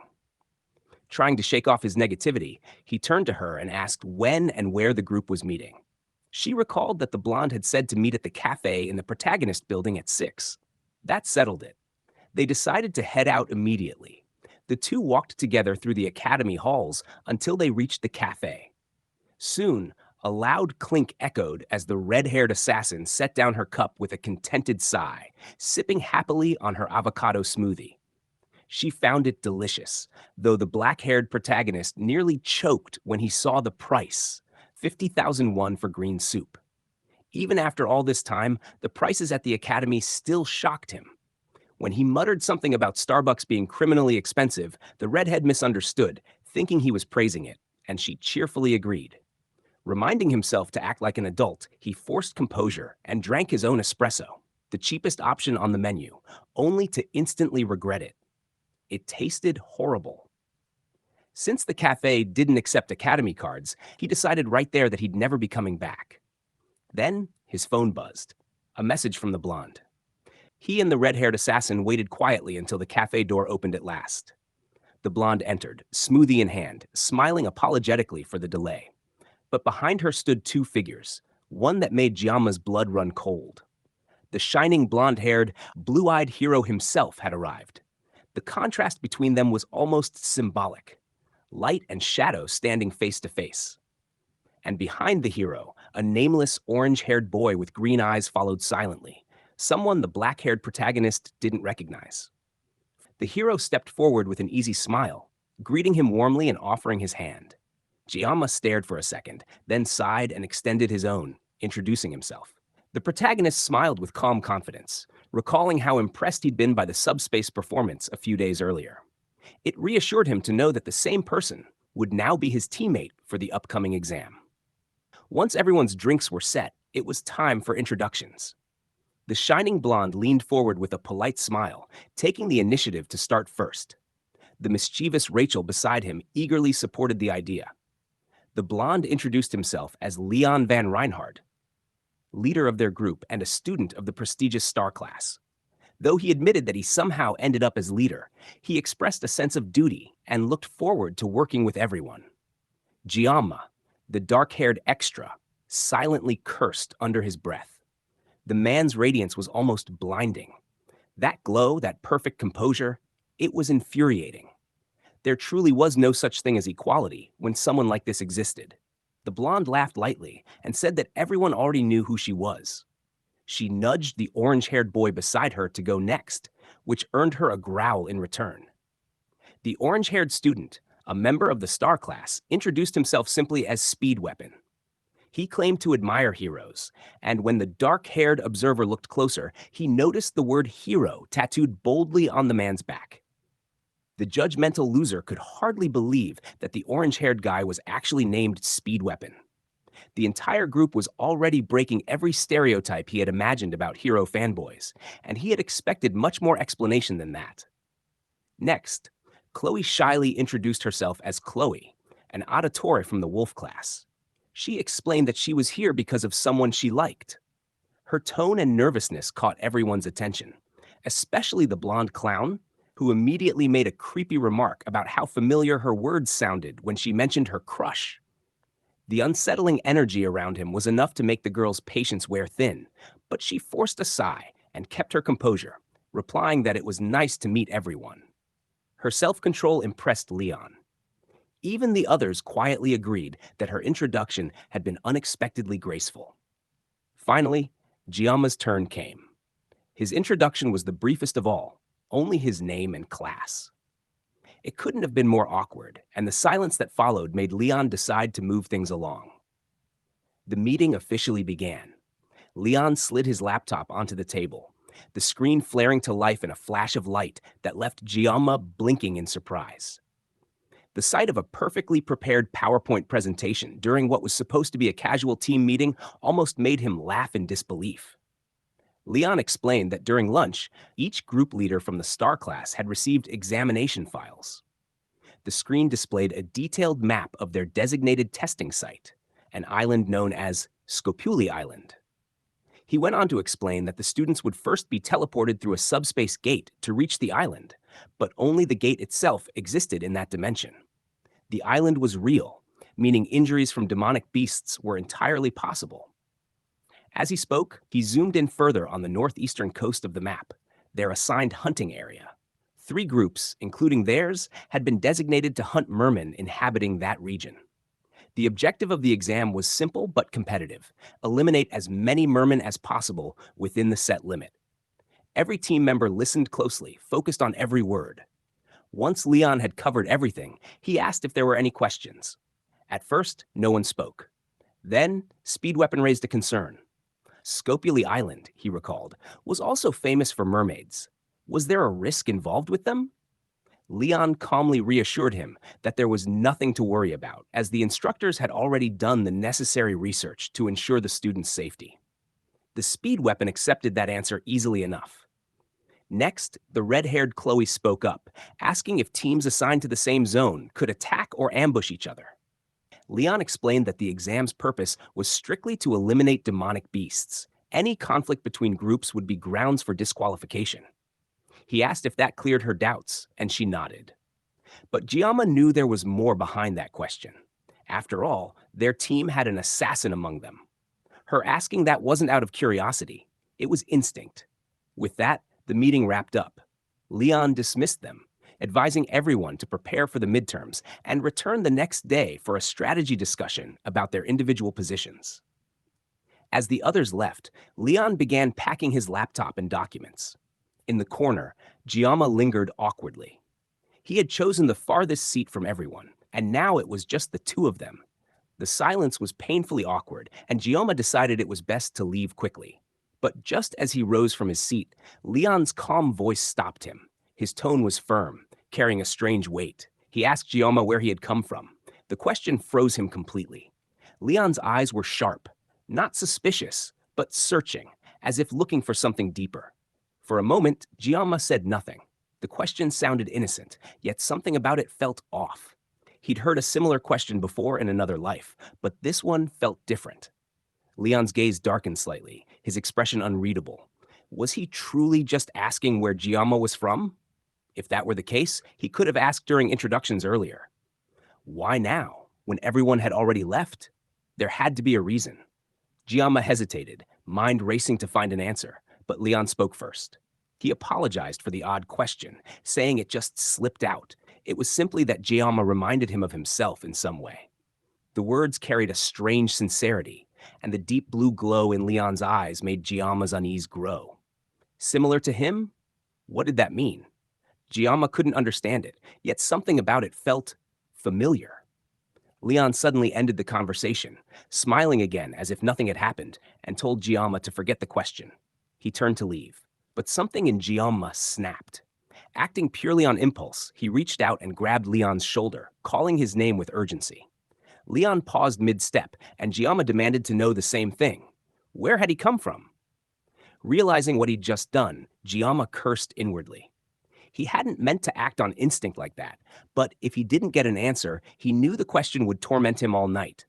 Leon chuckled softly, his response casual. He claimed to be from Germany. Then, without another word, he walked away, leaving Giamma staring after him in silent confusion. Later, Giamma noticed his own hands trembling as an object slipped from his grasp. He stared at them, wondering if it was just paranoia, but a thought began to take root. During that strange exchange, he had felt something. A pull, a sense of familiarity too strong to ignore. A wild idea entered his mind. What if Leon wasn't just a native of this world? What if he was also someone who had been transported here, just like Giamma himself? The thought was absurd, yet entirely possible. After all, there was no rule that said only one person could be dragged into a game world. And if someone were to arrive here as the protagonist, that was far more likely than being reborn as an insignificant extra. Driven by that suspicion, Giamma decided to test it. He activated the blessing of the sword god, drawing one of his finely crafted sashimi knives. His focus sharpened, his breathing slowed. With heightened senses granted by the divine blessing, he tried to reach beyond the veil, searching for the truth behind Leon's existence. The result stunned him. The blonde truly belonged to this world, his essence tied firmly to it. Giamma's eyes widened. The revelation hit harder than he expected. Not only had he confirmed that the mysterious god's power could grant him answers, but he had also felt once again that strange, invasive sensation, the same one from before, like a puppet tangled in invisible strings. When Giamma activated the blessings of the sword god and focused, a faint voice reached his ears. The sound made him grimace, his hand pressing against his temple as a dull ache throbbed through his head. Even with his blessing of painlessness active, the sheer strain of thinking about the situation was enough to give him a headache that bypassed its effects entirely. Still, there was no mistaking it. The Leon he had met that day was the same Leon he had known before. No actor alive could have replicated him so perfectly. That realization made Giamma pause. He wondered whether the protagonist had really been asking something as simple as which country he had come from, or if there had been a deeper meaning behind the question. Despite trying to stop, his mind refused to quiet down. The words of that radiant boy kept replaying, especially how he'd claimed they were somehow similar. He even considered checking the Kama wiki to research more about the characters from his old life. But back then, he'd never cared about male characters, and now, even after searching, there was no information on Leon at all. With a sigh, Guillaume decided to drop it. This would likely be the last time he got involved with that shining wonder anyway. And if something strange like this ever happened again, he could always ask the academy director about it. The thought of her brought an exasperated memory to mind. How she had pouted recently, complaining that he hadn't visited her in a while. That shameless woman had even joked about when her gifted student planned to run away with her. Giamma shook his head, telling himself to focus and not get distracted by nonsense. It was strange how calm he remained, even while facing things he preferred to avoid. Maybe that composure was another side effect of his blessing. To clear his head, he decided to check his blessings once more. Since he'd been thinking about them anyway, he might as well look. The display showed steady progress. His mental fortitude and armament were unchanged, but his physical fortitude had increased slightly from his constant training. He figured his armament stat would rise once he obtained the sword he truly desired. Then he noticed something else. His assimilation rate in Gast had jumped drastically, from 2.5 to 6.8. He frowned, wondering if it had something to do with the fight against the Assassin Guild's brother and sister duo. The increase was nice, but it was annoying not knowing what had triggered it. And since he had no one to ask, he could only guess. Moments later, a system message appeared. He had reached a certain number of blessing activations, and adjustments were being made.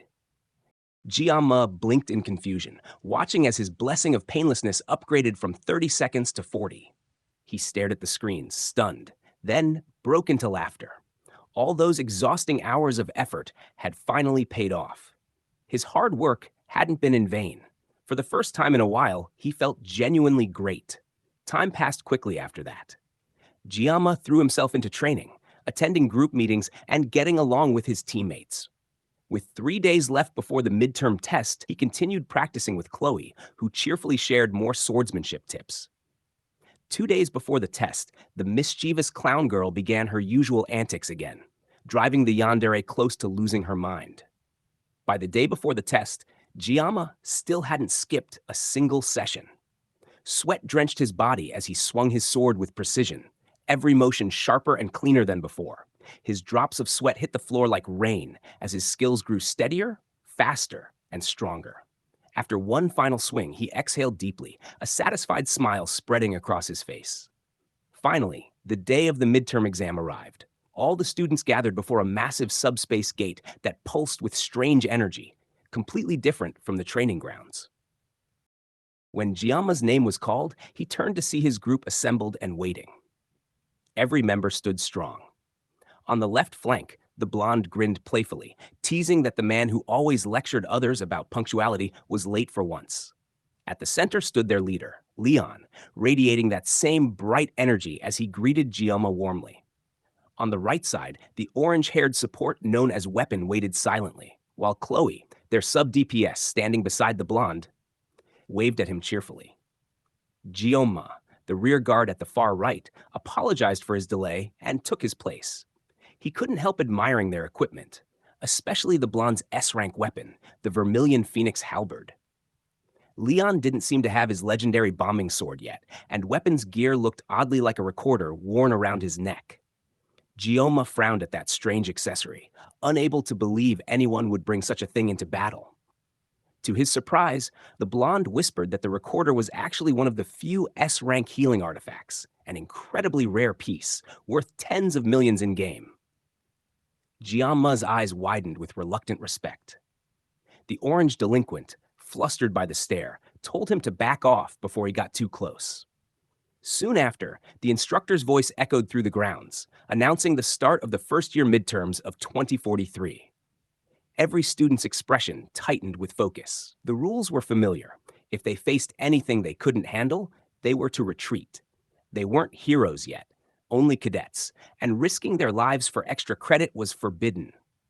The instructor reminded them to contact supervisors immediately if injured or wishing to surrender. Then, with final words of encouragement, the test was declared open. Leon told everyone to stay calm and give it their all. Giamma readied himself. The red-haired assassin beside him had grown quiet, her usual confidence replaced by unease. He noticed and asked if something was wrong. She admitted she felt strangely anxious, remembering the rumor that a mermaid might appear on the island used for the test. Guillaume reassured her that the instructors had checked everything beforehand. There was no need to worry. The gate shimmered to life, and it was time. Smiling faintly, he told Khloe that it was time for them to go, gently patting her head.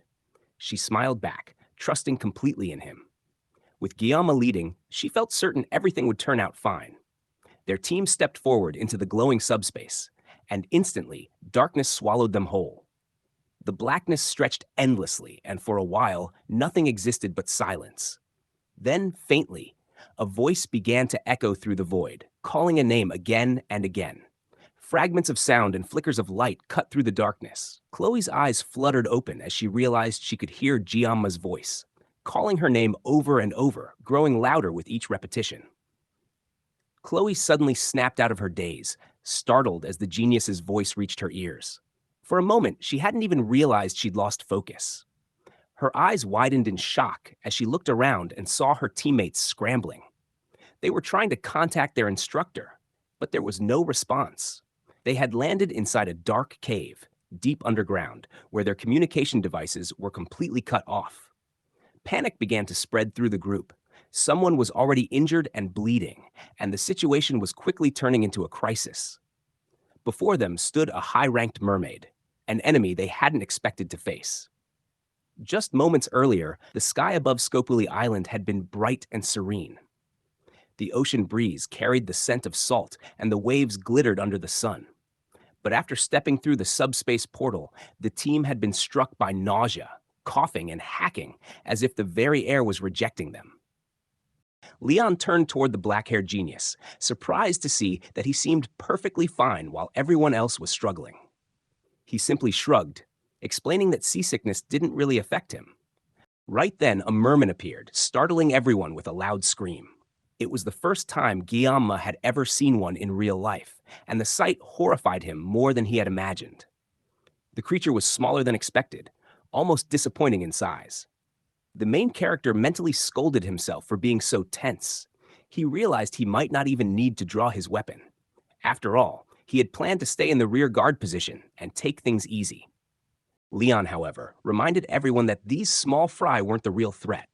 The mature mermen they would encounter later were far stronger and far more dangerous. Before worrying about that, they needed to regroup with the red-haired scout who had gone ahead. Following her lead, the team made their way through a dense forest. Leon, their calm and composed leader, instructed everyone to stay alert, while the genius at the back quietly observed the terrain, analyzing every movement. Then, something caught his attention. The golden-haired girl suddenly called out. She sensed the presence of their assassin. Moments later, a blur of Khloe darted through the trees. The little assassin landed gracefully before them. The black-haired genius asked if she'd really been climbing trees on her way back. The red-haired assassin confirmed that it was the best way to stay undetected. Leon asked for the report, and Khloe explained what she'd found, a cave about 500 meters ahead. The team quickly located the cave and confirmed it was the right one. Inside, they saw dozens of glowing golden eyes staring back at them. Mermen gathered around a burning fire. There were at least 50 or 60 of them, and the genius immediately realized the opportunity before them. If they could take down all the mermen here, they could easily secure first place in the midterm exams. But there was a catch. If they got injured or trapped in this cave with no communication, it could spell disaster. The decision rested on their leader, Leon. Leon began assigning roles, as he always did. Khloe would scout ahead once they landed. Weapon, their support, would provide buffs and healing from the backline. The cynical genius found it amusing that Speed Weapon was actually a healer, but the orange-haired student took pride in it. He claimed that helping others was the essence of a hero, something everyone should know. Meanwhile, Giamma was tasked with guarding the rear against any surprise attacks, which he gladly accepted, feeling relieved that his role seemed so easy. The golden-haired leader would take command from the center and join the offense when necessary. Then, Rachel realized she hadn't been assigned a role and demanded to know what she was supposed to do. Leon only smiled at her, telling her what she needed to hear, his expression confident as ever. Now, in the present, Leon made his move. He called Rachel forward. The fierce blonde warrior gripped her spear tightly, her muscles tensing. With a powerful swing, she hurled the weapon through the air, golden light trailing behind it. The spear flew like lightning, cutting through the darkness of the cave and struck dead center into the campfire. The explosion of flames left the mermen in chaos. Their round, bulging eyes darted wildly as confusion turned into fear. They realized too late that they were under attack. Before they could react, a muscular figure with long blonde hair leapt into their midst. Her grin was wild, her eyes filled with bloodlust. She seized her spear and spun with deadly grace, slicing through the air. The sharp arc of her movements sent mermen flying, their bodies collapsing before they could even scream. From the back, Jama watched in awe. He remembered how their leader had once asked the blonde warrior if she could handle wiping out an entire enemy group on her own. She had replied without hesitation that she could cut down anything, and now she was proving it. At that moment, Weapon raised his recorder and blew into it with all his might. A green glow spread across his body as his blessing activated. The melody burst through the cave, empowering his teammates and throwing the merman into disarray. The music echoed through the cavern as Rachel continued her deadly dance. Her laughter rang out as she counted her kills with twisted delight. The stronger she got, the brighter her golden aura flared. She thanked Weapon mid-battle, proudly noting her 25th kill. The others could only watch in awe at her speed and ferocity. The golden leader smiled proudly while Little Red, unwilling to be outdone, stepped forward. Drawing her sword, the red-haired assassin unleashed a burst of pink light. Magic swirled around her as she invoked her special blessing. With a single sweeping strike, she decapitated an entire line of mermen, 8 heads in one motion. Her eyes gleamed with satisfaction. More enemies lunged toward her, but she cut them down with flawless precision. 10 kills in total. Meanwhile, Rachel's kill count had already reached 45 as she tore through enemies deeper in the cave. The boys began to worry. The girls were advancing too far. At this pace, they might go too deep to retreat. Giamma's instincts kicked in. Something wasn't right. The 2 girls continued their rampage, surrounded by golden and pink light. From the depths of the cave emerged a massive merman, towering over the rest. Its grotesque form loomed above them, muscles rippling, teeth bared. The 2 girls faced it head-on, their auras flaring. For a moment, it almost looked like they were charging at each other, but their true target was clear, the monster between them. Their powers surged as they struck simultaneously, and in an instant, the giant creature was shredded apart, its remains scattered like butchered fish across the cave floor. Rachel glanced at Khloe with a teasing smirk, commenting on how much faster the little assassin had gotten. Khloe glared back, claiming she was the one who finished off the boss. Rachel only laughed, amused by the defiance. The black-haired genius exhaled, relieved they weren't actually fighting each other. But even so, they were pushing themselves too far. The golden-haired leader cut down a few remaining foes while the genius watched, his expression thoughtful. Leon noticed his concern and reassured him to have more faith in his teammates. They had already cleared out all 60 mermen with astonishing speed. He smiled and told him to trust the others a little more. With the fight over, the team began to prepare to leave. Their leader's calm authority once again grounded everyone, his decisiveness holding the group together. But just as things seemed to settle, a faint blue light flickered in the cave. Giamma's eyes widened, realizing too late that he had let his guard down. A sudden beam of light shot across the darkness, piercing straight through Leon's abdomen. The team froze in shock as their leader collapsed to the ground. Horror filled their faces. From the water behind them, a figure began to rise, tall, graceful, and deadly. It was a mermaid, her scales shimmering violet, her beauty both captivating and terrifying. She radiated a sinister presence. Everyone instantly knew she wasn't just any monster. Rachel's confidence faltered. She demanded to know why such a creature was even here. They had scouted the area thoroughly. Nothing like this should have been possible. Giamma's stomach dropped. The earlier ease of their mission now felt like a trap. Things had gone far too smoothly until now, and he realized this was the consequence. If they tried to escape while carrying the injured Leon, they might all be wiped out. The only remaining option was to fight. Rachel called out to Weapon, ordering him to contact the instructors immediately. But there was no connection. The cave's interference made it impossible. The black-haired genius cursed under his breath. The others were losing their composure, fear clouding their minds. He was the only one still thinking clearly. His voice snapped through the panic, commanding Weapon to channel his blessing into Leon immediately. Then, he turned to Khloe, pulling her back to her senses. He told her to get out. She needed to alert the other cadets and call for help. She was their only means of communication and escape now. Khloe hesitated, alarmed by the order. But he explained that with Leon down, they couldn't flee as a group. She had to be the one to go. Though reluctant, she understood the importance of the task and sprinted away without another word. Rachel turned back to the genius, demanding to know what he was planning. Weapon yelled that he must be insane. But the man's expression remained calm. He told them both to handle the smaller enemies while he dealt with the real threat. They called out to him in disbelief, but he was already stepping forward, eyes fixed on the mermaid ahead. He admitted to himself that he had always disliked small fish. There was no challenge in cutting them. But when it came to slicing something big, something truly dangerous, that was where his skill shone brightest. With renewed determination, Giamma drew his knife, a spark of excitement flashing in his eyes.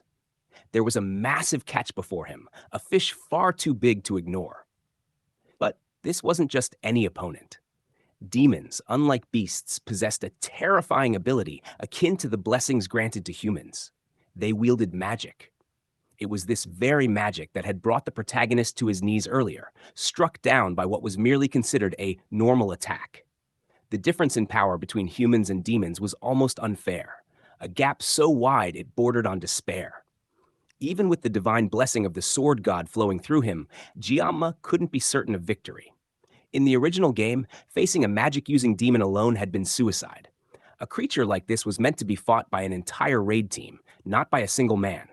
Yet here he was, trapped, cornered, and forced to face it on his own. He assessed his situation quickly. Khloe would return in 10 minutes, and until then, survival depended entirely on him.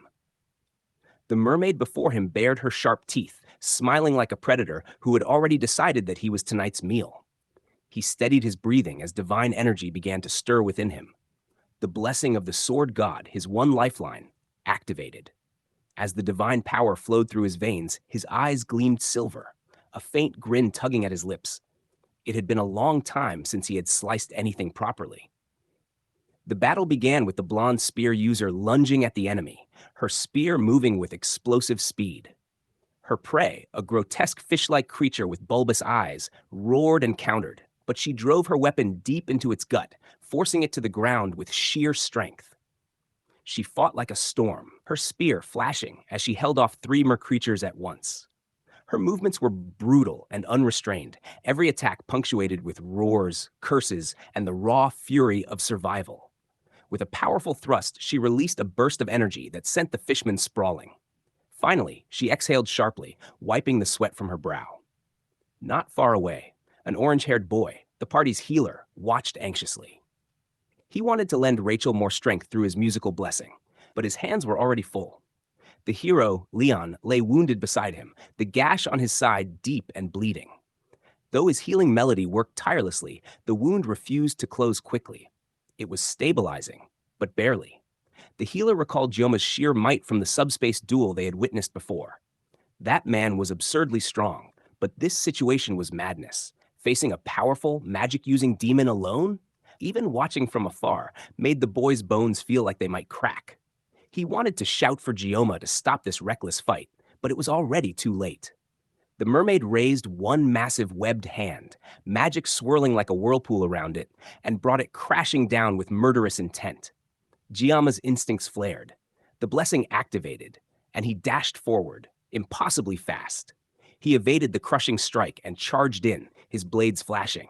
The mermaid, a demonoid specialized in long-range water magic, found herself suddenly cornered. Magic or not, she was still a creature of flesh and bone. That was all he needed. With unyielding focus, he lunged, cutting through the air with precision meant for slicing fish. His concentration was absolute, his eyes silver and cold. Even the mermaid looked startled as he closed in. The blade connected, but the mermaid's form dissolved into water, scattering before his eyes, her arm transforming into a spiraling water drill. She aimed not at him, but at the orange-haired healer. The boy froze in terror, unable to even move. His mind blanked, paralyzed by the killing intent aimed directly at him. The demonoid relished the fear shining in his eyes, lunging forward with twisted delight. But before she could reach him, a flash of steel streaked past. Giamma was already there, his knife cutting through the air like lightning.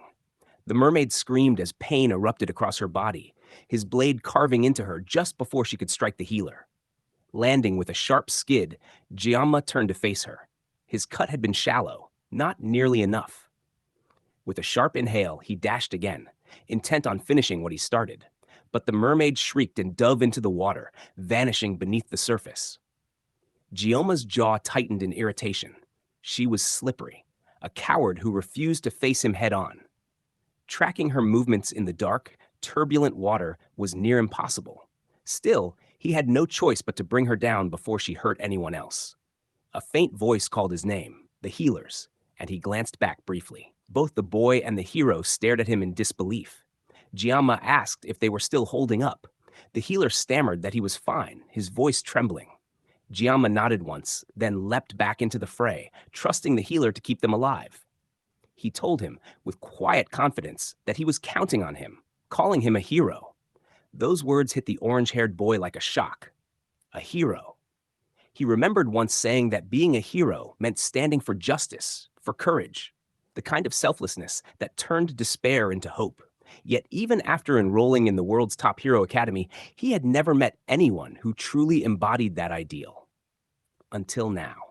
Watching Giamma fight, he realized that this man, reckless and fierce, carried that spirit. Rachel and the others had always thought of him as a lunatic with a knife, but seeing him now, facing down a demon alone, was something entirely different. Meanwhile, the mermaid's shrill laughter echoed as she launched a barrage of purple fish-shaped projectiles made from magic. They streaked toward Giamma like deadly missiles. He twisted his body and dodged effortlessly, his movements fluid as water. Yet he realized quickly, the projectiles were tracking him. The mermaid's magic was more advanced than expected. Clicking her tongue with sadistic glee, she sent even more projectiles after him. Giamma slashed an X into the cave wall, breaking through the rock and bursting into another chamber, the magical fish following close behind. He sprinted across the uneven terrain, the attack still chasing, as the mermaid grinned from afar, certain of her kill. Her gaze shifted suddenly, and she turned her attack toward the others. Rachel saw it and screamed in warning. The demonoid had been targeting the healer from the start. Her hand glowed as she fired another devastating blast. The healer froze again, certain that this time death was unavoidable. But Giamma appeared once more, faster than sight. His blade severed the mermaid's arm before the spell could fire. He hissed under his breath, the cut still not deep enough. He needed a killing blow. The mermaid screamed, the pain twisting her features in fury. The redirected magic exploded, tearing through the cave walls and creating a massive hole that opened to the outside. The sound of destruction roared through the island. Outside, in another area, several students had gathered. Their instructor, a purple-haired woman named Kim, stood with them. They had heard the distant roar, the boom that shook the ground, and even saw birds fleeing the tree line. Lightning flashed, and rain began to fall. Instructor Kim's eyes narrowed as she looked toward the source of the disturbance. Then, with a calm smile, she told her students to focus on tending to the wounded and move quickly. She reassured them that it was probably just thunder and lightning. Inside, rainwater streamed through the massive hole, flooding the battlefield. The fishmen, startled by the destruction, began to retreat. Rachel watched them scatter in confusion, her weapon still raised. The group stood ready, unsure if the battle was truly over. Giamma silently cursed himself for failing to finish the job. He had been too focused on protecting Leon. The mermaid was likely buried under the debris, but he doubted she was dead. His suspicion was confirmed when the rubble exploded outward and the furious creature emerged once again, her rage unrestrained. Her form was monstrous, dripping with malice. Giamma tossed his jacket aside, eyes cold and determined. He turned to Rachel, telling her to look after Leon and the healer. The rest was up to her now. She nodded, tightening her grip on her spear. The healer, however, looked stunned. He couldn't believe it. Giamma, the same reckless knife genius he thought was insane, was really going to keep fighting the demon alone. But as he watched that lone figure step forward against an enraged, magic-fueled monster, he realized he might be witnessing the birth of a legend. The moment had come. The genius knife wielder could finally focus all his attention on one thing, defeating that enormous fish before him. Only 10 seconds remained on the clock. He rolled up his sleeves, every movement sharp with intent. The massive fish bared its teeth, its growl echoing like thunder through the waterlogged air. And once again, it lunged toward the crazed knife-wielding prodigy, who welcomed the charge with fearless determination. His eyes shut for a fleeting second, then snapped open, burning with focus.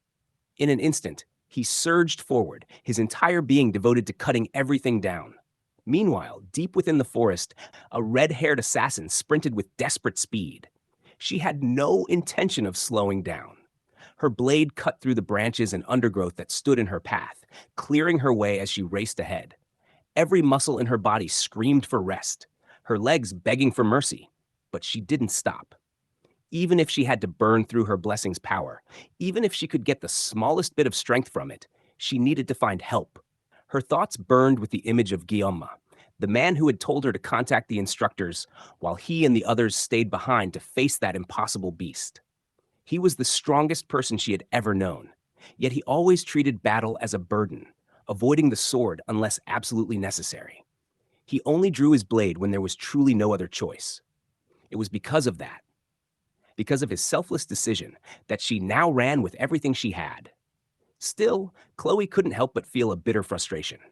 The image of the mermaid haunted her, a reminder of her own weakness. Then came a deafening explosion from the mountain behind her. Khloe's eyes widened in horror as smoke and flame rose into the sky where her comrades had been. Her heart dropped. Terror and disbelief twisted inside her as she whispered a silent hope that Gioma was still alive. Her legs moved faster than ever. She tore through the forest, branches snapping around her as she pushed her body past its limits. Rain fell, mixing with the tears she didn't have time to wipe away. She refused to fall, refused to stop. She screamed into the forest, begging for anyone to hear her, for anyone to help. Then suddenly her senses picked something up ahead. It was faint, clouded by exhaustion, but unmistakable. The presence of mermen. Rage and disgust surged through her. The last thing she wanted to see right now were those wretched creatures. Without hesitation, she charged forward, blade ready to cut them down, only to have her strike deflected in a flash of steel. Khloe froze. The sword that blocked hers was magnificent, gleaming in the dim light, and behind it stood a blue-haired warrior, just as surprised as she was. Relief flooded Khloe's chest. Finally, another person. Her body trembled as she tried to speak, then collapsed to the ground before she could deliver her message.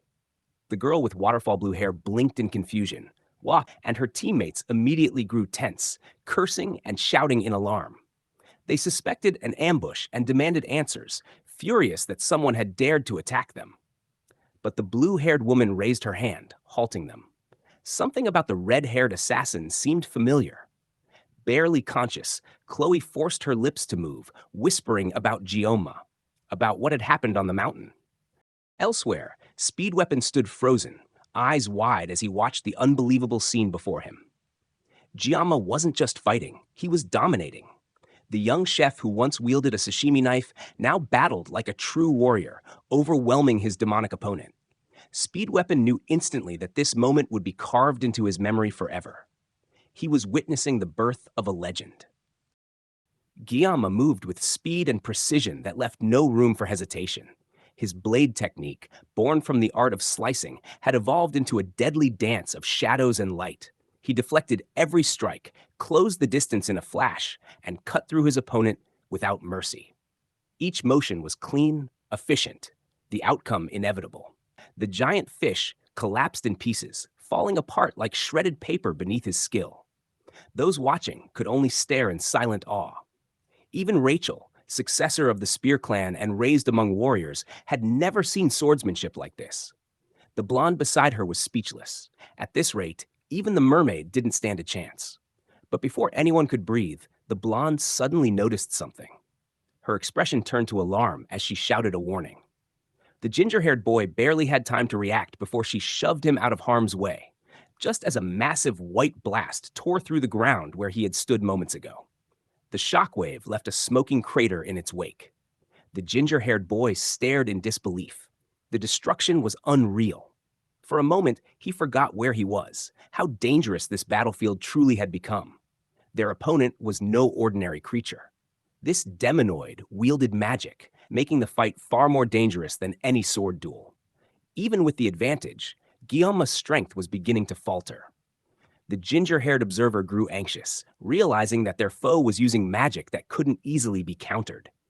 Guillaume, too, seemed to grasp the danger, yet he didn't back down. His knife gleamed under the dim light as he stood his ground. The mermaid still stood tall despite her countless wounds, her eyes burning with fury. She launched another vicious assault, her needle squall slicing through the air in a storm of purple energy. Her attacks came in waves, her monstrous body shifting violently, and she roared in rage as her chest heaved with effort. Giamma faced her head-on, rain pouring around him. The mermaid's purple light flashed in the storm, and the air filled with the sound of snapping and tearing energy. With one motion, she sent another barrage of deadly slashes hurtling toward him. But Giamma was already moving, faster than sight. He darted through the barrage, the blades of energy tearing into the mountainside instead. His sashimi knife steamed in his grip from the force of his counter. His expression hardened.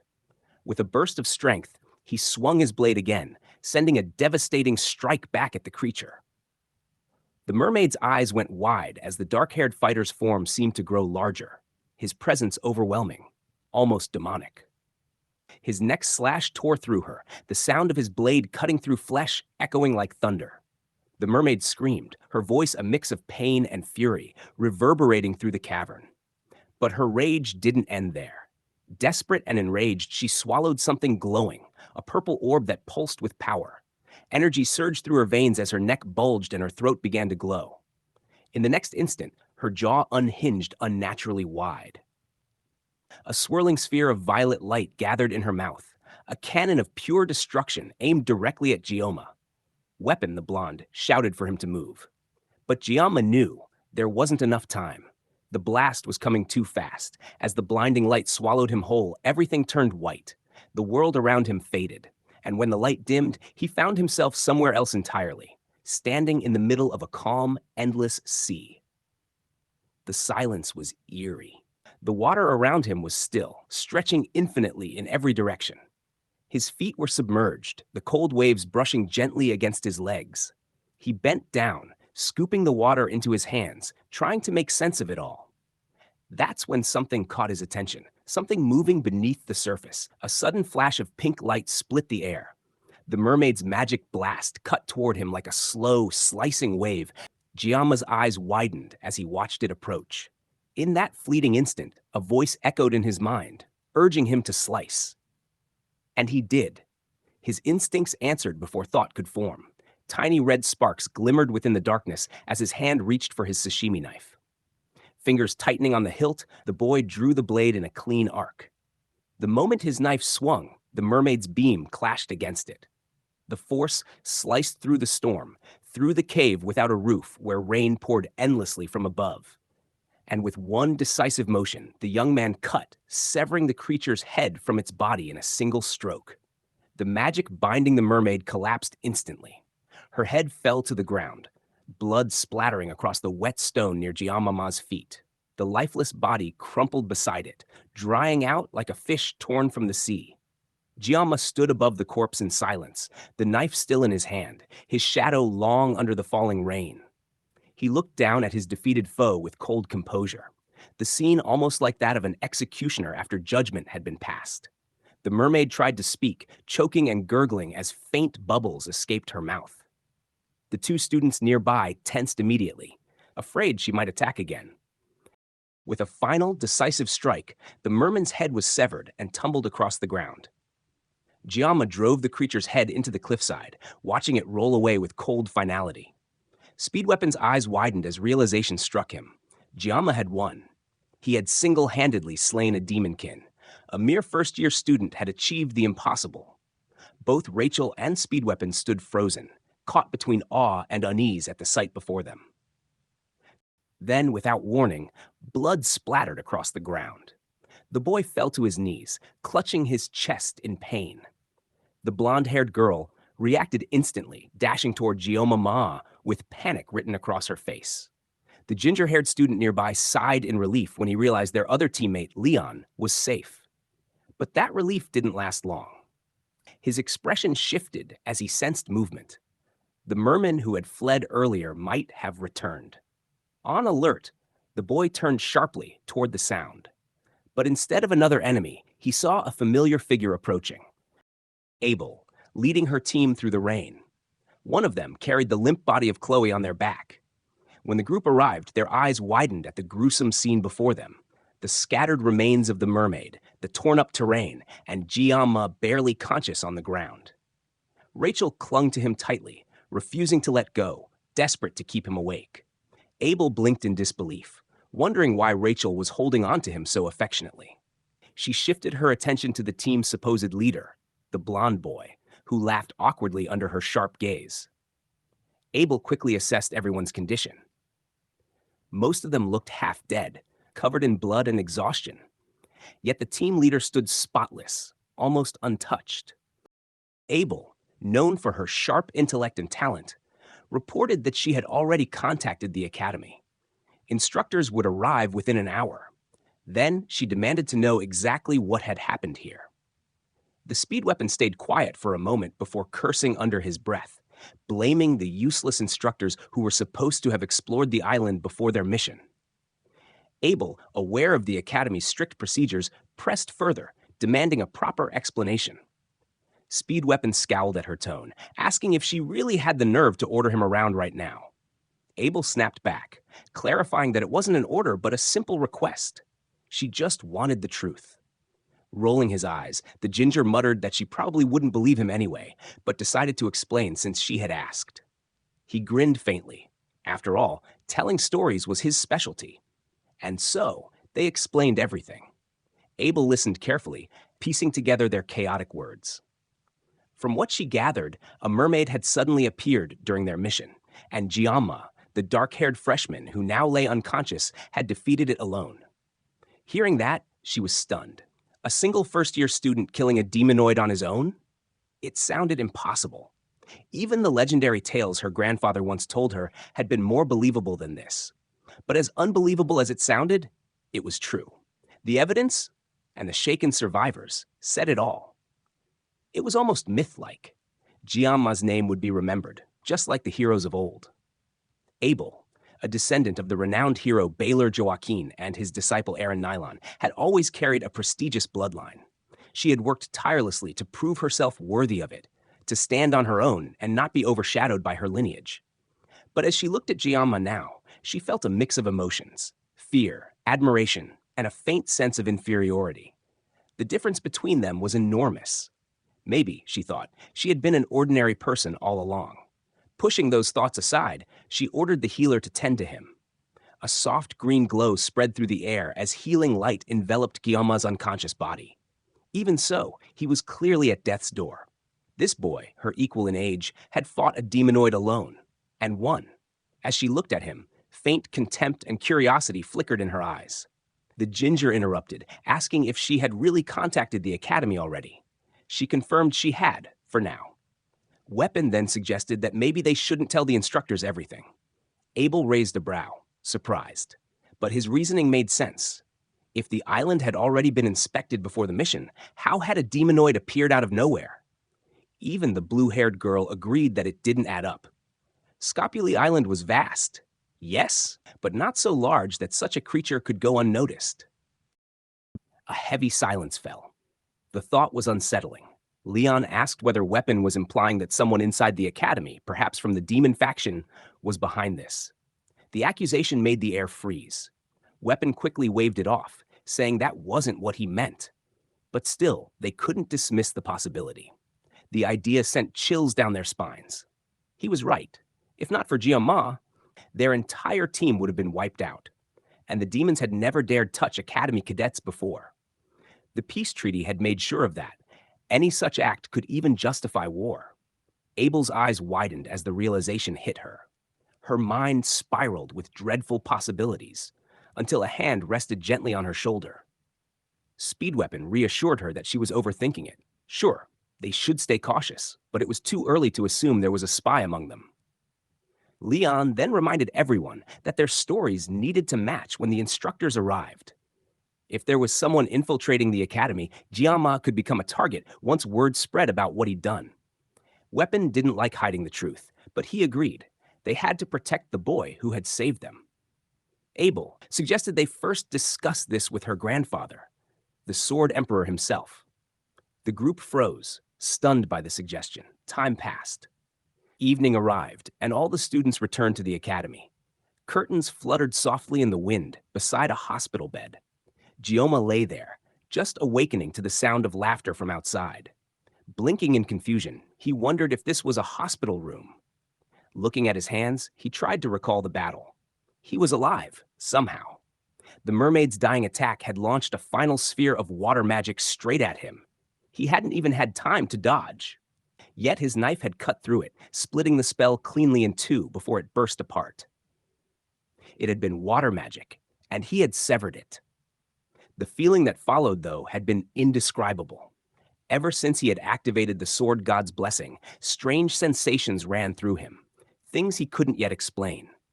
A faint glow appeared before his eyes, and his status window opened. Some of his stats had increased. His mental fortitude had risen by 1.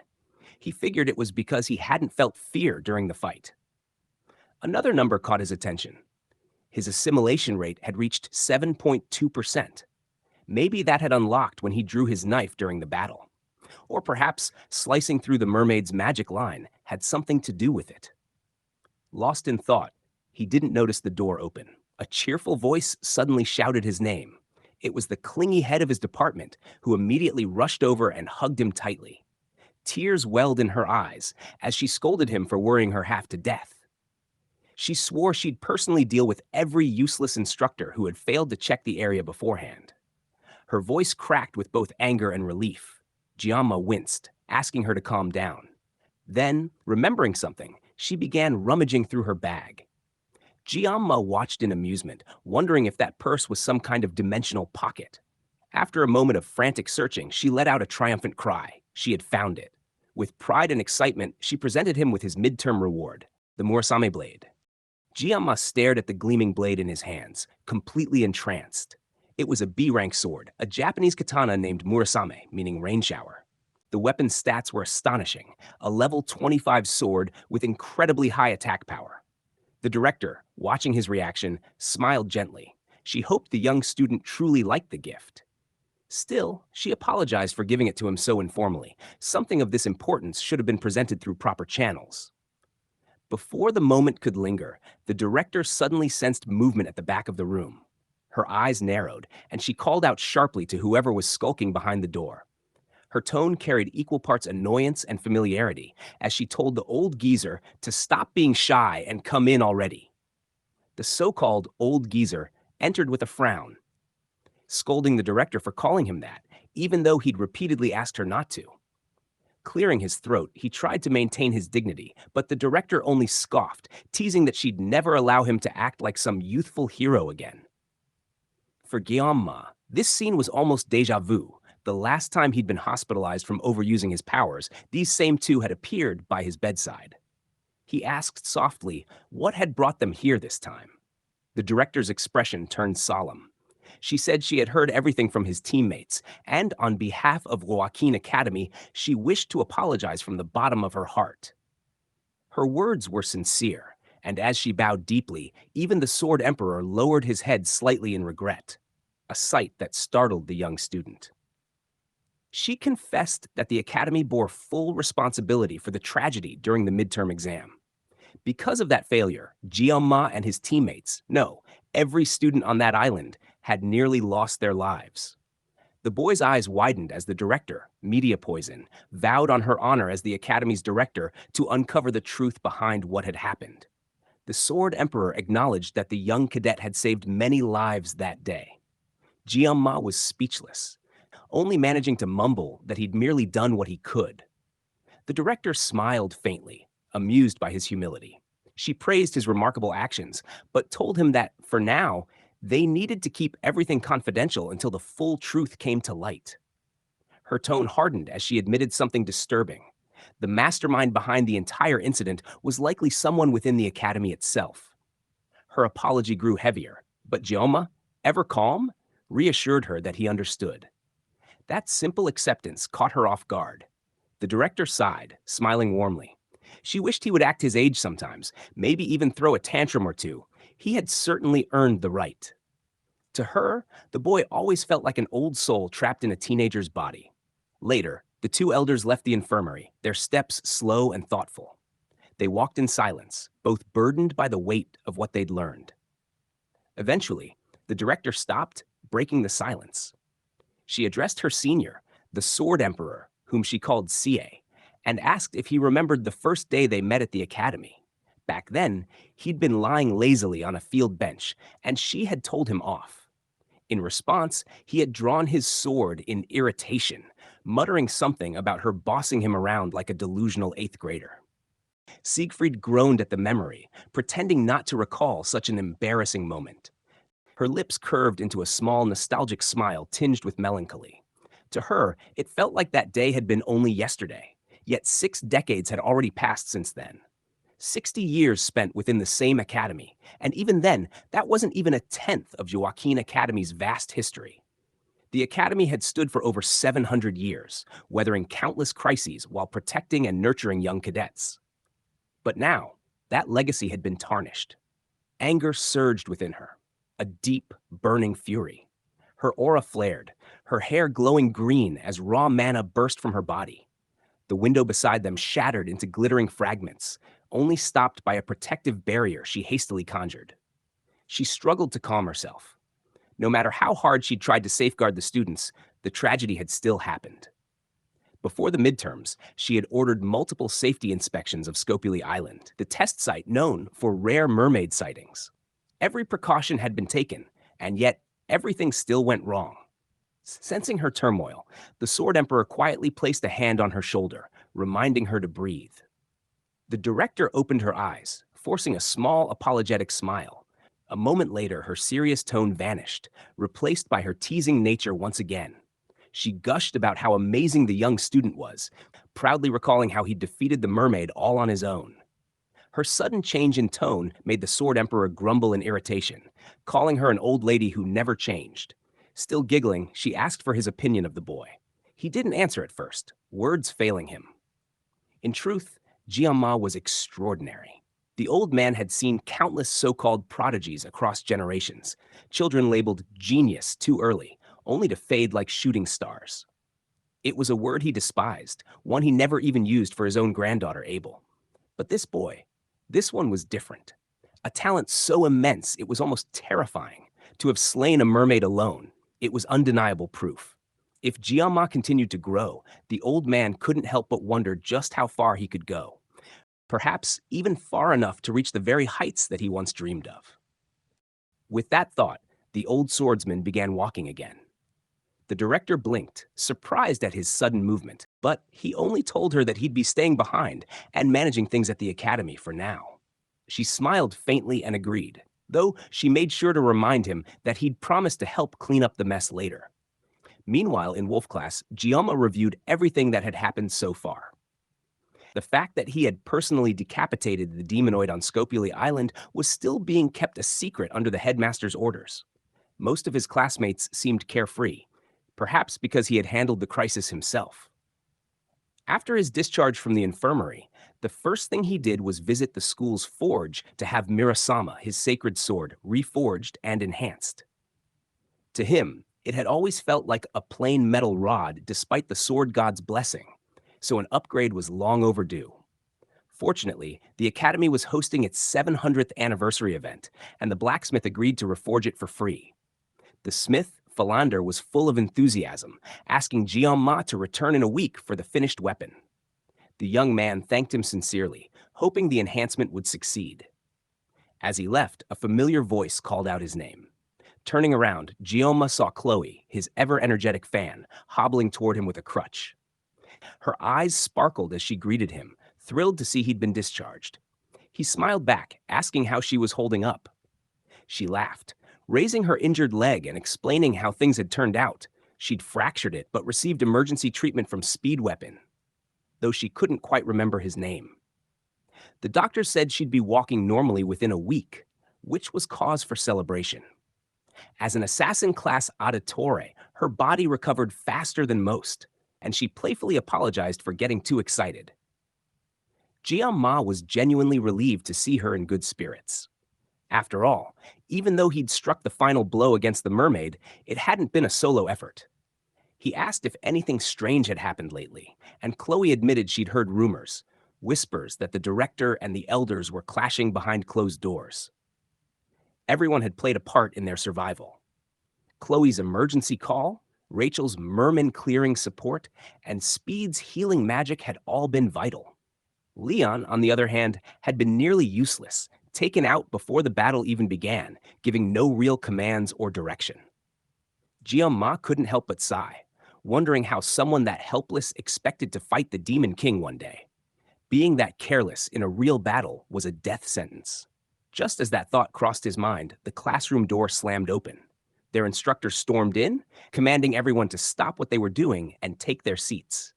His voice carried authority as he announced there were important updates before the upcoming training assembly. He then dropped a surprise. For the time being, their class would have a co-instructor assisting him.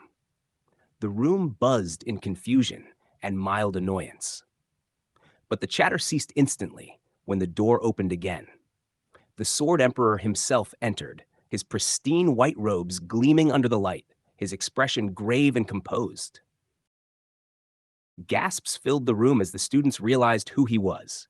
To have a living legend step into their classroom was beyond shocking. Jian stared wide-eyed, his mind spinning. Why was that old man here? That night, in a dimly lit room with a single square window, a grown man was being mercilessly beaten. Blood dripped from his lips as he begged for mercy, but a slender hand gripped his chin and forced him upright. A woman with white hair and a violet aura glared down at him, her fists slamming into his face and sending him crashing into the wall. The man whimpered apologies, addressing her as Instructor Kim. But her cold eyes burned with fury as she declared that the Fifth Corps commander was beyond enraged. From her fingers, she pulled out a strange, curved green and red object, a mystical item. Lifting it to her lips, she mocked that her subordinate should have cooperated when they had the chance. They were truly gifted at testing her patience. The man tried to plead again, only to be silenced by another brutal punch. The teacher leaned down, glaring coldly at the battered man before her. Her patience had clearly worn thin, and she demanded that he repeat himself, finding his trembling voice irritating to hear. Turning away, the woman muttered in irritation that the man's only task had been to deliver Leon to her. Half dead would have sufficed. Even if Leon was destined to become the next hero, the man had a mermaid under his command. Her tone sharpened as she held up a writhing worm-like object, eyes narrowing with contempt. Because of his blunder, she hissed, the Blade Emperor had now chosen to remain at the academy, a development that complicated everything. The wounded man tried to speak again, forcing out an apology between labored breaths, but only managed to spit out more blood. The pink-haired woman's eyes narrowed. With a disgusted snort, she kicked him hard, accusing him of not taking her seriously. The man groaned and pressed his bloody hand against his face, silently cursing her in humiliation. He seethed with resentment. How dare a mere instructor treat him like dirt and stomp all over his pride? The woman only looked down at him in disgust, muttering about how filthy he was and how he had stained her shoes with blood. She sighed, clearly annoyed, calling the entire situation absurd. A mermaid defeated by first-year students? It was ridiculous, completely unbelievable. Still, when she thought about the kind of new cadets the Academy had this year, it didn't seem entirely impossible. The broken man on the floor finally spoke again, saying that the whole fight had been done by just one student. That caught her attention. For a moment, she assumed it must have been Leon, but the man corrected her between ragged coughs. It wasn't the blonde at all. With trembling lips, he revealed that the one who had taken down the mermaid was none other than the year's top student, Kang Jeonma. The pink-haired instructor froze in surprise. The special admission student? Defeating a full-grown mermaid? A wicked grin curved across her lips as she whispered to herself that this was starting to get exciting. Meanwhile, life at the academy continued as usual. Low-ranked cadets shouted out their counts as they chased after their terrifying instructor, who barked at them for being too quiet. Among them, Khloe watched from the sidelines, sitting comfortably with a crutch beside her. She waved cheerfully at her struggling classmates, smiling as they suffered through their physical training. Jeonma glanced her way with pure envy. If only he could skip the brutal training like she could, he'd give anything. His wishful thoughts were cut short when their instructor caught him slacking and roared at him to run faster. Panic hit him instantly, and he picked up his pace. But this wasn't just any class today. Alongside their usual guerrilla instructor was a legendary figure, the Sword Emperor himself. The old man ran with them, calm yet commanding, and asked Jeonma if he was still injured from the midterm incident. Flustered, the boy insisted that he was fine, though his mind spun with disbelief. Why was such an important man running next to someone like him? This was no ordinary instructor. This was Siegfried von Nibelung, a descendant of the first sword saint, the right hand of Balor, and the disciple of the great sword saint Aaron Nibelung. Siegfried Fried von Nibelung, the man destined to inherit the title of sword saint himself. He would one day become one of humanity's strongest, and later even the swordsmanship master of Leon during the Second Demon War. A monumental figure in history. Yet right now, he was running alongside a clueless background character. Jeonma was utterly confused. Why was a legendary figure paying attention to him of all people? All he wanted was to stay out of the spotlight, away from the story's main events.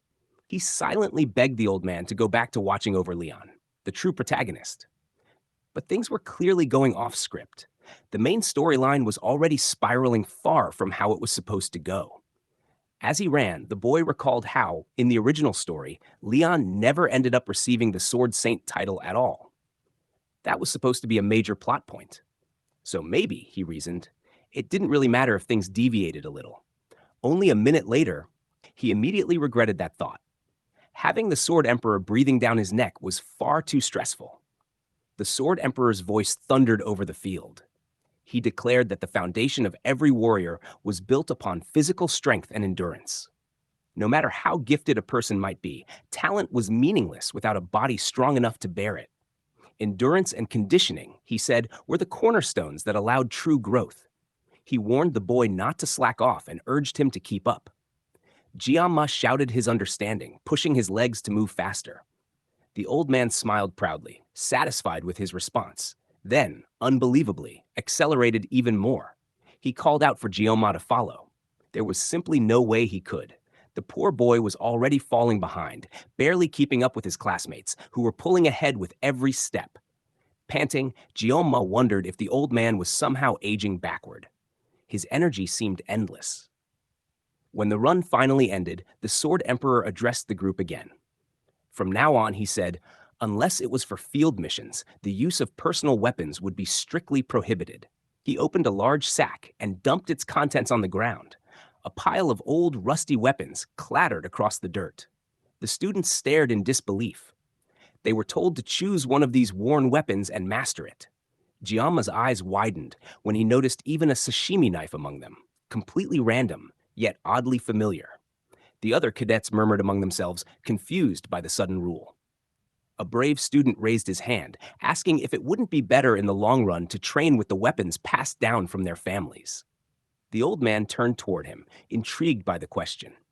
He nodded approvingly, explaining that the reason was simple. Fundamentals mattered more than anything else. The more one relied on powerful weapons, the more they neglected their own growth. It was dangerous to mistake a weapon's power for one's own strength. That kind of thinking only created weak warriors wielding strong tools. He added that truly mastering one's craft meant overcoming those weaknesses.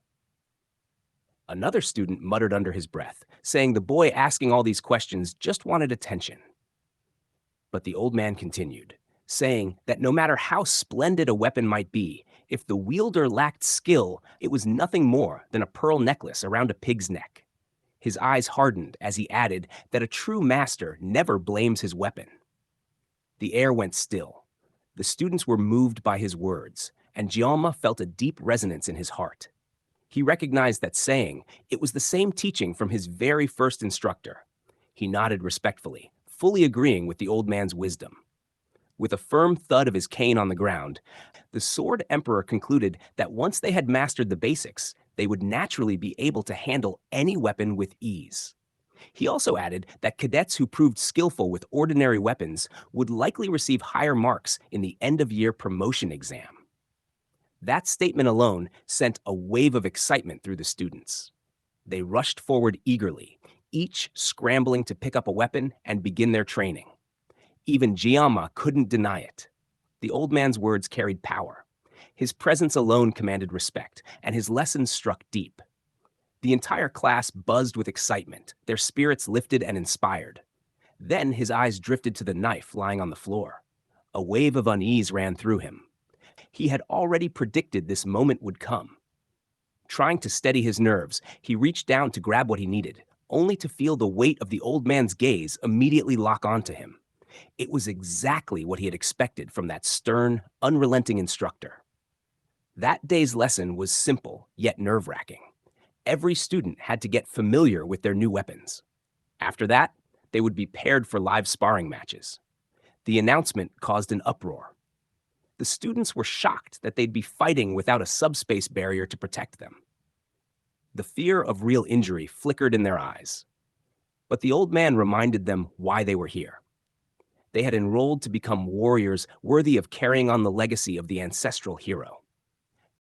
True strength, he explained, could only be forged in the face of danger, through combat that carried the risk of defeat. Still, he warned that careless swings could lead to death, and so, before anyone sparred, he would personally show them how proper dueling should be done. The room lit up with anticipation. The chance to see the Sword Emperor demonstrate his techniques in person was a once-in-a-lifetime experience. Some had only ever watched him through old combat recordings. Their whispers filled the air until the old man snapped them back to silence, reminding them that he was very much present, and there would be no idle chatter in his lessons. Li Wanbin, the academy's instructor, stood stiffly beside him. Though he worked at the most prestigious magic academy in the world, this was, without question, the greatest crisis of his life. Even if it was only a demonstration, he was expected to spar against the Sword Emperor himself. A cold dread filled him. Inwardly, he apologized to his mother, certain that this was where his career, and possibly his life, ended. He tried to speak up, to protest, but the Sword Emperor raised a hand, silencing him instantly. The old man's golden eyes turned elsewhere, toward one of the cadets. With a sharp tone, he called for Cadet Kang Giamma. The boy froze. His heart sank as all eyes turned to him.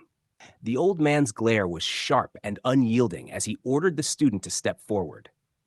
The class whispered in confusion. The Sword Emperor's weapon gleamed in his hand, looking far too sharp and deadly for a simple lesson. The students could hardly believe what they were about to witness, a live demonstration from the Sword Emperor himself. But why pick a beginner? Why choose Kang Giamma? They murmured among themselves, doubting the boy's worth. Giamma could hear every word, each jab at his skill and pride. It wasn't as if he wanted to be standing there either, but the old man showed no mercy. The Sword Emperor stared him down, asking if his bones had healed, because he fully intended to break them again. Giamma answered honestly that he had recovered. That was all the confirmation the old man needed. His aura flared with excitement as he ordered the boy to pick up his sword. The situation felt absurd. Though Giamma's body was in perfect shape after his recovery, this was still a student facing the Sword Emperor, Siegfried himself. He knew that if their blades clashed, it wouldn't end easily. Someone would lose a hand, or worse. Even so, a part of him stirred. His instincts screamed for battle. Yet his mind resisted, knowing that the difference between them was like heaven and earth. His voice trembled as he asked the old man to lower his sword. Behind him, the other students snickered, mocking him for showing weakness. They laughed, saying it was only natural for him to beg off a fight. Gyoma lowered his head, but his eyes glinted beneath his bangs, sharp, determined, and burning with quiet defiance. The Sword Emperor's fury only deepened. He demanded to know if the boy had no pride as a swordsman. How long did he intend to hide his strength? What was the point of such a rare gift if he intended to waste it by living as a coward? The words hit Gyoma like a blade to the heart. Pride. That word echoed through his mind, the same word that had driven him in another life, when he'd earned the title of the nation's greatest swordsman. Pride was what had kept him from ever laying down his blade, even when he was slicing fish behind a counter. The provocation was deliberate. Even Instructor Lee could see that the old man was testing him. The elite students watched intently, knowing that if Gyoma fell for the taunt now, he'd regret it deeply later. But it was already too late. Gyoma's fingers tightened around the hilt of his weapon. His resolve was set. Lee stepped forward, ready to intervene, but the Sword Emperor raised his hand, stopping him. He could already sense that the boy had made his decision. Calling his name once more, the old man watched as Gyoma lifted his head, a serious expression taking over his features. The time for hesitation was over. He raised his sashimi knife, his chosen weapon, and prepared himself for battle.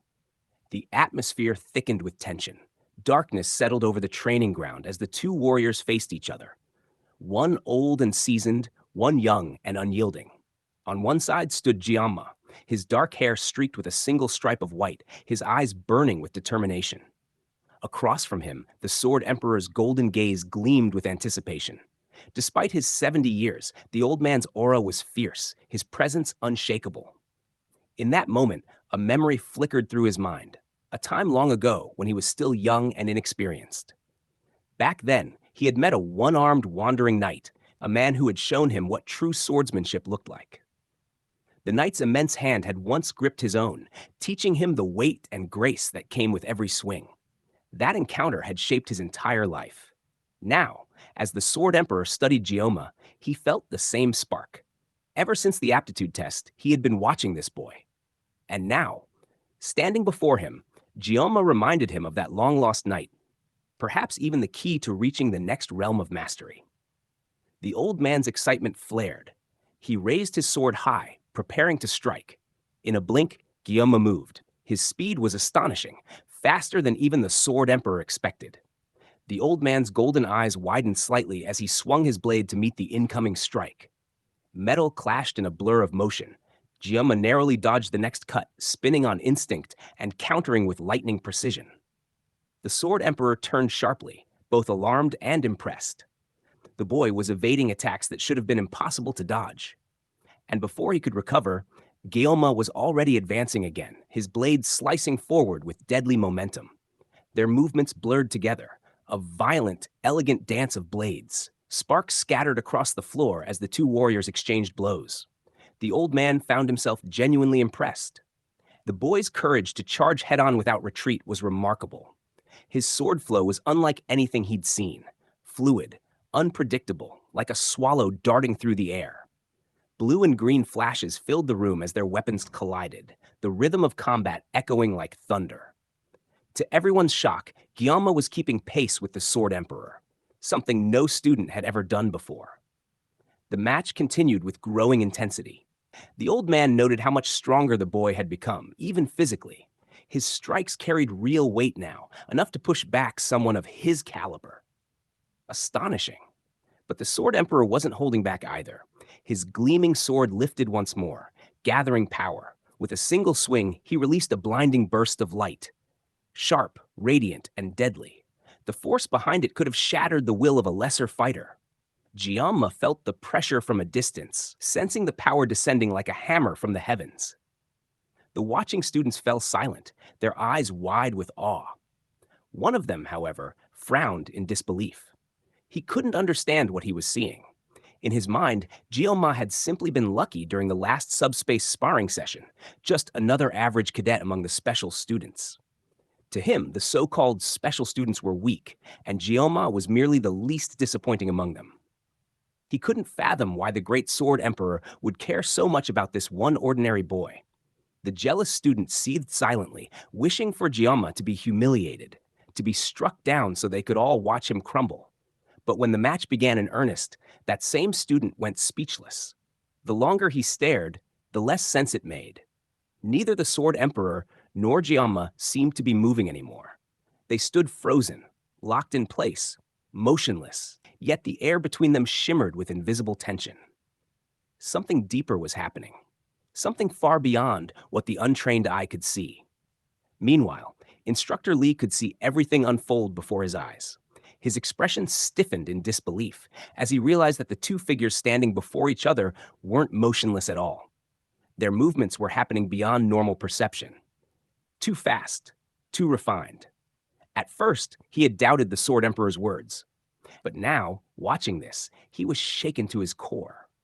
Kangyoma, the quiet, seemingly unremarkable boy, was far exceeding expectations. No one had imagined that a first-year cadet could possibly reach such a high level. Earlier that day, the instructor had voiced his concerns to the Sword Emperor, warning that the headmaster wouldn't take kindly to the idea of a retired legend sparring directly with students. He had feared that the surrounding cadets might also get caught up in something dangerous. But the old man had only smiled and asked if Lee truly believed he would ever cross real blades with a boy. The Sword Emperor had then added that if his intuition was correct, Kangyama would soon be able to step into that place, to face him not in body, but mind to mind. The instructor had been startled by those words. That place, the mental realm, was something even elite students struggled to reach after years of training. For a first year, it should have been impossible, yet here it was happening before his eyes. Kangyoma had not only entered that realm, but was also holding his ground against the Sword Emperor himself. In the mental realm, a duel wasn't just about strength, it was a clash of wills, a contest where spirit met spirit. And even now, as their swords crossed, the young man with dark hair continued to grow stronger with every exchange. The so-called lazy student stood firm, his grip steady on his sashimi knife. Every mental step he took radiated focus and unshakable intent. His stance was solid, his presence filled with quiet determination. The old man couldn't hide the pride in his eyes, nor the faint smirk curling his lips. Recognizing this, the Sword Emperor lifted his weapon. Power surged through his blade, light flaring bright and fierce. If the student had come this far, then he deserved to be tested fully. Energy crackled in the air as the Sword Emperor released a devastating wave of force toward the boy. The students watching from afar felt the sharp pulse of power wash over them. Instructor Lee's eyes widened. That was aura. The old man was using his full strength. The surge shook the mental realm, and the instructor feared they had crossed the boundary back into reality. The Sword Emperor's grin widened, eyes blazing with exhilaration, while Kangyama met him head-on, his dark eyes burning with equal defiance. This was nothing like the harmless spar the old man had promised. Instructor Lee felt panic rise in his chest. If this continued, someone would be hurt. He had to stop them before blood was spilled on the academy grounds. Before he could act, sparks erupted again as both combatants lunged at each other. Lee shouted for the Sword Emperor to stop, but before his voice could reach them, another force ripped through the scene. A fierce aura sliced through the air as a woman appeared between them, her arrival like thunder. It was the school director. Her sudden appearance shattered the mental realm's illusion and snapped both fighters out of their trance. Her voice rang out sharp with fury, scolding the old man for his recklessness. She demanded to know what madness had possessed him to spar so violently with a student. The Sword Emperor, momentarily sheepish, tried to apologize, but the word only made her angrier. The director's glare burned crimson with rage and disbelief. She grabbed the old man by the collar, shouting if he had completely lost his mind. She had worked tirelessly to secure him a position at the academy, and now he was risking everything by pulling such a dangerous stunt.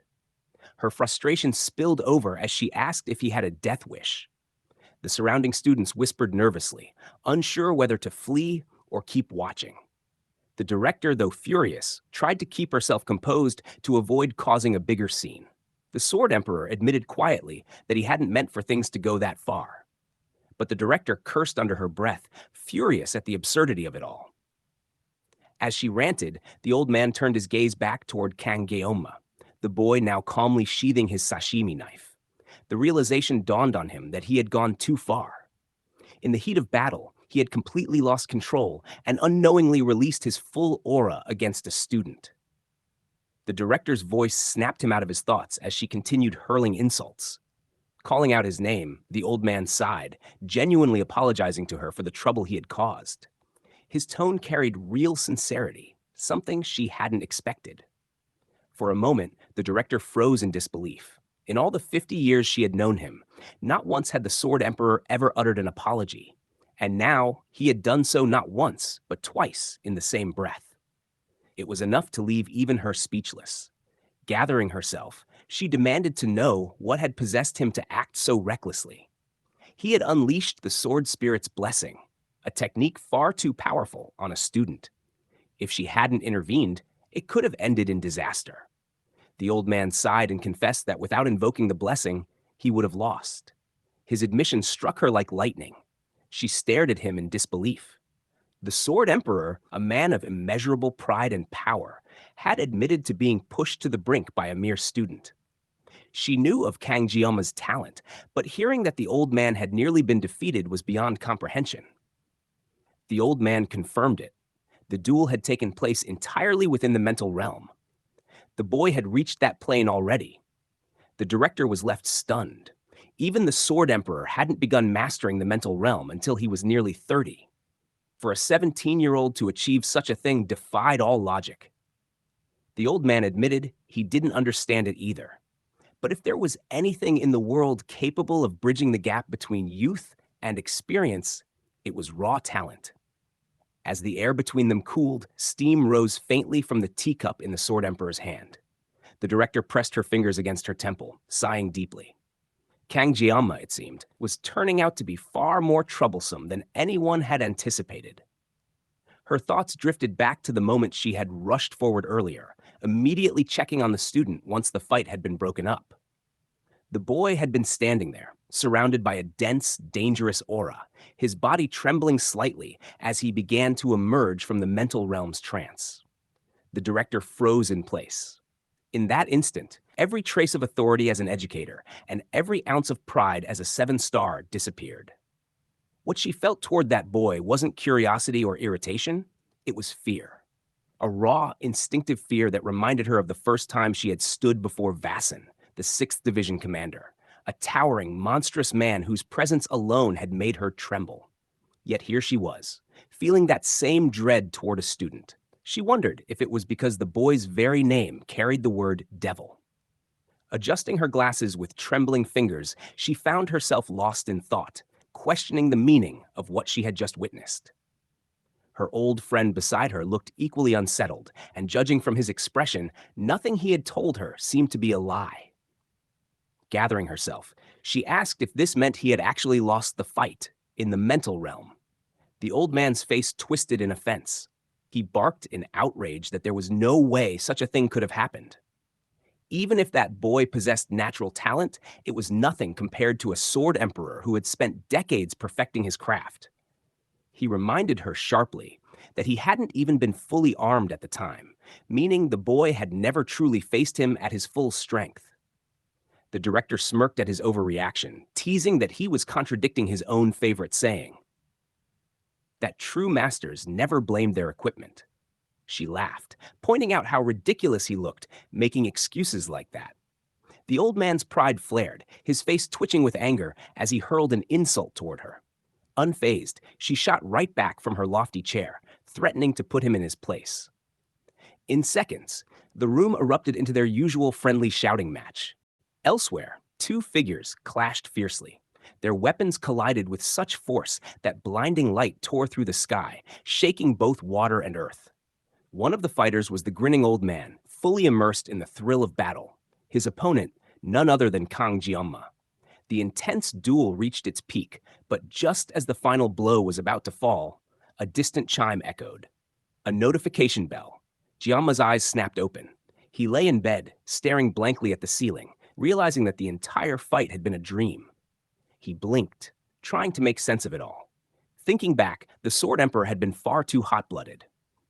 If media hadn't intervened, the situation could have easily turned disastrous for him and for the other students. Rolling to his side, the boy with the black and white streaked hair reflected quietly on everything that had happened: the clash, the strange visions, and that overwhelming sense of reality. Somehow, he had entered the mental realm, not as a player behind a screen, but as himself. The mental realm, a sacred domain that only the most accomplished masters could access. It was a space formed through the complete understanding of one's weapon. To even step inside required extreme mastery, something that only a handful of heroes had achieved in history. Even within Miracle's blessing, fewer than 10 heroes could freely enter it. Leon, the game's protagonist and chosen hero, had needed 3 full years of private training just to take his first step into that world. Jianma knew this. He had quit the game long before reaching that point. So why, he wondered, had he been able to enter it immediately? He didn't think of himself as particularly gifted, nor did he possess any main character blessings. Then realization struck him. His weapon of choice, the sashimi knife. He had wielded it every single day of his professional life, in this world and the one before. 20 years of nonstop training. 20 years of slicing, refining, and perfecting that single blade. Every time he activated the sword spirit's blessing, his concentration surpassed normal human limits. The instincts of his past and present selves blended seamlessly, creating a perfect harmony. Avoiding problems had never worked for him. Facing them head-on was always the better path. A small grin formed on his lips. He decided then and there that he would test a new theory. If he could freely control the mental realm, he could train without depending on the sword spirit's power. With that thought, Kangjama stood, gripping his sashimi knife tightly. Closing his eyes, he focused all his energy inward.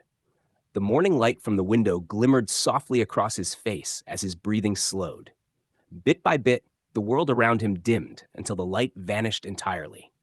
When he opened his inner eye, he was no longer in his room. Before him stretched a surreal world of translucent buildings and colossal towers, the mental realm itself. He stood at the center, bathed in an eerie blue glow. But suddenly, cracks began to spread across the realm, faint red lines splintering through the calm, shimmering sky. Without warning, a massive, shadowed hand tore through the cracks and reached for him. Its jagged fingernail brushed against his shoulder, and a chilling wave ran through his body. Jiama's grip tightened around his knife, his arm muscles tensing as the blue aura flared around him. His expression shifted from focus to shock as the weapon began to flicker. Before he could react, the blade dissolved, scattering into nothingness. The next instant, he found himself back in his room, staring at his empty hands as the remnants of his vanished knife turned to dust. He could only stand there, dumbfounded, unable to comprehend what had just happened. Meanwhile, far away in the shadows, voices rose in heated argument.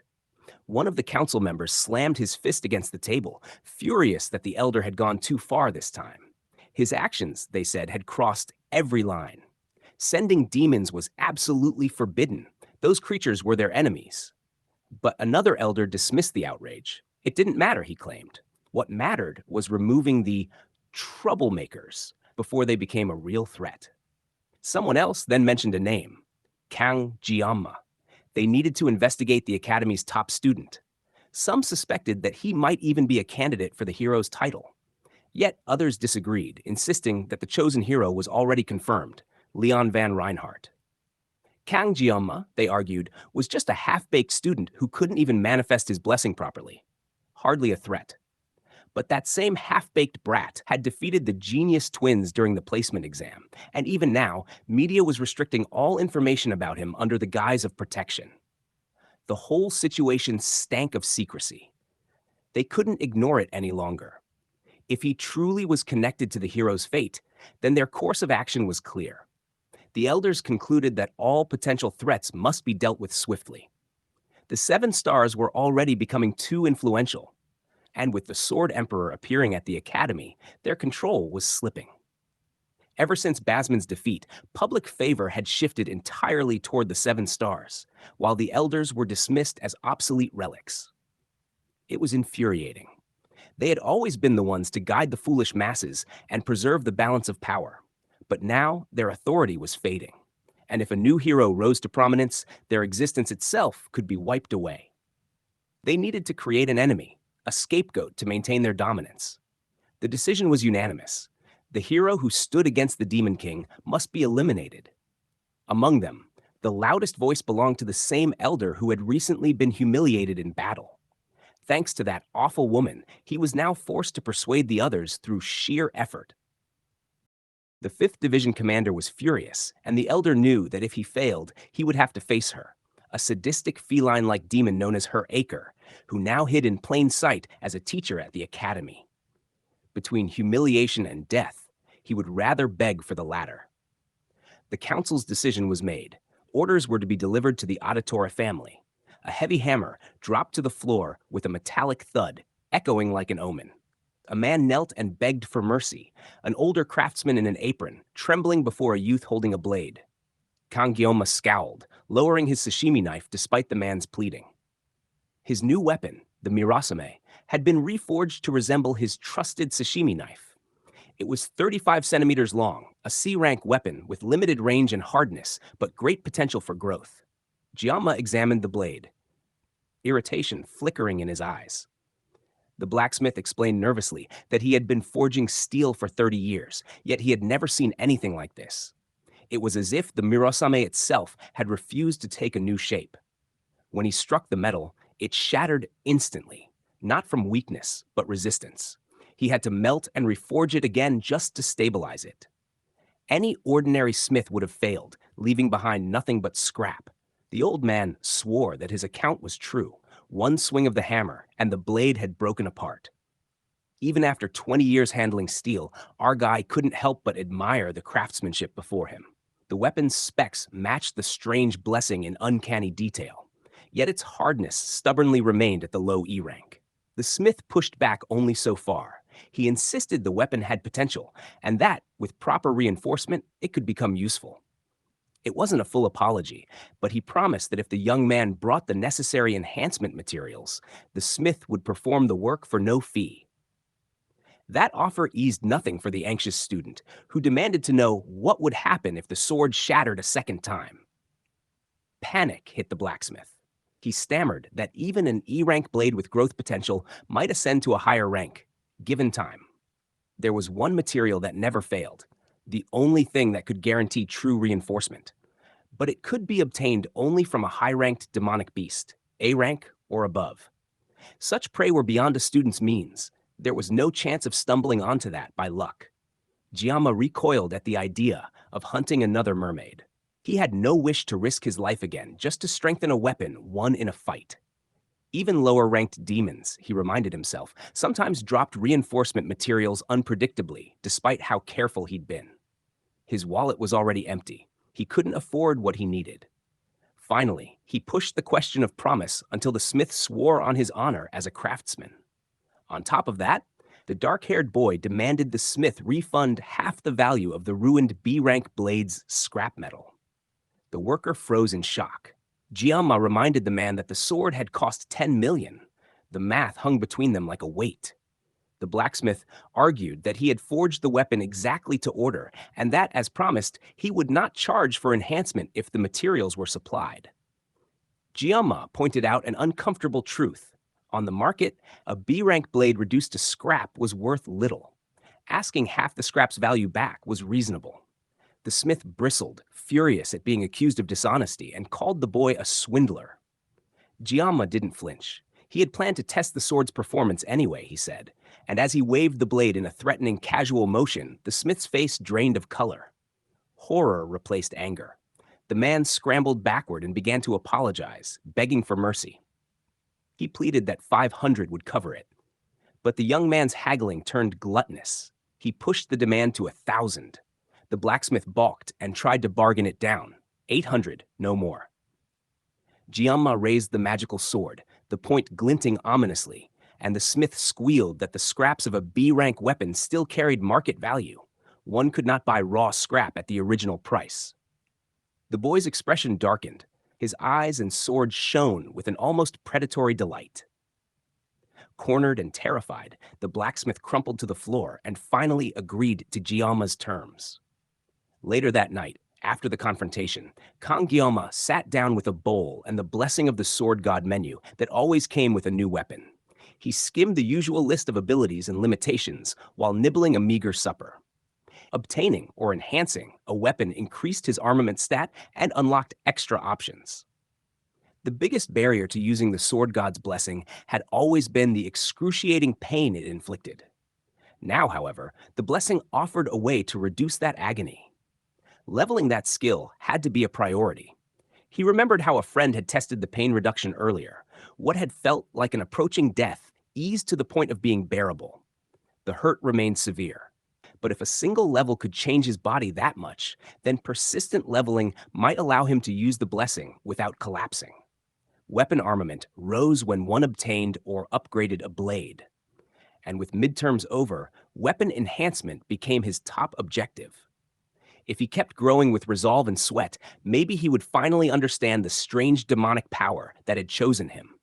Maybe then he would learn who had thrown him into this twisted world. Lost in those thoughts and munching salty anchovies, he was surprised when Khloe appeared, concern written plainly across her face. It had been a while since he'd seen his temporarily injured friend, and she greeted him with that wet, worried look. He asked if she was all right, noting she'd finally removed her cast. She showed off a little. She still needed crutches, but she felt stronger, and she hadn't even fallen when standing on one foot. She beamed that broken bones healed stronger after mending, proud of her toughness. He wanted to tell her that bones didn't work like muscles and that she shouldn't be breaking them deliberately, but the moment never came. Instead, he noticed a tiny grain of rice clinging to her cheek and reached out to pluck it away. The world narrowed for Khloe. Pink warmth flooded her face.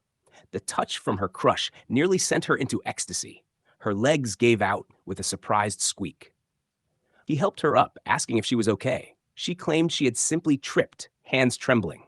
Then they both turned toward the wrapped weapon sitting beside him. He showed it to her. She grew excited, eyes bright. The boy watched nervously as she handled it. The wrapping began to come loose, and the blade revealed itself, prettily made despite its rank. It was hard to believe it was only E rank. The sword looked almost adorable. He smiled sadly at his low-rank blade. Khloe panicked at once, rushing to explain that she hadn't meant it like that. For the weakest rank, it was very good, and she hurried to fix her words. Doma, nearby, offered a small grin and reminded them that the blacksmith had refunded some money, promising not to charge for enhancement if they supplied materials. If he could strengthen the knife enough, it would finally become usable. Khloe cheered him on enthusiastically. She believed he was already strong with just a sashimi knife, so with a true weapon, he would surely grow far more powerful. The boy thanked her, though inwardly he admitted there was no grand reason to get stronger, except the practical one. Since cutting down that mermaid, he could handle mid-tier magical beasts, and the main motivation to enhance the blade was not glory but relief. He wanted the sword god's blessing to stop hurting him so badly. Khloe's worry turned into immediate apology. She hadn't meant to insult his weapon. He reassured her he wasn't upset. But Khloe's expression had already shifted. She stared at the broken weapon with a fierce intensity, muttering about the blacksmith who had ruined it. Those who harmed her beloved crush must pay, she decided, and a flash of yandere devotion rose in her voice as she began to swear vengeance. Her threats of murder hung in the air, sudden and terrifying, until the boy gently called her name. The redhead blinked, snapped back to herself, and apologized in a fluster. Suddenly, Gyalma's expression hardened.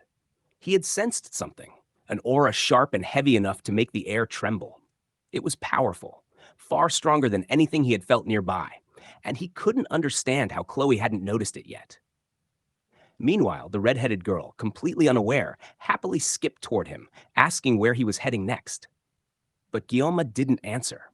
His gaze was fixed on a nearby tree, his eyes dark and focused. Without warning, he kicked the tree hard.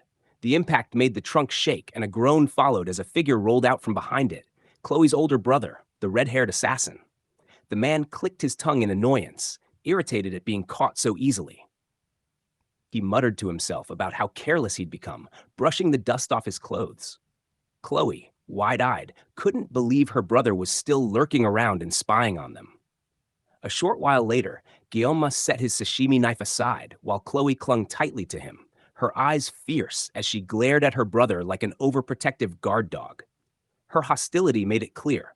She wouldn't let him get close. There was no trace of blood or danger in the air, so Guillaume relaxed slightly. It seemed her brother wasn't here to fight. Still, he calmly asked what business the older redhead had with him. The assassin flinched at the question, silence hanging heavy between them.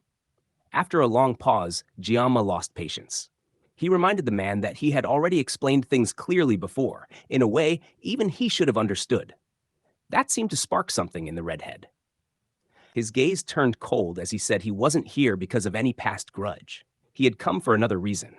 He admitted that even if he told only Khloe, the information would eventually reach Guillaume's ears.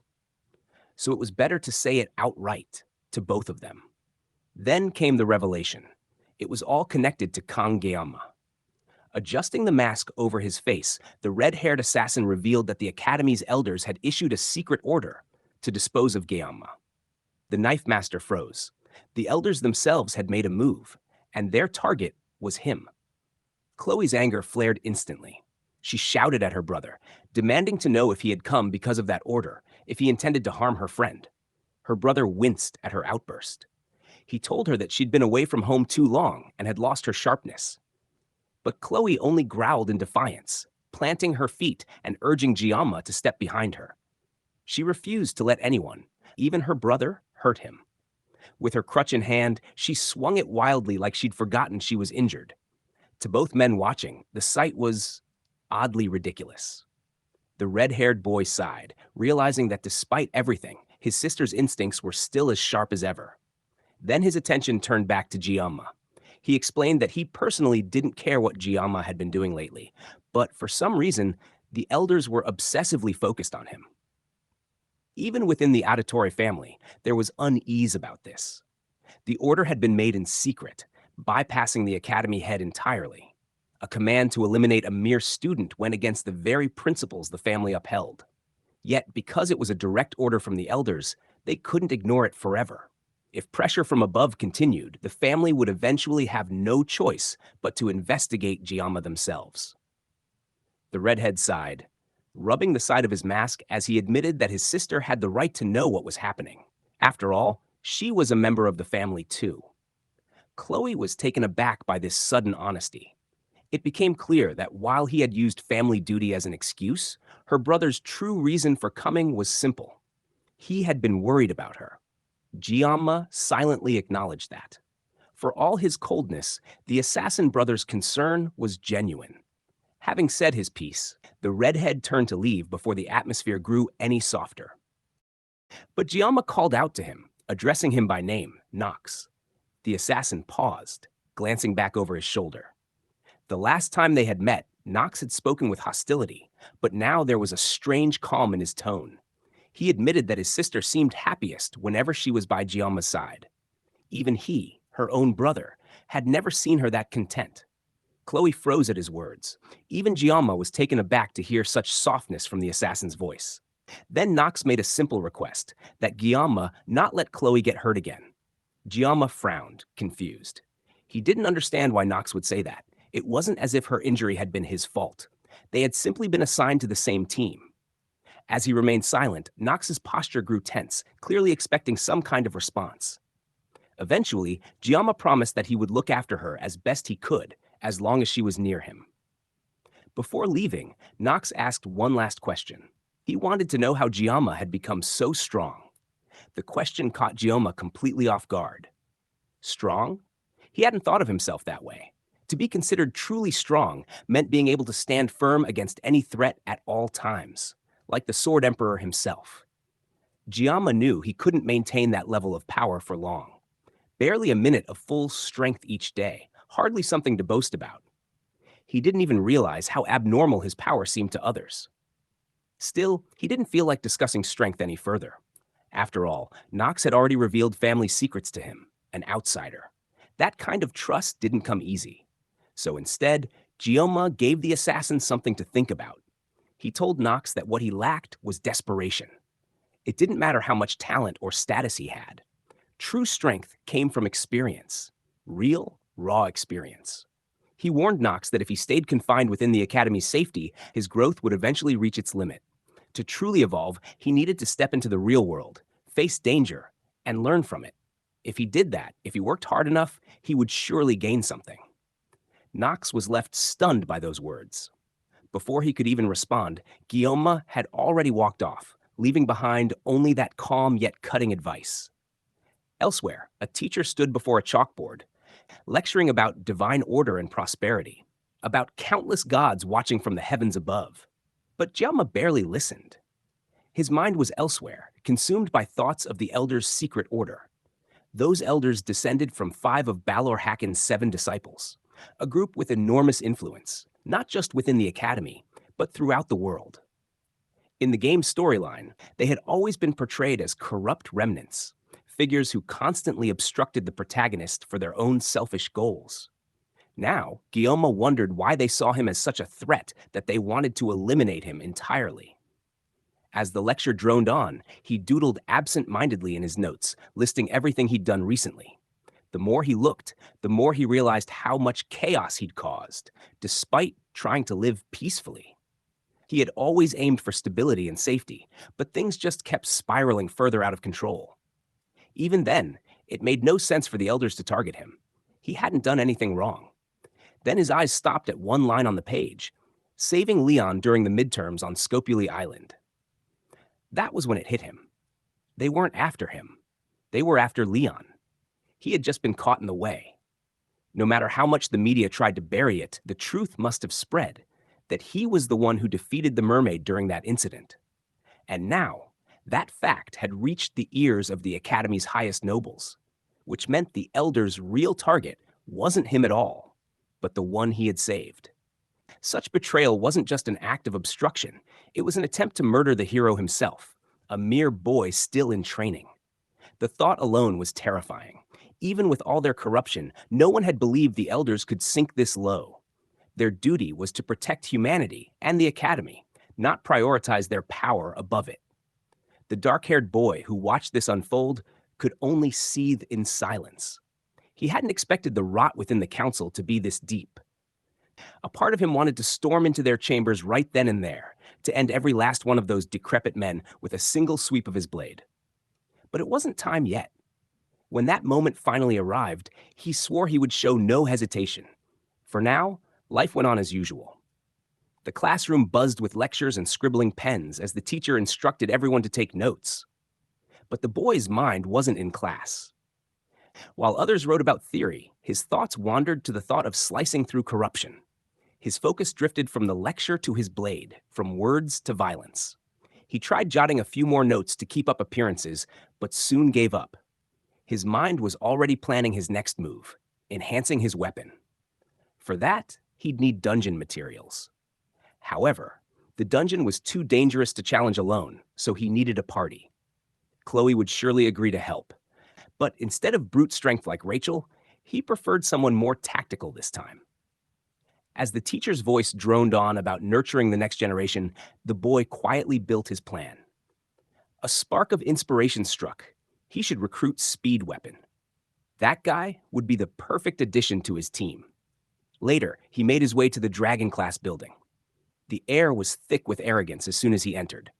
A student cracked his knuckles, grinning smugly as he blocked the path, mocking that someone like him didn't belong in such a place. Jianma sighed internally.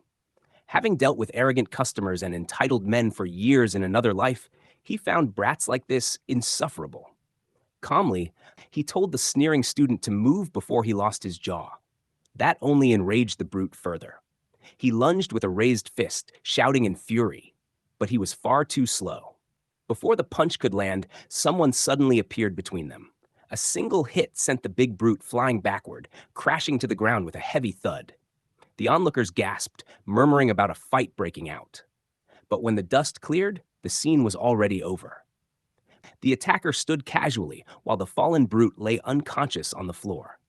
The orange-haired hero clicked his tongue, annoyed that the man's jaw had been so hard it hurt his own hand. A strength-based healer, something rare and ridiculous at once. When he turned, his face brightened. He greeted the dark-haired boy cheerfully, asking if he had come looking for him. Without wasting time, he suggested they talk outside. Outside, the conversation turned serious. The dark-haired youth explained that he needed to form a party quickly. The orange-haired healer, known as Speed Weapon, was eager to help him recruit members. They agreed to split the dungeon's clear rewards equally among the team, while the dark-haired boy would keep the materials from the magical beasts. That was the deal. The boy admitted that if he tried forming a group on his own, probably only Khloe would join. He had no idea how underestimated he was. Weapon, however, was confident. He sipped from a drink can, pointing out that they'd need at least 4 members to get a dungeon clearance permit anyway. He remarked that if not for academy regulations, someone like Giamma could probably clear 5 or 6 dungeons alone. Giamma blinked in disbelief, wondering where that confidence came from. Weapon only laughed and reminded him of how he had once defeated a mermaid by himself. For someone who had done that, acting humble was just irritating. It dawned on the dark-haired boy that everyone thought his modesty was an act.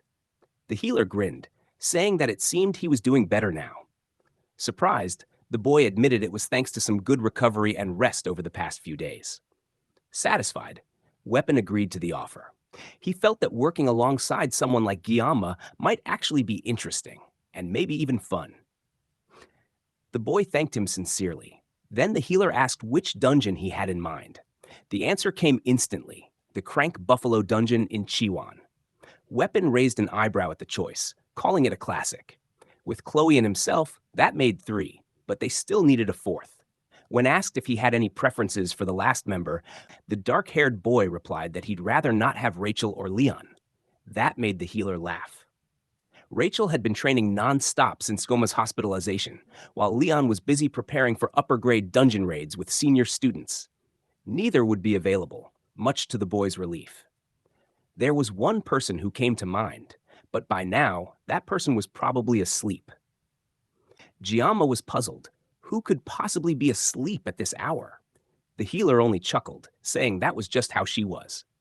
Tossing his empty can into a bin, he said they'd need to stop by the cafeteria first to pick something up. Later that evening, they arrived at a traditional Japanese-style building within the academy. The moment they stepped inside, the dark-haired boy was taken aback. He never knew such a place existed here.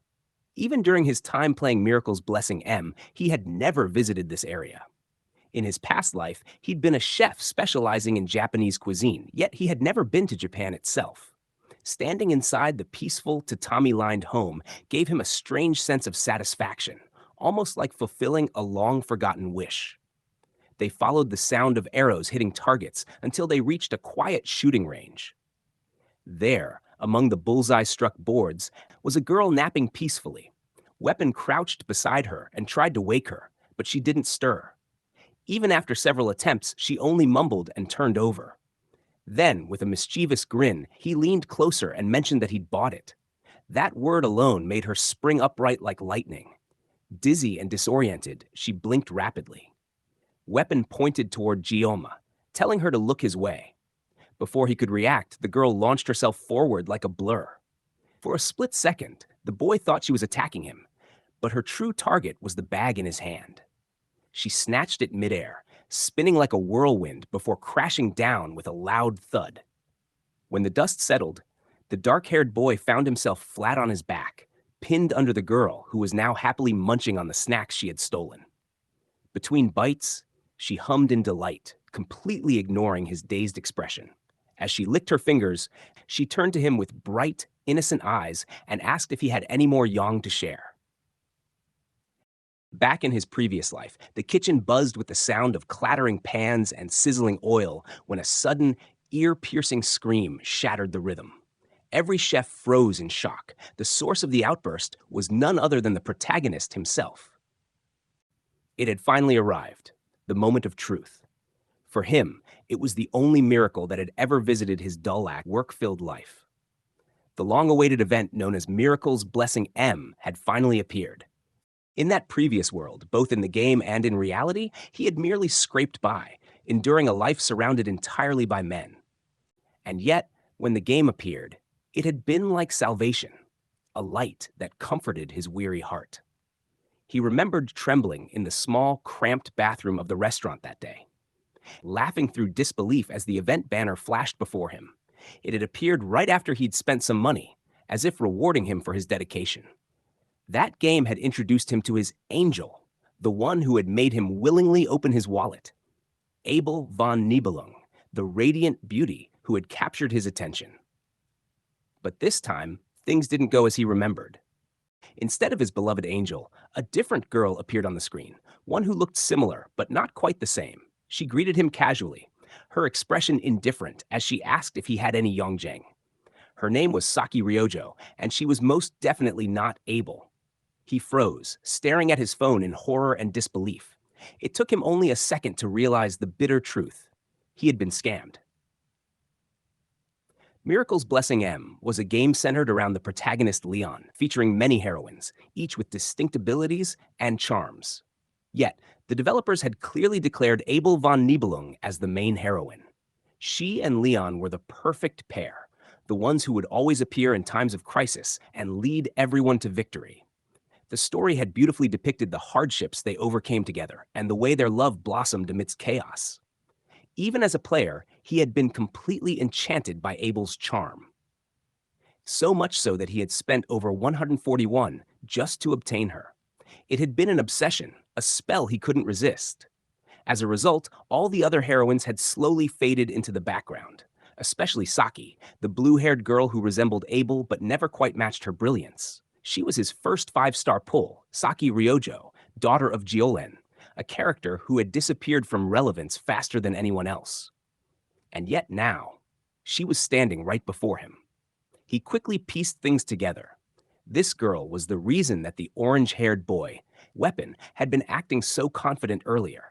Having played the game before, he knew exactly what Saki Ryojo was capable of. Despite her delicate appearance, Saki was one of the top-tier DPS characters among ranged attackers, a skill-based powerhouse completely different from Leon. More importantly, she had little involvement in the main story, meaning recruiting her wouldn't interfere with the core plot. At least, that's what he hoped. Saki turned toward her companion, Weapon, asking what brought him here this time. Weapon held out a few treats, trying to grab her attention. She immediately snatched one, demanding that he explain what he wanted. The orange-haired boy grinned and began his messy introduction, explaining that he wanted to introduce her to Kang Jioma. She seemed to recognize the name, mumbling that she'd already heard of him. Weapon explained that earlier that day, he had seen Jioma visiting the healer, only to be harassed by some thugs. Saki, growing impatient, told him to get to the point. Weapon sighed.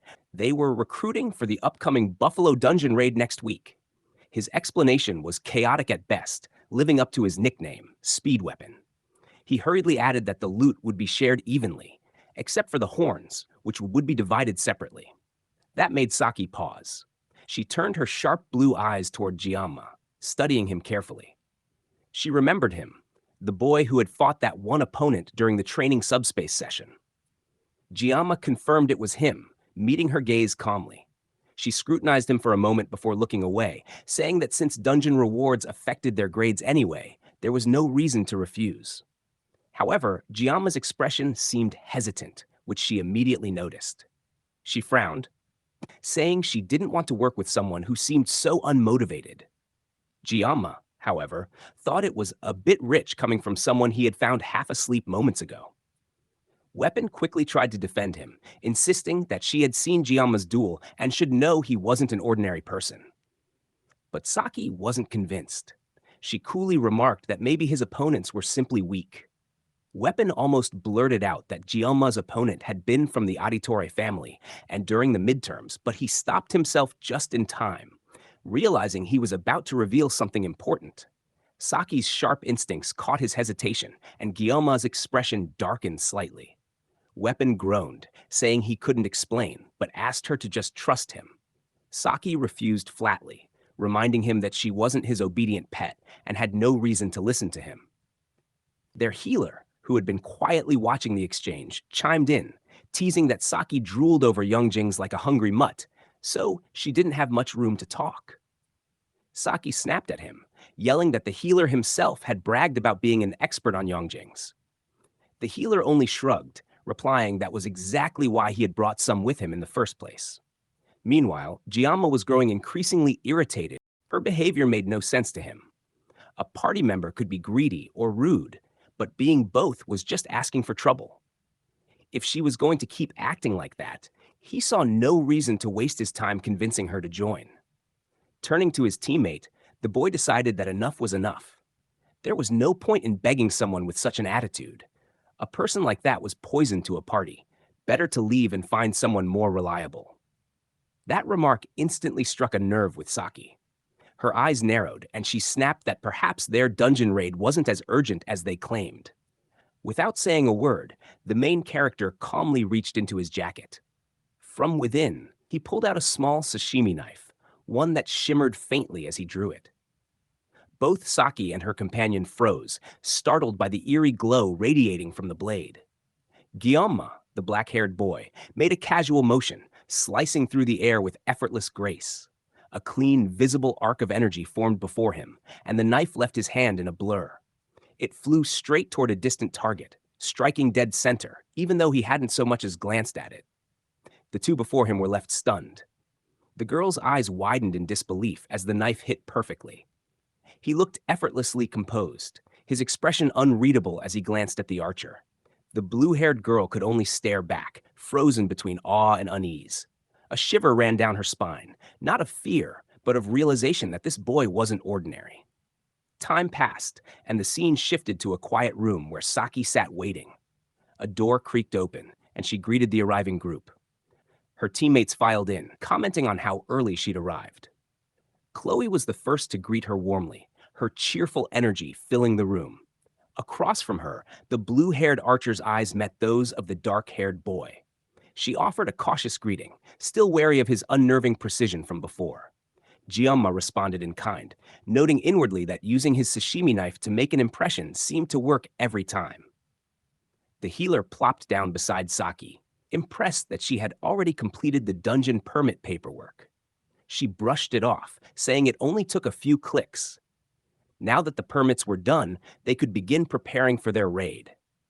Everyone gathered around as Speed Weapon, their strategist, began scribbling notes on the whiteboard. He explained that the Buffalo Dungeon housed C-rank daemonoid buffalo, but his attempt at drawing them ended up looking more like pigs in disguise. Apparently, these demonoids were nicknamed water buffalo. They were known to charge from a distance, so close combat was risky, but they were vulnerable to ranged attacks. There was, however, one golden rule, something that everyone needed to remember. They were never to open the stone gate at the dungeon's center. When the redhead asked why, the healer replied that it was rumored to be a seal of some sort. Nothing was confirmed, but the Academy's permit clearly stated that the gate must remain closed, so there was no reason to break that rule. Giamma jotted it down on his notes, remarking that they were never to open that suspiciously locked door. His casual tone, however, made the room fall silent. The others stared at him with sudden unease, and he blinked in confusion, wondering why everyone looked so tense. Speed Weapon turned to him, asking if he happened to know what was behind that door.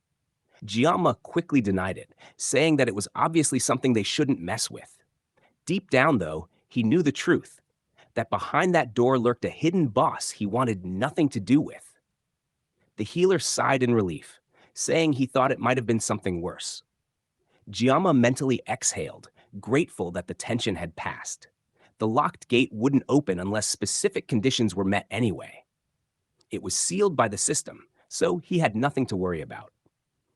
Ignoring that risk, Giamma focused on the reason he had chosen this dungeon in the first place: its efficiency. For leveling and resources, there was no better spot.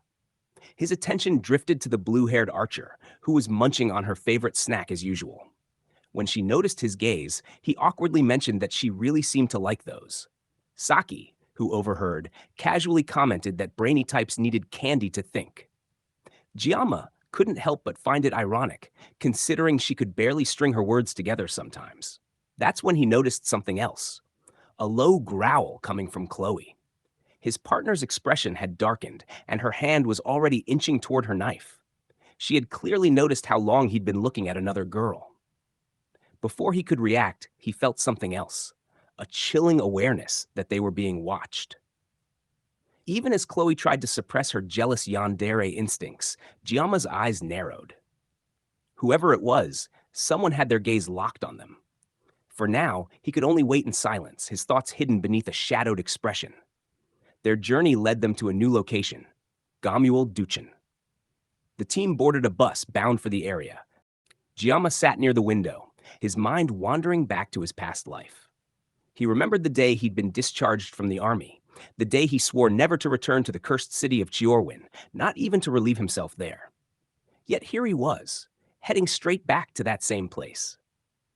Fate had a cruel sense of humor.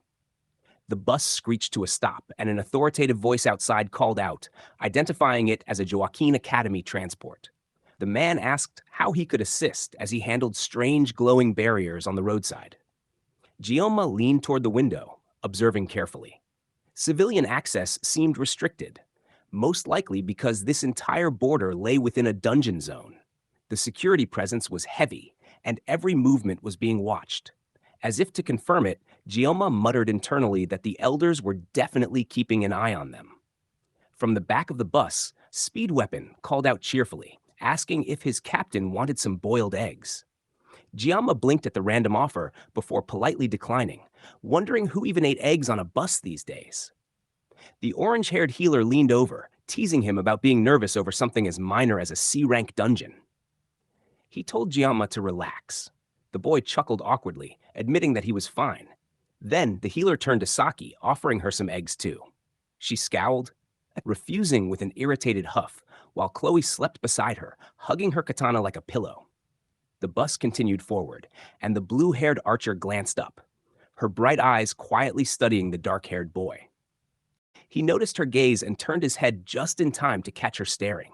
Startled, she quickly turned away, pretending she hadn't been watching. Gioma sighed internally. As if being under surveillance from the elders wasn't enough, now he had to deal with awkward stares, too. Finally, the bus came to a halt. The team stepped off, greeted by a calm breeze and clear skies. Gioma, however, felt a quiet unease. This was once the territory of ancient demons, though now it had been reduced to a mere farming dungeon. The healer, curious, glanced at Gioma's luggage and asked why he'd brought so much stuff. Gioma only smirked, asking if his teammate really wanted to know. He unzipped his massive bag and revealed its contents. An entire arsenal of sashimi knives, neatly packed and gleaming. Speed Weapon was speechless, wondering if the guy had come all this way just to sell knives. Gioma simply replied that it was better to be prepared.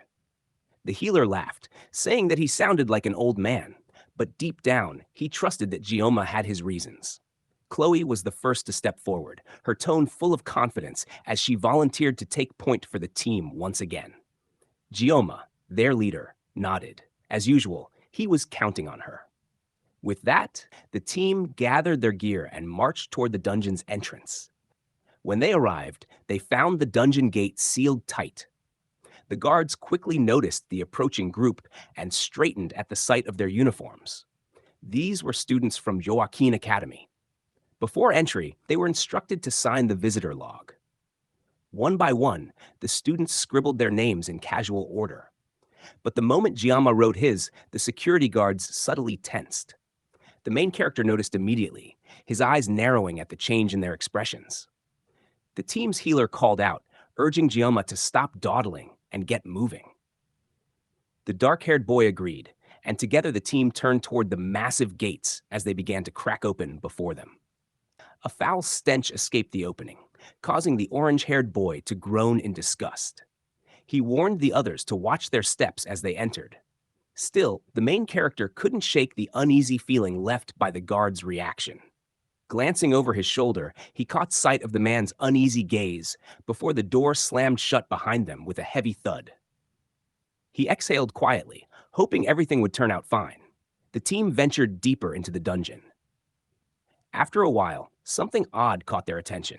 Childish doodles scrawled across the cave walls. There were messy drawings of couples, hearts connecting their names, and random phrases that made the place feel more like a school restroom than a deadly dungeon. The main character sighed inwardly, wondering when dungeons had turned into tourist attractions. As they walked, a hand suddenly tugged at his elbow. It was Saki, the blue-haired girl, complaining that she was exhausted. When he looked back, he couldn't deny she genuinely seemed tired. She muttered that if she had something sweet, she'd recover instantly, then asked if their leader had any candy she could borrow. Slightly exasperated, he rummaged through his pockets anyway. Abel grinned expectantly, waiting like a child for her treat, only to blink in disbelief when he handed her a small, simple sweet. She stared at it, unimpressed, and muttered that candy wasn't her thing. What she really wanted was a yongding. Guillaume didn't even try to hide his irritation. He scowled and snapped that he wasn't her mother. If she wanted snacks so badly, she should have brought her own. Saki just pouted and muttered that she was saving hers for later. Unable to deal with her nonsense, Guillaume turned away with a sharp glare, muttering under his breath about staying focused. In the end, Saki reluctantly popped the candy into her mouth, sulking as they continued forward.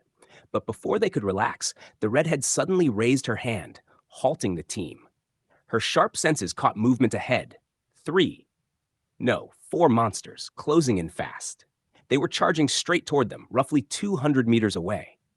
Speed reiterated the strategy, reminding everyone to adhere strictly to the plan in order to minimize any risks. He called out to Khloe and Saki, saying he'd buff them both before battle. They couldn't afford to slip up. With a firm nod, Saki drew her bow, a striking weapon of crimson hue adorned with intricate designs. Recognizing it instantly, Guillaume recalled its name, the Vermilion Bow, an S-tier armament. With a weapon of such caliber in her hands, he thought clearing the dungeon should be nothing more than a walk in the park. But Saki just groaned, stretching her arms, complaining that it had been too long since she'd used her bow, and it felt stiff. Seeing her, Guillaume couldn't help but doubt whether she could truly be trusted. Then, asking everyone to wait for a moment, she drew the team's attention, only to pull out a bar of chocolate and begin munching on it leisurely, savoring each bite as if they weren't about to enter a dungeon. The main character could only stare, wondering if trusting this air-headed archer with his life had been a mistake. The sound of hooves thundered through the cavern as the beasts finally appeared. The ground trembled with every step. Saki readied her bow. Khloe's expression hardened with a fierce glare, and the healer began to play his recorder, weaving melodies of strength and speed into their movements. Then, from the shadows ahead, a group of massive buffalo-like monsters burst forth. Khloe was the first to move, sprinting forward with lightning speed. The others fell back, supporting her as she launched herself from the ground, driving her weapon straight into the lead beast. The monster let out a pained bellow, collapsing with a heavy crash. But that was only the beginning. The rest of the monster herd thundered forward, shaking the earth beneath their feet. The red-haired warrior stood her ground, irritation flickering in her eyes as the relentless charge of monsters rushed toward them. Determined to slow their advance, she prepared to strike first, gripping her blade tightly and stepping forward to hold the front line.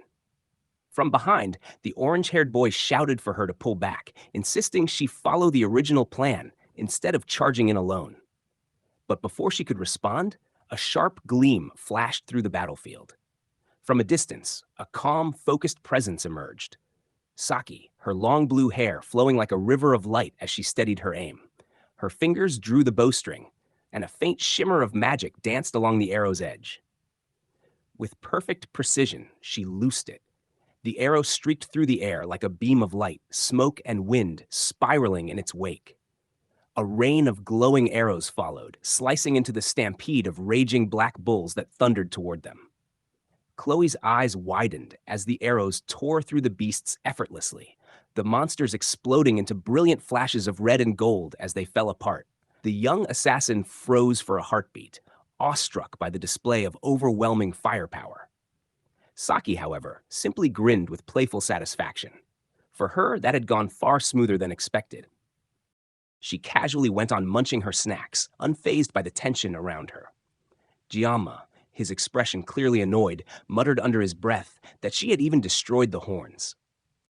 While the result was impressive, he couldn't help thinking that if they shattered too many of the horns they came to collect, their effort would be wasted. The orange-haired boy suggested they move deeper into the dungeon to collect more.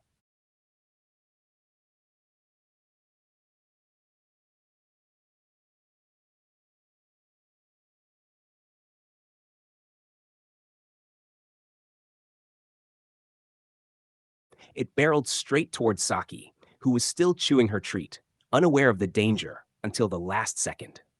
Startled, she stumbled backward, dropping her bow as the monster closed in. The enormous creature's shadow loomed over her.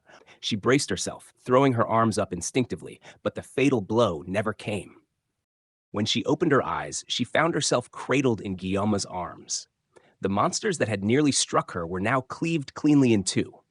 As Saki's mind caught up with what had just happened, her eyes widened in disbelief.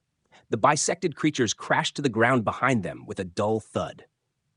Guillaume, calm and composed, gave a faint smile and asked softly if she was all right. Saki's heart pounded as she stared at him, awestruck by his overwhelming skill.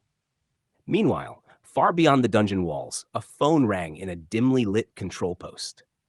One of the guards stationed outside answered, confirming to his superior exactly what they had feared. Guillaume was still inside and occupied. Back in the dungeon, Guillaume was already moving again, collecting as many bullhorns as possible. It was the main reason they had entered this place in the first place. Buffalo horns were valuable crank reinforcement materials, useful for upgrading weapons and crafting gear. As he examined one of the horns, he thought about how many they could carry back before returning. But his thoughts were interrupted when Saki approached him once more, offering him her favorite snack. She said it was her way of showing gratitude for saving her life. Guillaume looked at her blankly for a moment, unsure how to respond to such sincerity. But before he could say anything, he noticed the burning glare coming from Khloe, who looked like she was about to explode.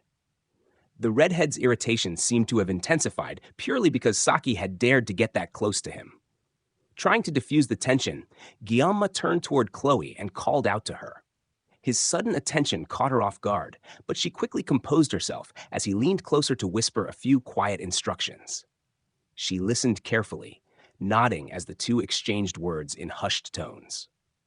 From the side, the orange-haired boy watched them with suspicion. He tilted his head, remarking that the two of them seemed unusually close, almost like they were dating. The statement caught Khloe completely off balance. Her face turned bright red as she stumbled over her words, flustered that someone would even suggest she was romantically involved with her crush.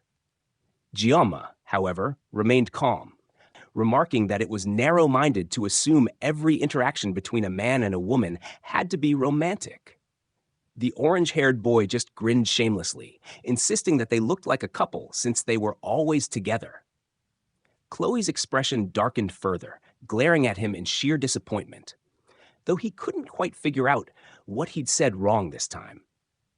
Trying to change the subject, she asked whether it was normal for the dungeon to have so few monsters. They had been standing there for quite a while, yet no new enemies had appeared.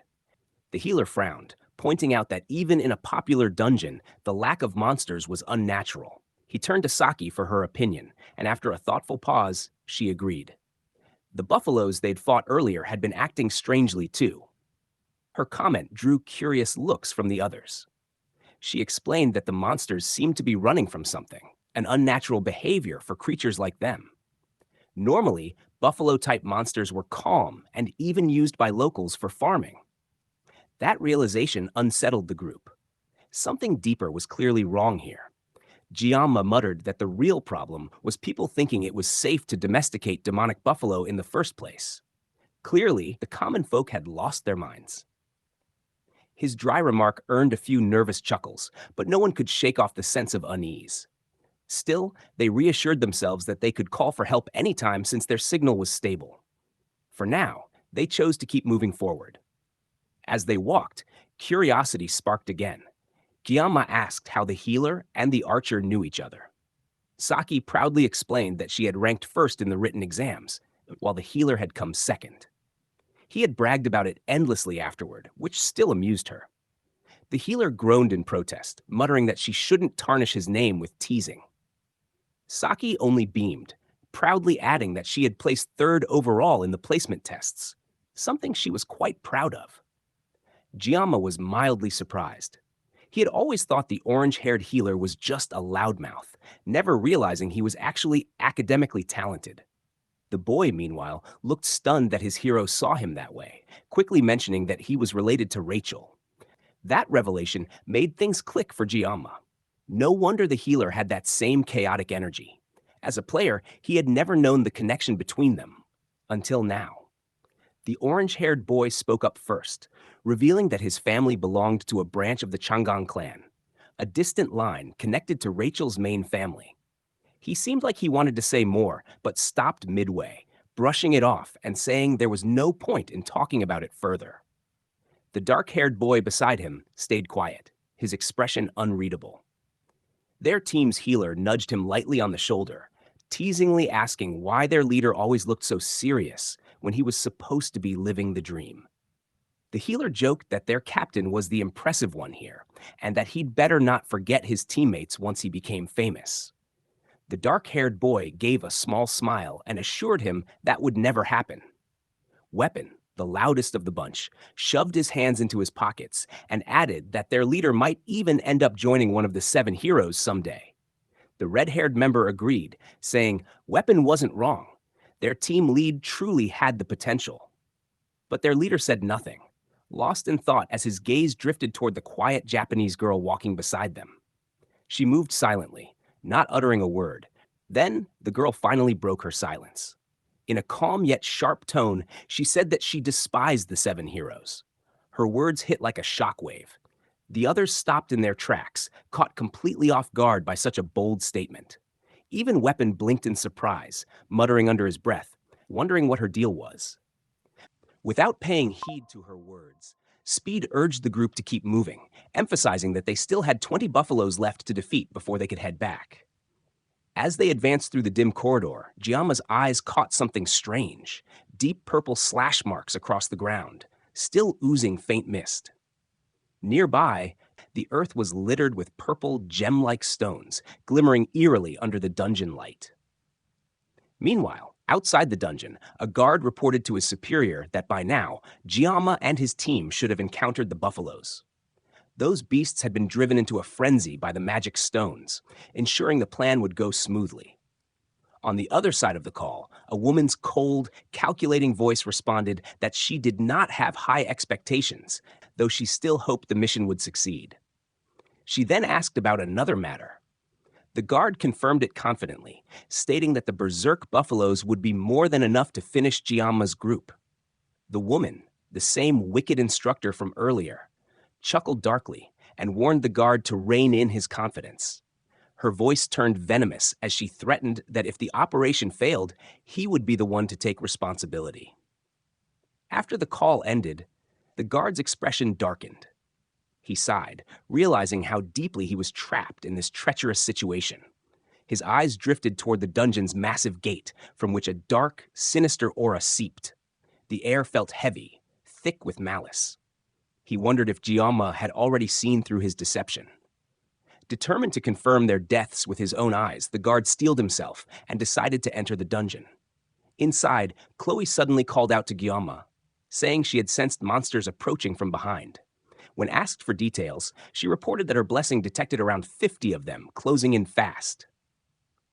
Before anyone could react, the ground began to shake violently.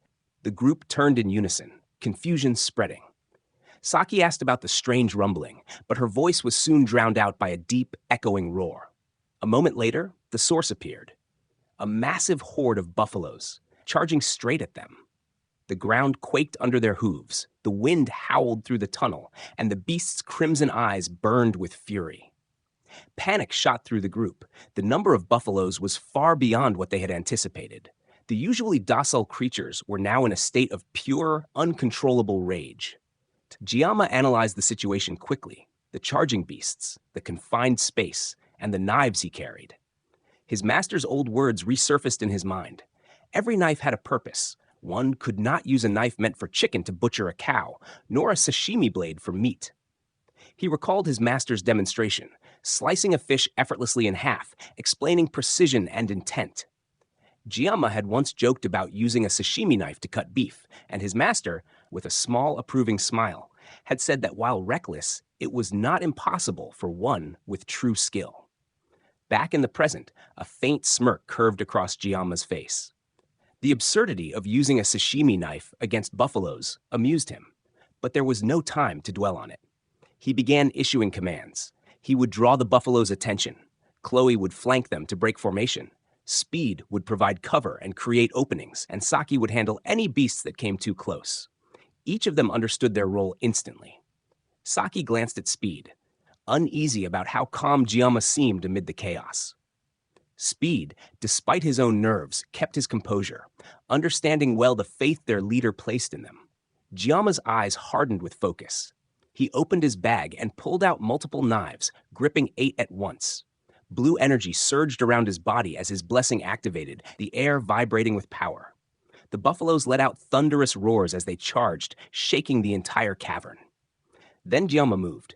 The wind erupted through the tunnel as he launched his knives with blinding precision. Saki froze in awe, her pupils dilating as she watched the scene unfold. The effortless grace, the deadly precision, the sheer composure with which Giamma fought.